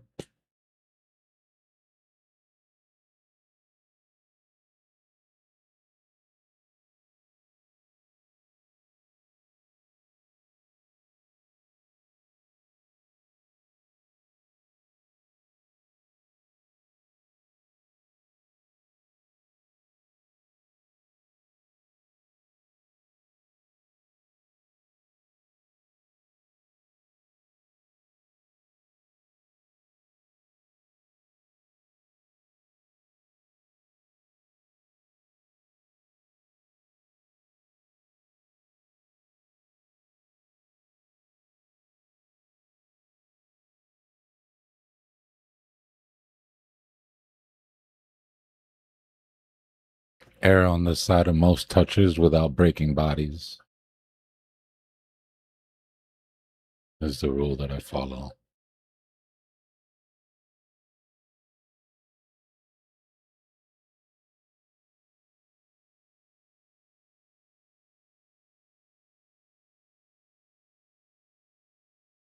So, like, as an example,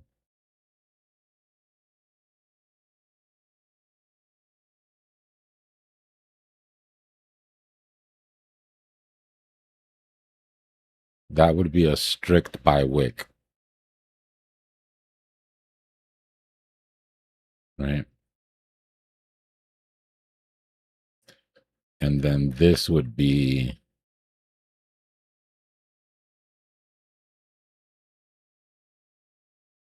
some people do this. This drives me crazy.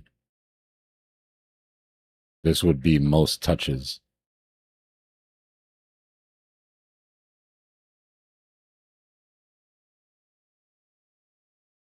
For me, it's most touches without breaking bodies.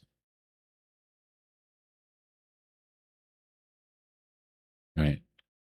Most touches possible without breaking bodies. And then you can go through time frames to see how that works, right? Depending on the time frame.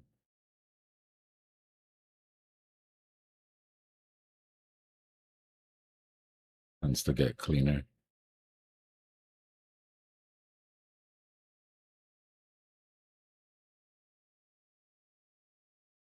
If you're ever in doubt of a true trend,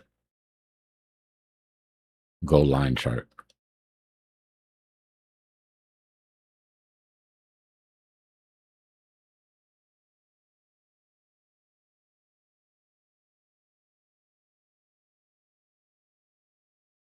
Does that make sense?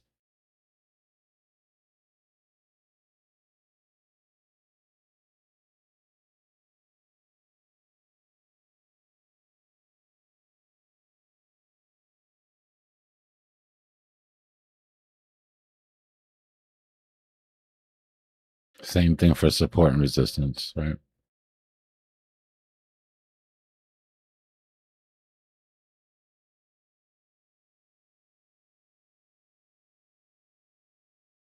Most amount of touches without breaking bodies.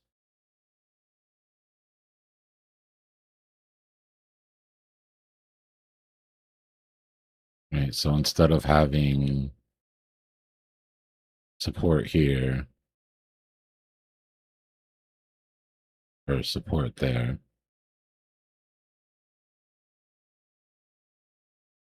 most amount of touches without breaking bodies. I need a point on the chart where the price came to the most amount of time but respected on close.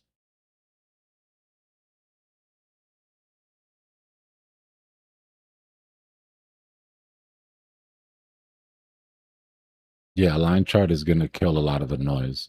It's going to take away all your information from candles, so you don't just want to trade line charts, right? But it will kill a lot of the noise. What's going on, Shy? Top of the morning.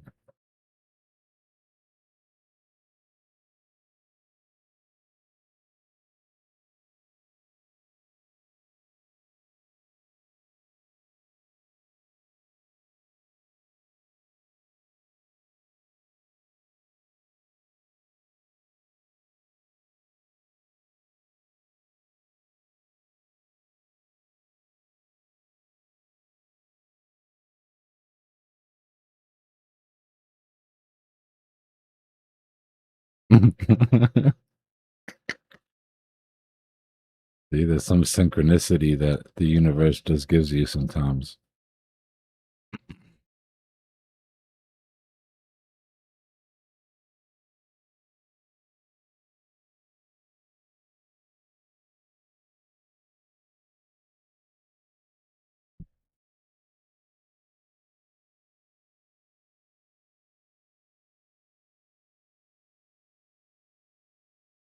Yeah, I mean, you'll get people that are going to give you different rules for that for so many different situations, and it's like, gang, how do I decide when? And it's mostly because they're cherry picking, right? the lines that they're drawing are meant to back up a thesis that they already have. I don't care, right? I'm going to use the same static rule every time, and whatever the line says is what the line says, right? I don't have a dog in this fight. But some people want it to go down, so they'll be like, no, you can't break wicks. You need to take that wick right there. And then that changes. You know what I mean?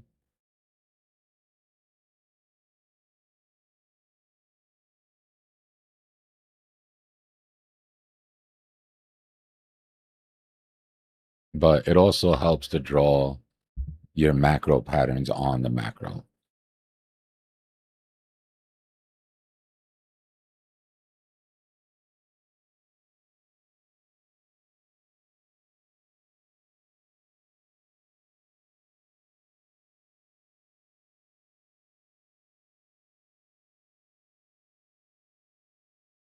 And never hesitate to adjust your pattern either. Right? Patterns change as they form. You know, there's times where you might, like, I'll give you an example. Maybe you're taking this wick, right? Like we are now. Maybe you're counting this wick.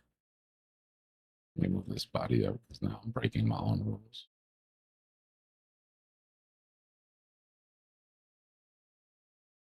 Move it down slightly. See how just that slight adjustment brings everything within alignment.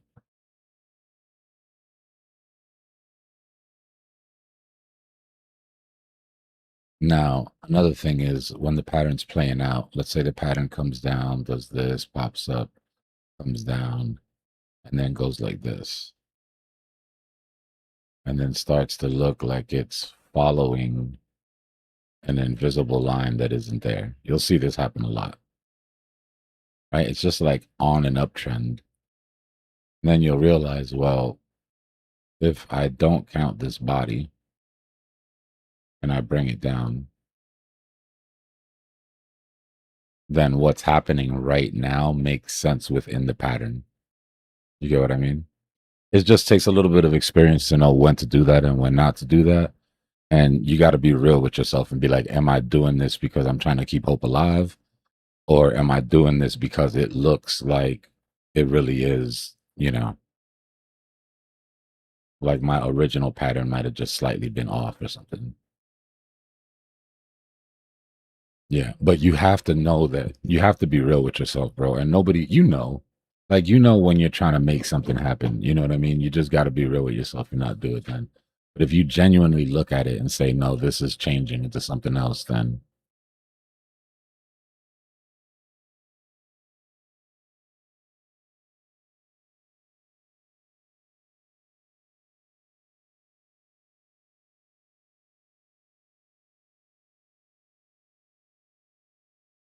not to mention you have a community,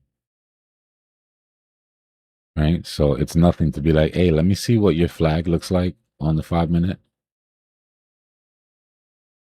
You know, just as a compare or contrast type of thing.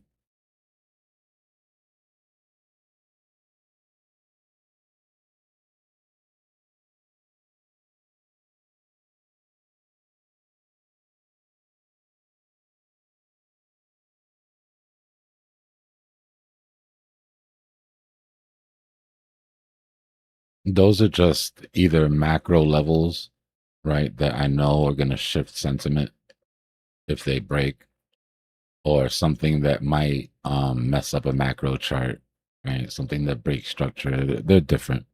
The bears must hold are exactly the same as when I put a bearish trigger, right? It's a line in the chart, a support in the chart, a target in the chart that triggers a level of, or several steps, right? If this, then that.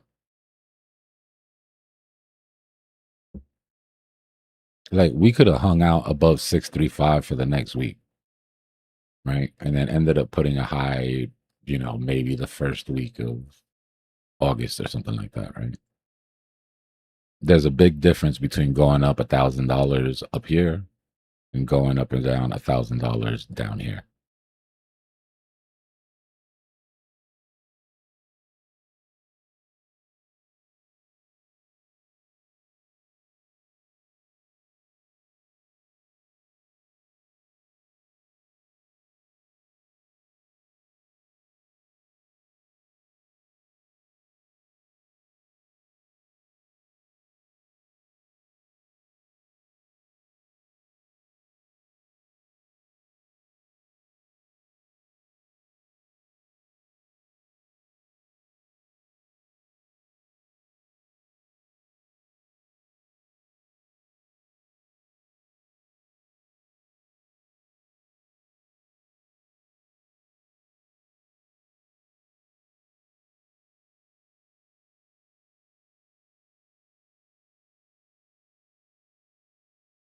I wonder if that inverse head and shoulders guy is gonna come back.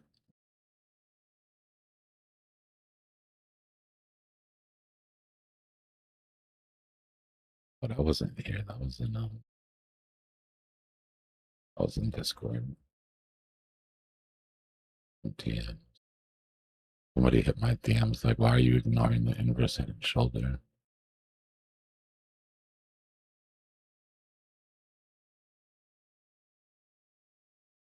I was like, well, mostly because there isn't one. But you know what gets me? When people accuse me of ignoring something or not paying attention to something. So have you like are you new here? Like how do you not know that I have a sickness when it comes to this type of shit already? Not that that means that that my assessment or my thesis is going to be correct, but what you can't do is accuse me of not digging deep enough or paying attention to the bullish side or the bearish side or something.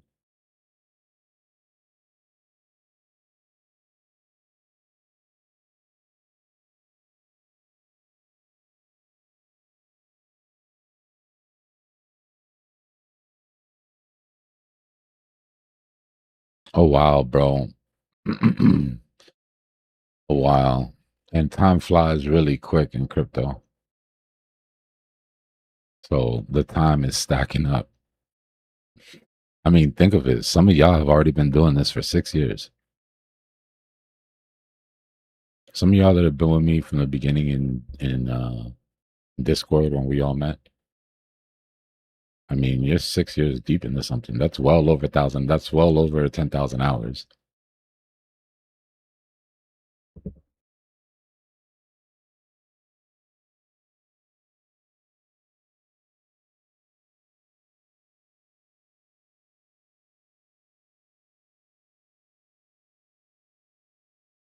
I mean, I don't know, Marco. I didn't find it in one place. If I had found everything in one place, there'd be somewhere for me to like point at. But I didn't. Like, I literally just went through everything and I kept what worked, what made sense. I kept what people could explain. That was my main thing. I don't care if your strategy works. If you can't explain it to me, then I can't add it.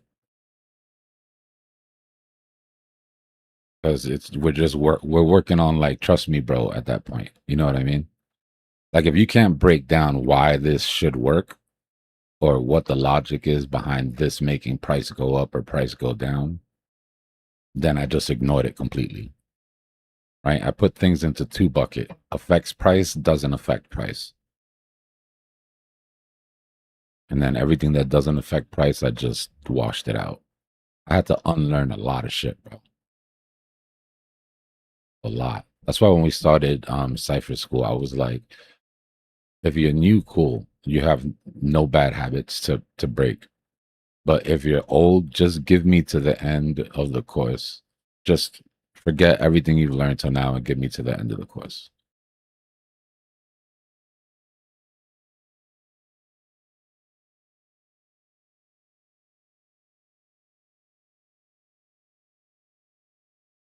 No, I'm still using Leviathan's liquidity indicator.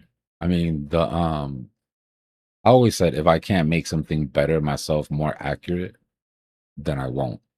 It's not about having our own shit. It's about having the best shit, right? Right now, this is the best liquidity indicator I can find on TradingView, and I haven't personally been able to make one better yet.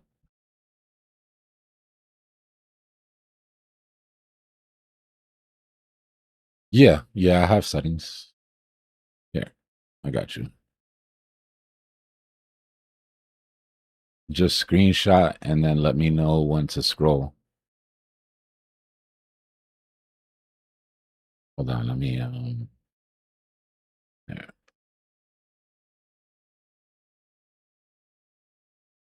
Just let me know when to scroll down. All right. Oh yeah, you can just rewind. That's right. All right, so that's basically the front page. Not a lot of difference. And then style, everything's the same. Most important thing was taking off these damn bubbles. Because how this is helpful to anybody, I have no idea.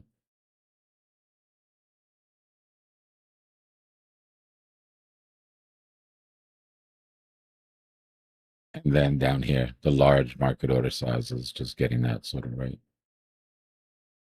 But this indicator out of the box, bro.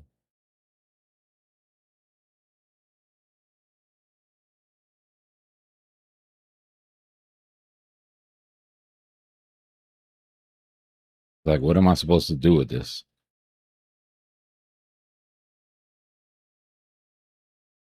Like, if someone could please explain how this is supposed to help me in my trading. I mean, I guess it looks cool, maybe, but and then hiding the dead bodies so you don't have to see all of the carnage. Although it is good to turn on every once in a while, right? Whenever somebody comes in and say, "Hey, why did we drop so hard?" It's like, well, because degen's going degen mostly.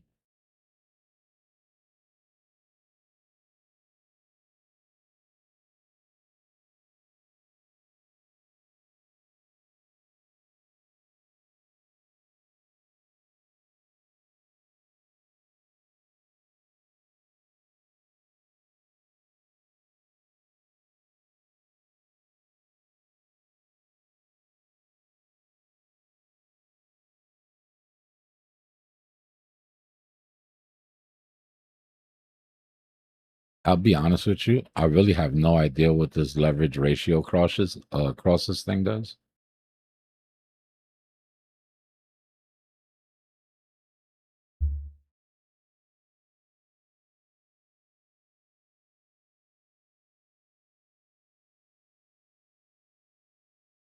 You get like these clusters every once in a while.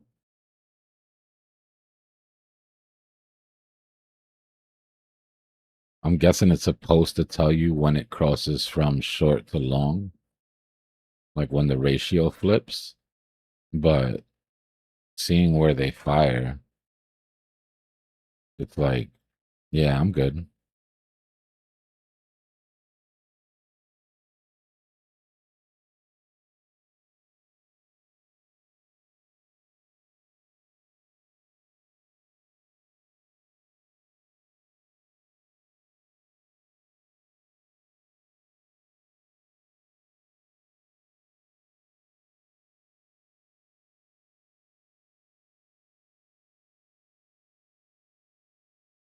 Sometimes you got to go naked chart, bro. That's the reason that I've got 37 Bitcoin charts.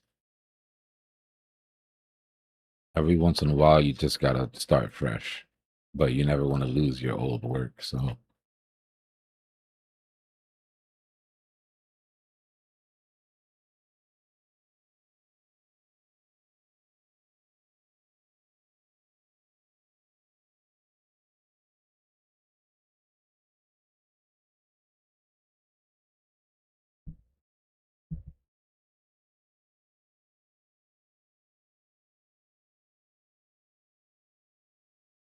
Low mean recovery, psychological high, psychological low. So I heard a lot of people going back and forth over whether it's a false move up or a false move down or what happened exactly, right? So, well, speaking of naked chart, let's go to a naked chart.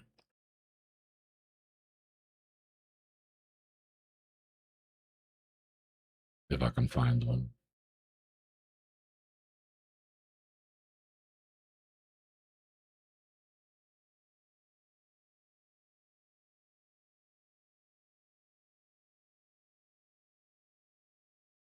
So we had our trap long.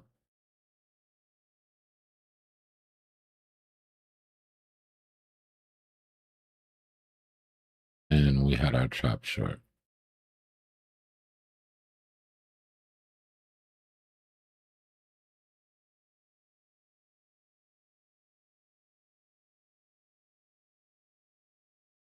Also, hold on.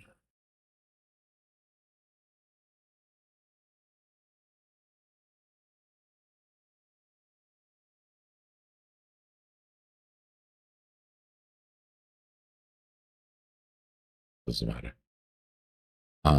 So we had our early weekend trap, right? Before psychological ranges came in.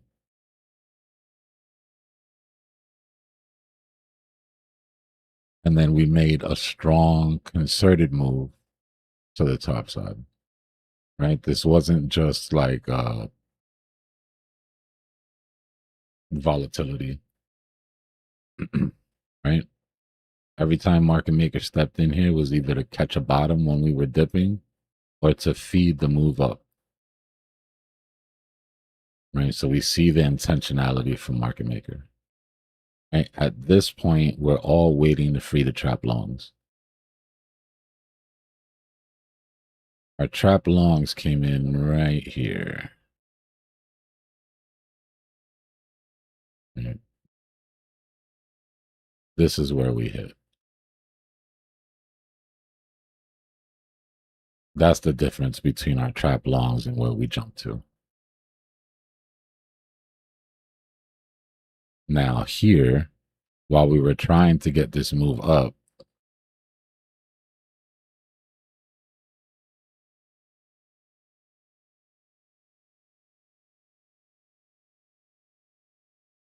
is when all of this business came out.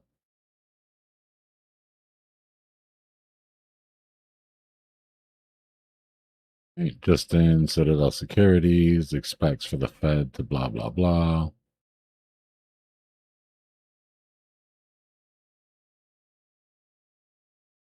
So instead of holding the 50 and pushing,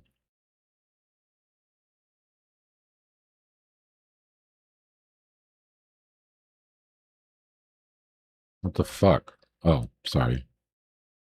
Language.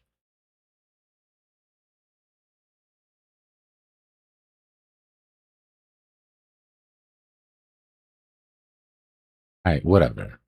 Right? This is where that news story came in. And we went down.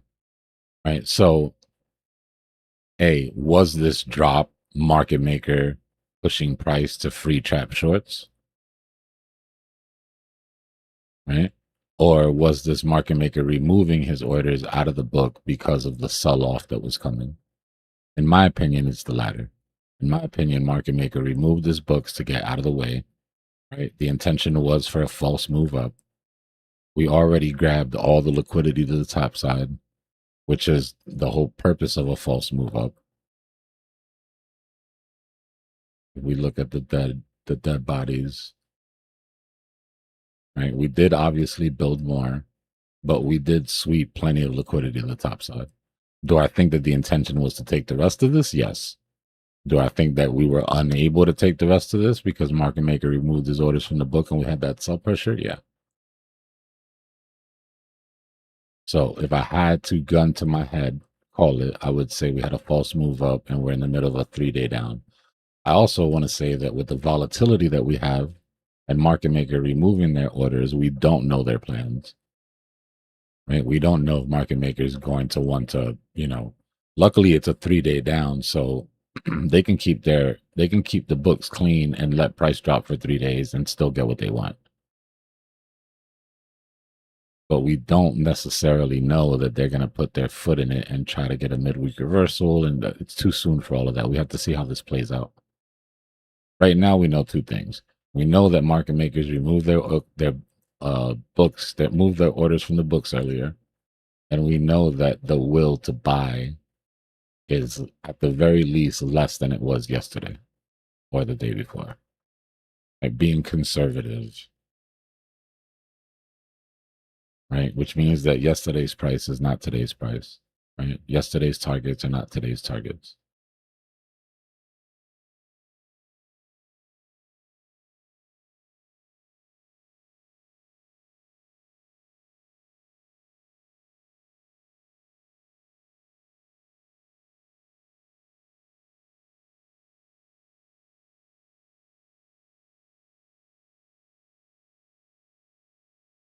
But anybody that says, nope, we didn't take out the longs, I don't care. We came down and we took out the shorts before the deadline. This is a false move down, and we're going to have a 3-day up. I have no arguments for that person. Right? All I could say is protect yourself against being wrong. And this is a tough one to call, so feel you.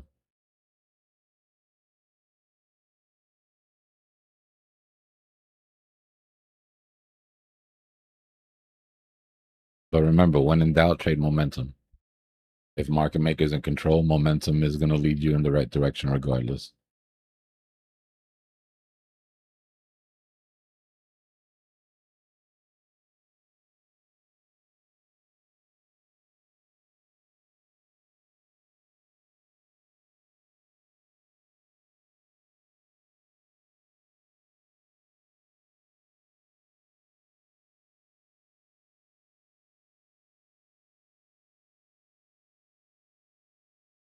And right now, while this pattern is very slow and weak looking because we're up against resistance, momentum is still on our side here. But if we go to our surf scalp indicator,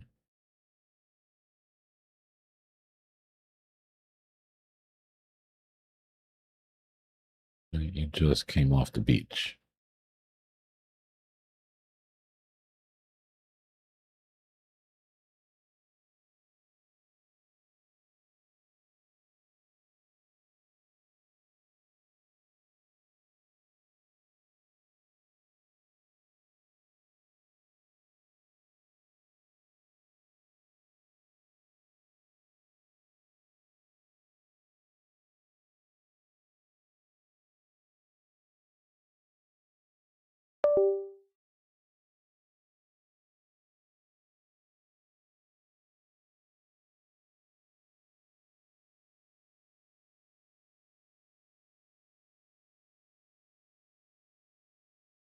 Yeah.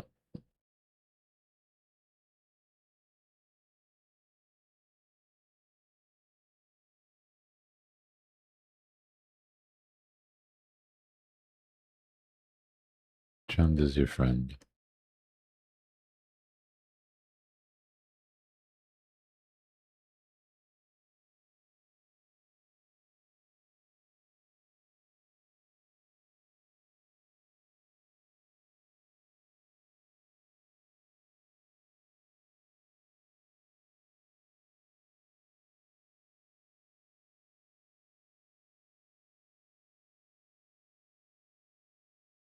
$50 and $200's too late. Why do you think every time somebody screams death cross or golden cross, price moves in the other direction? By the time you're 50 and you're 200 cross, the move is already cooked. You're already halfway through a push.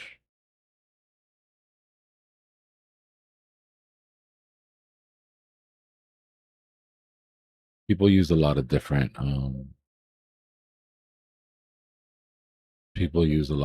combinations. For me, the 13 and the 50 gives you the best amount of fake out prevention while still keeping you at an early entry.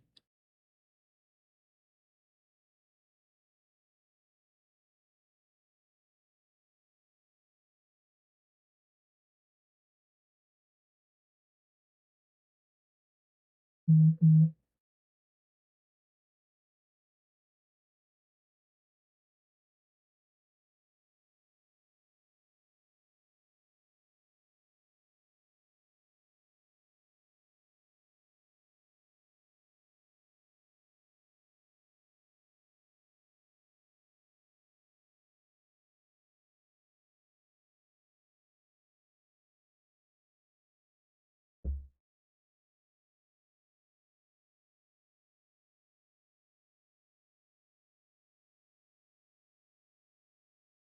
that would be the push right now, right? If volume is dead and market maker is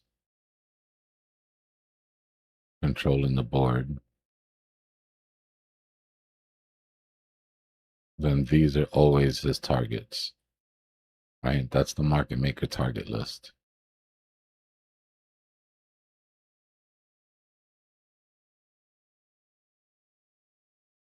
And he's already taken 3 of them.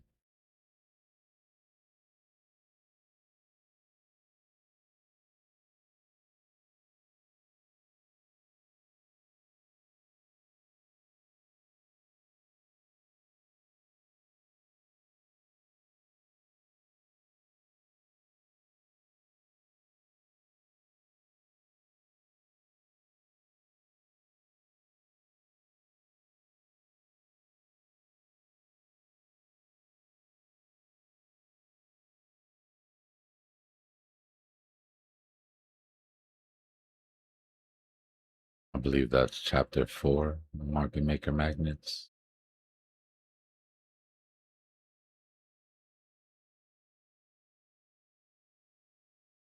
Bro, I was trying to categorize the course the other day to get everything finally moved over to WAP.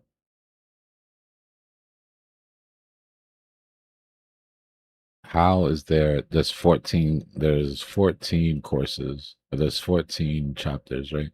How is there 98 pieces of video?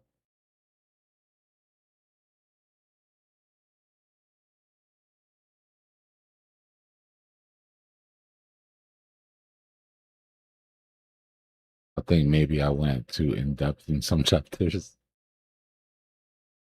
I've done a little bit too much.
All right, I'm back.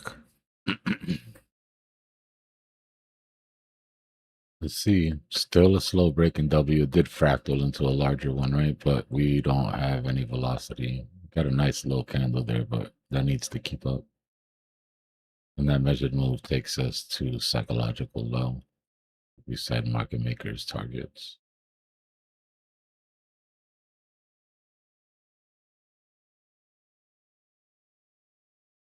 Yeah, we're just short of cycle.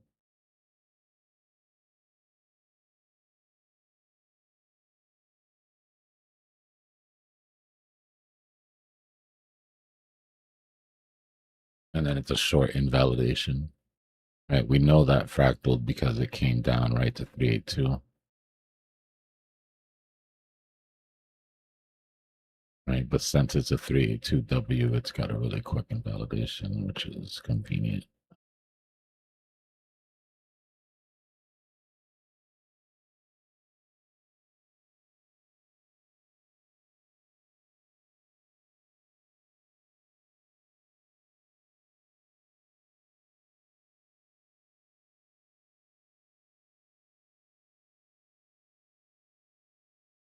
And that's us coming back into that range.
No, I don't think it's over yet, man.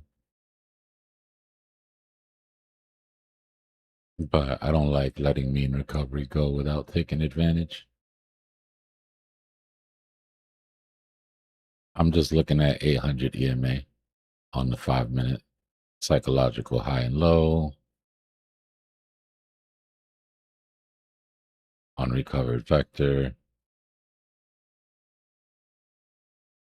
And then I will take my happy ass to sleep with some profits while this thing loses another level. Nah, they didn't spoof it, Issa. We just never came down to it. It's still there. I think they took a couple $100 off of it, though. It's like at 107 or something right now.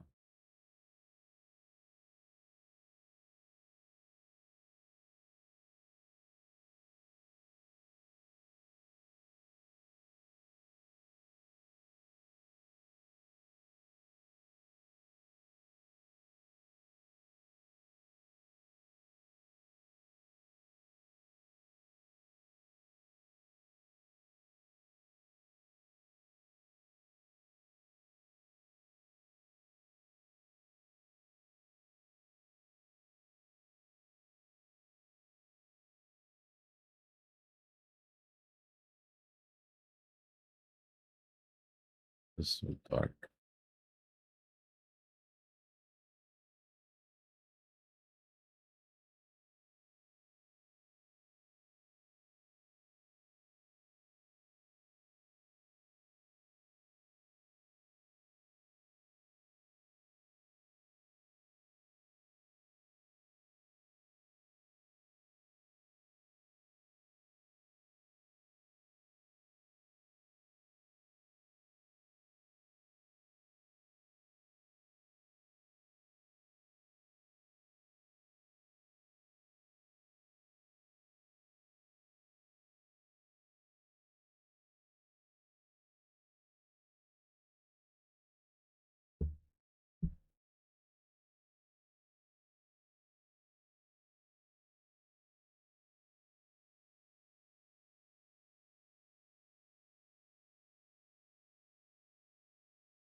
Just chilling, man. Getting some work done before I get out of here for the night.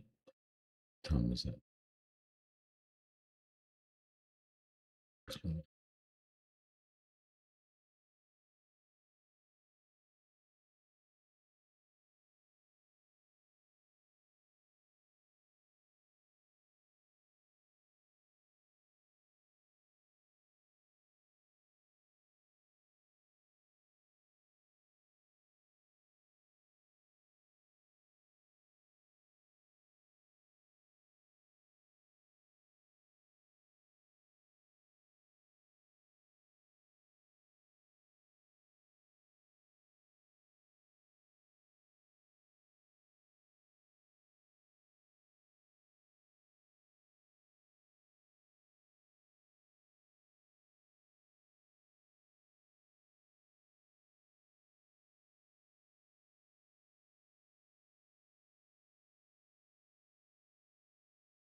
I don't know. They've got to come in and react to the news still.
Bit of a fight back and forth between us and UK right now.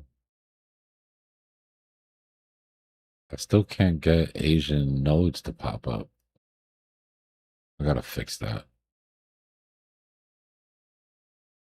Right now, all we're getting is US.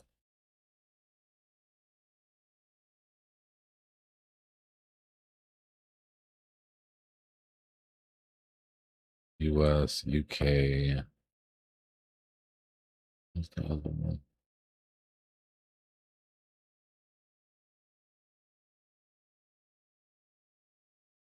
Eurozone.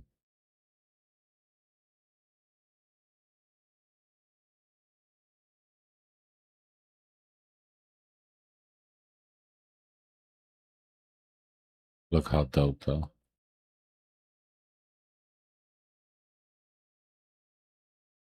Need to get that to drop down a little bit.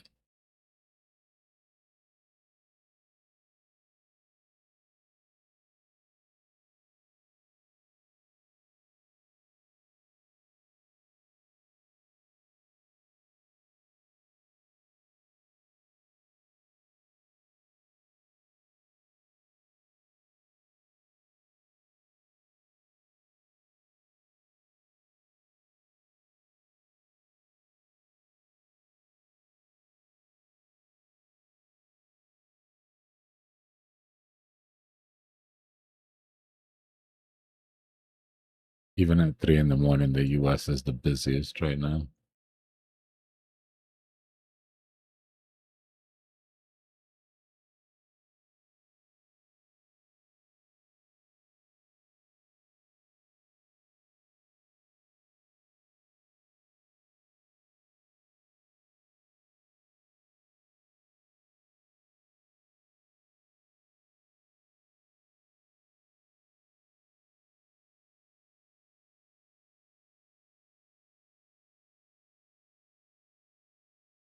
That's all our broadband by ISP.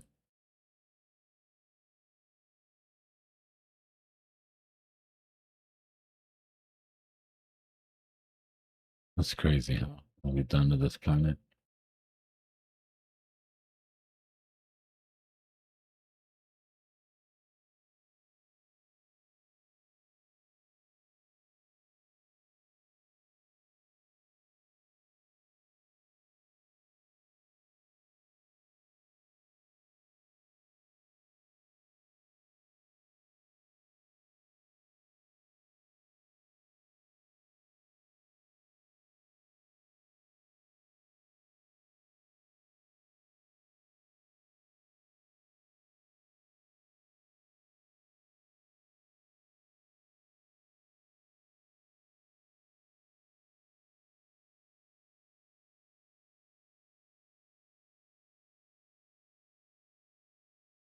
Nah, I haven't.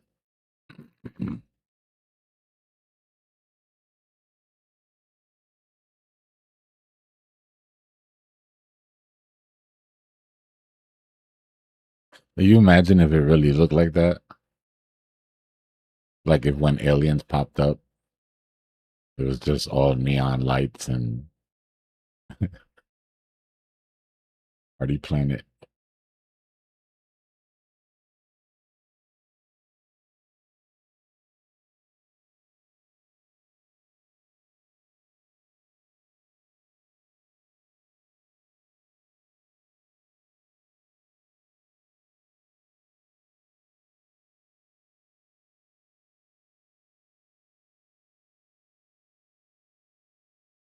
All right, let's make a little news run.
Netanyahu's coming to the White House.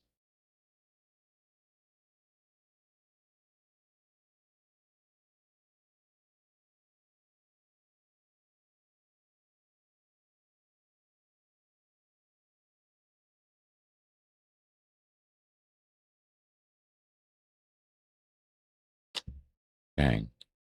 Oh my God, bro.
Yo, what is with this no dark mode shit? Like, come on.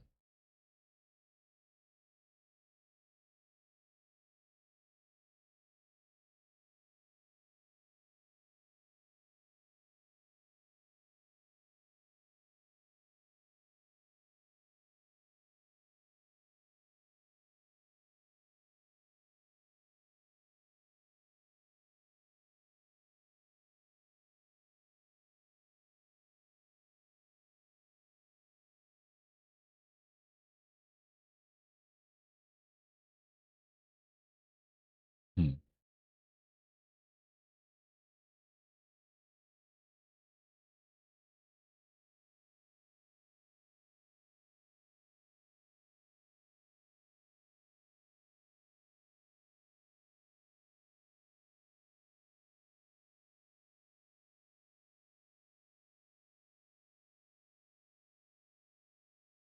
It's crazy, yo. This is why you gotta translate Chinese shit sometimes into English and stop waiting for. Xi Jinping pointed out that the world is undergoing profound changes, and Chinese EU relations face both new and important opportunities, as well as numerous challenges.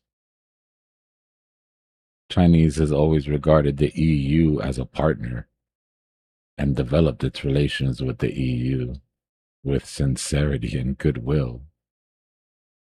Yeah, I bet.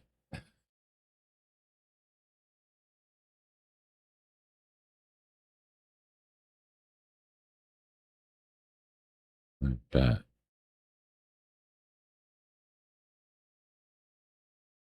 Making those moves right underneath our faces, bro. Every time we shit on an ally, they have a meeting.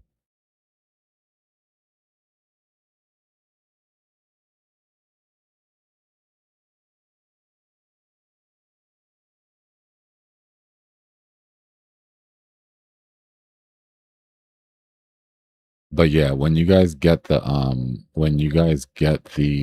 terminal, I like to read all of the shit inside of the US box, but that's written in different languages.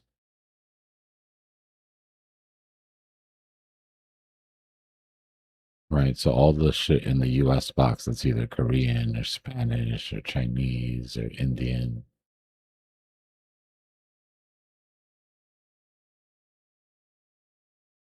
I can neither confirm nor deny.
It's not out yet, brother.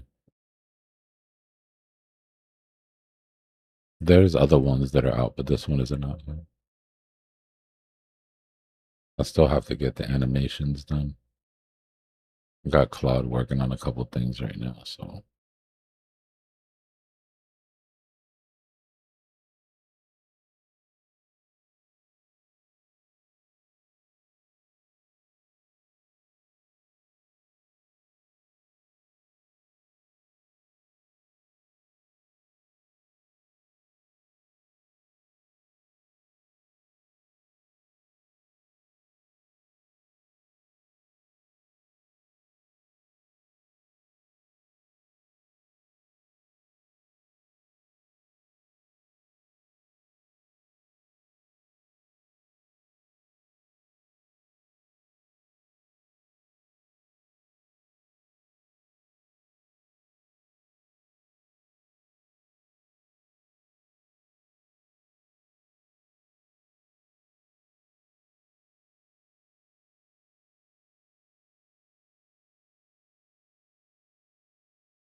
I should have just sat there and LARPed like I could read Chinese.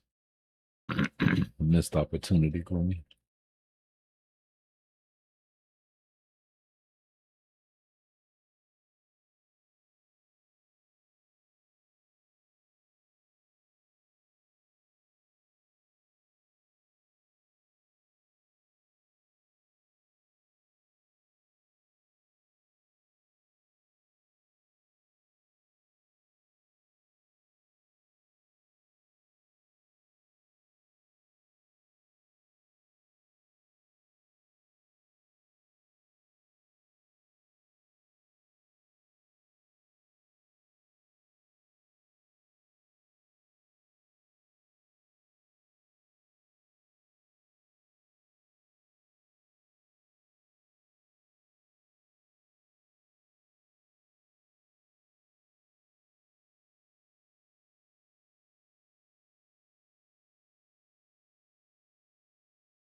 All right, you guys talk me into it.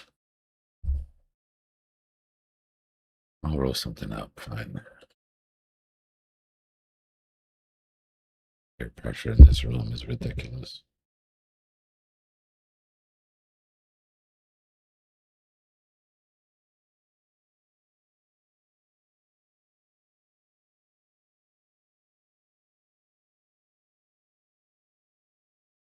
It's going bad, bro. We said it at the top of the bear market, right? We said when you get to the bottom, all the bullshit gets flushed out. Right. And it's usually because they don't anticipate, or they don't prepare for the bear market lasting as long as it does. Which is ridiculous because it's always lasted the same amount of time. Right? But it never fails when you get to the end and Bitcoin doesn't go up. They said FTX would have never happened if Bitcoin just went up like a month and a half earlier from what it did. If they could have just held it down for a month and a half, Bitcoin would have recovered, and the holes in the books would have been covered up, and nobody would have known.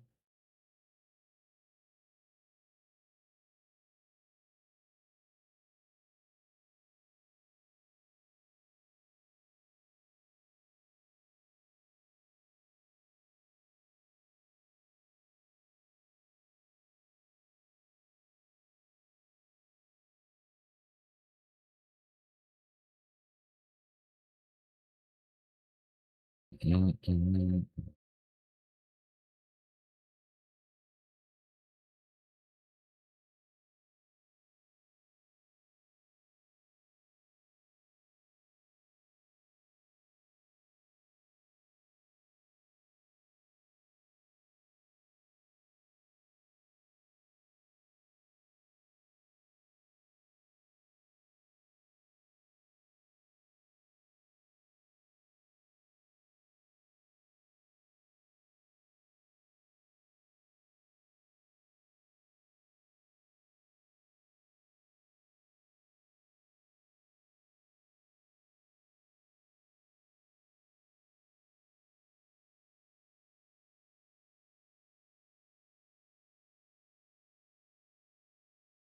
Pushing them bears back.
Anthropic just released a new cleanup for Claude. Anybody that's using Claude on a Claude code in a terminal, just run /doctor.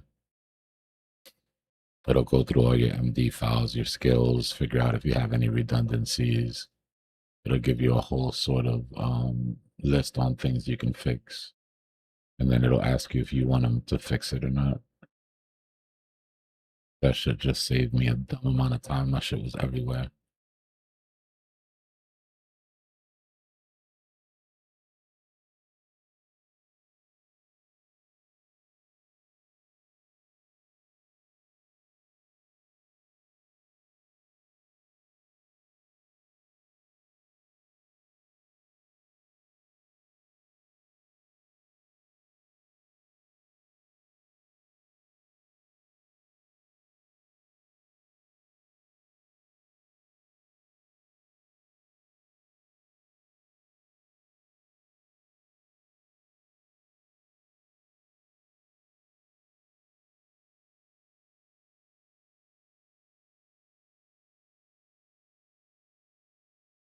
There we go. Now all the stuff is on the flat map too.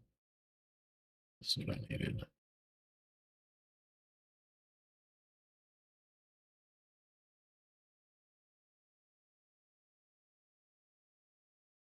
Yeah, it's gonna run like a check, and then it's gonna give you a diagnosis.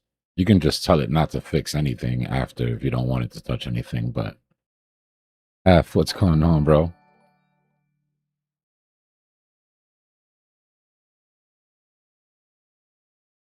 Big 13.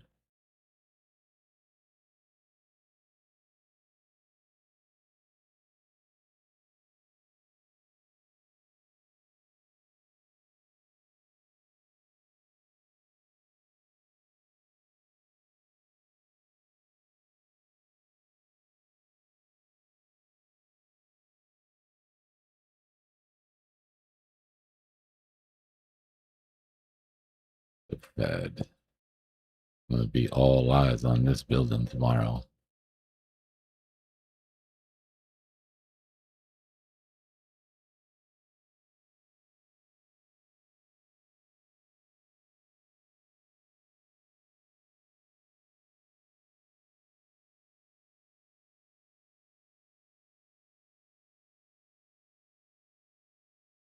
Not trippy at all, right?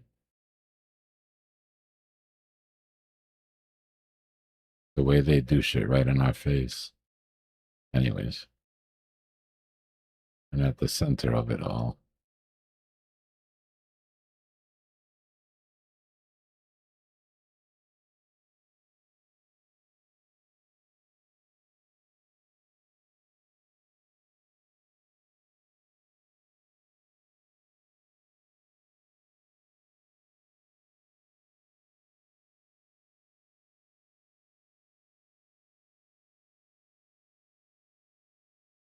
It's a road, by the way.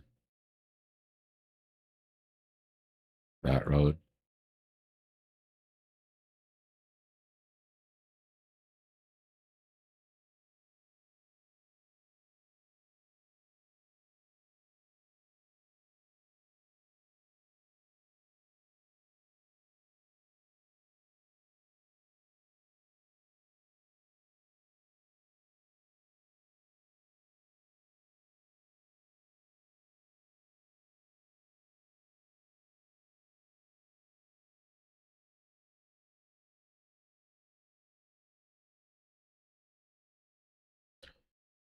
Okay, so any new Hormuz news? 1 hour ago. All the Houthis are up to their shenanigans again.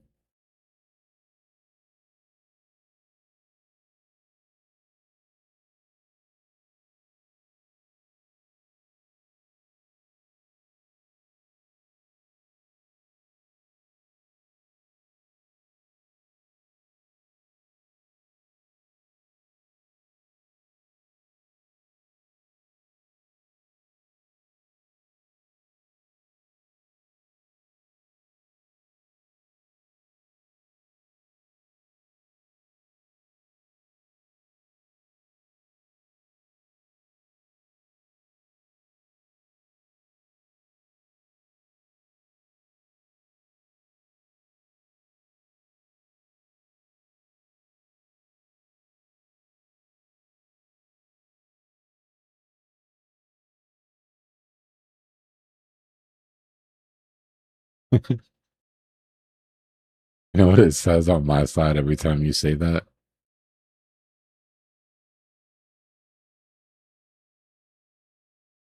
You know what? I'm not so show you. Oh, I don't gotta do a snippet. You can see it on my screen. Look. It says the world is full of beautiful people. Is it full of beautiful places and beautiful people? And it's just that smack the like button. YouTube translation is bugged out. I don't know what the hell, how that works or who's running the show over there, but I like it though. it knows It what had you its- meant. Yeah.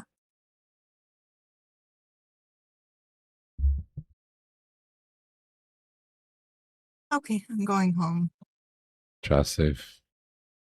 It's challenging getting through the day without the medication I've become so accustomed to. I hear you. It was like, You must feel like you're like how- dragging. yeah, and it's not even a stimulant, but it is an alertness medication for narcolepsy.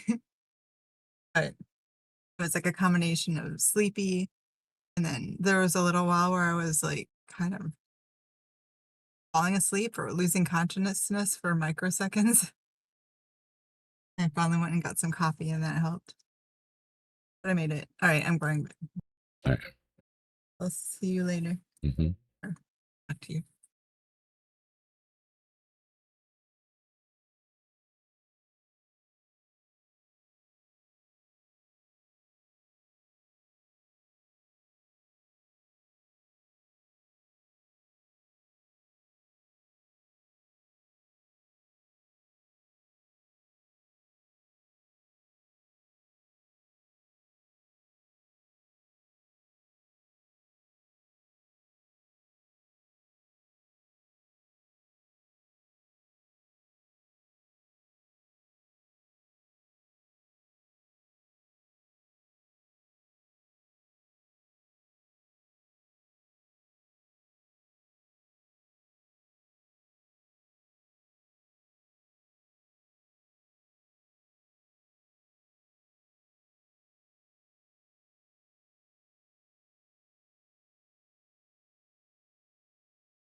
Invalidation is at 63353.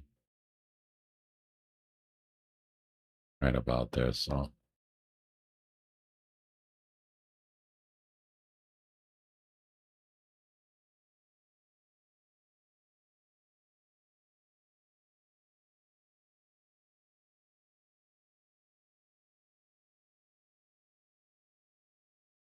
What's going on, Turkey? My bad. I thought it. I don't know if I said it. I'm juggling like 4 different things right now.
I don't even I don't even remember how to turn that off.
Damn, Japan just got hit by a 7.1 magnitude earthquake.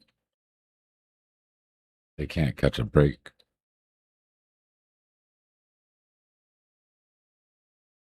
You can add recovery costs to the pressure now.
See if we can invalidate this W here.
to rabbit holes.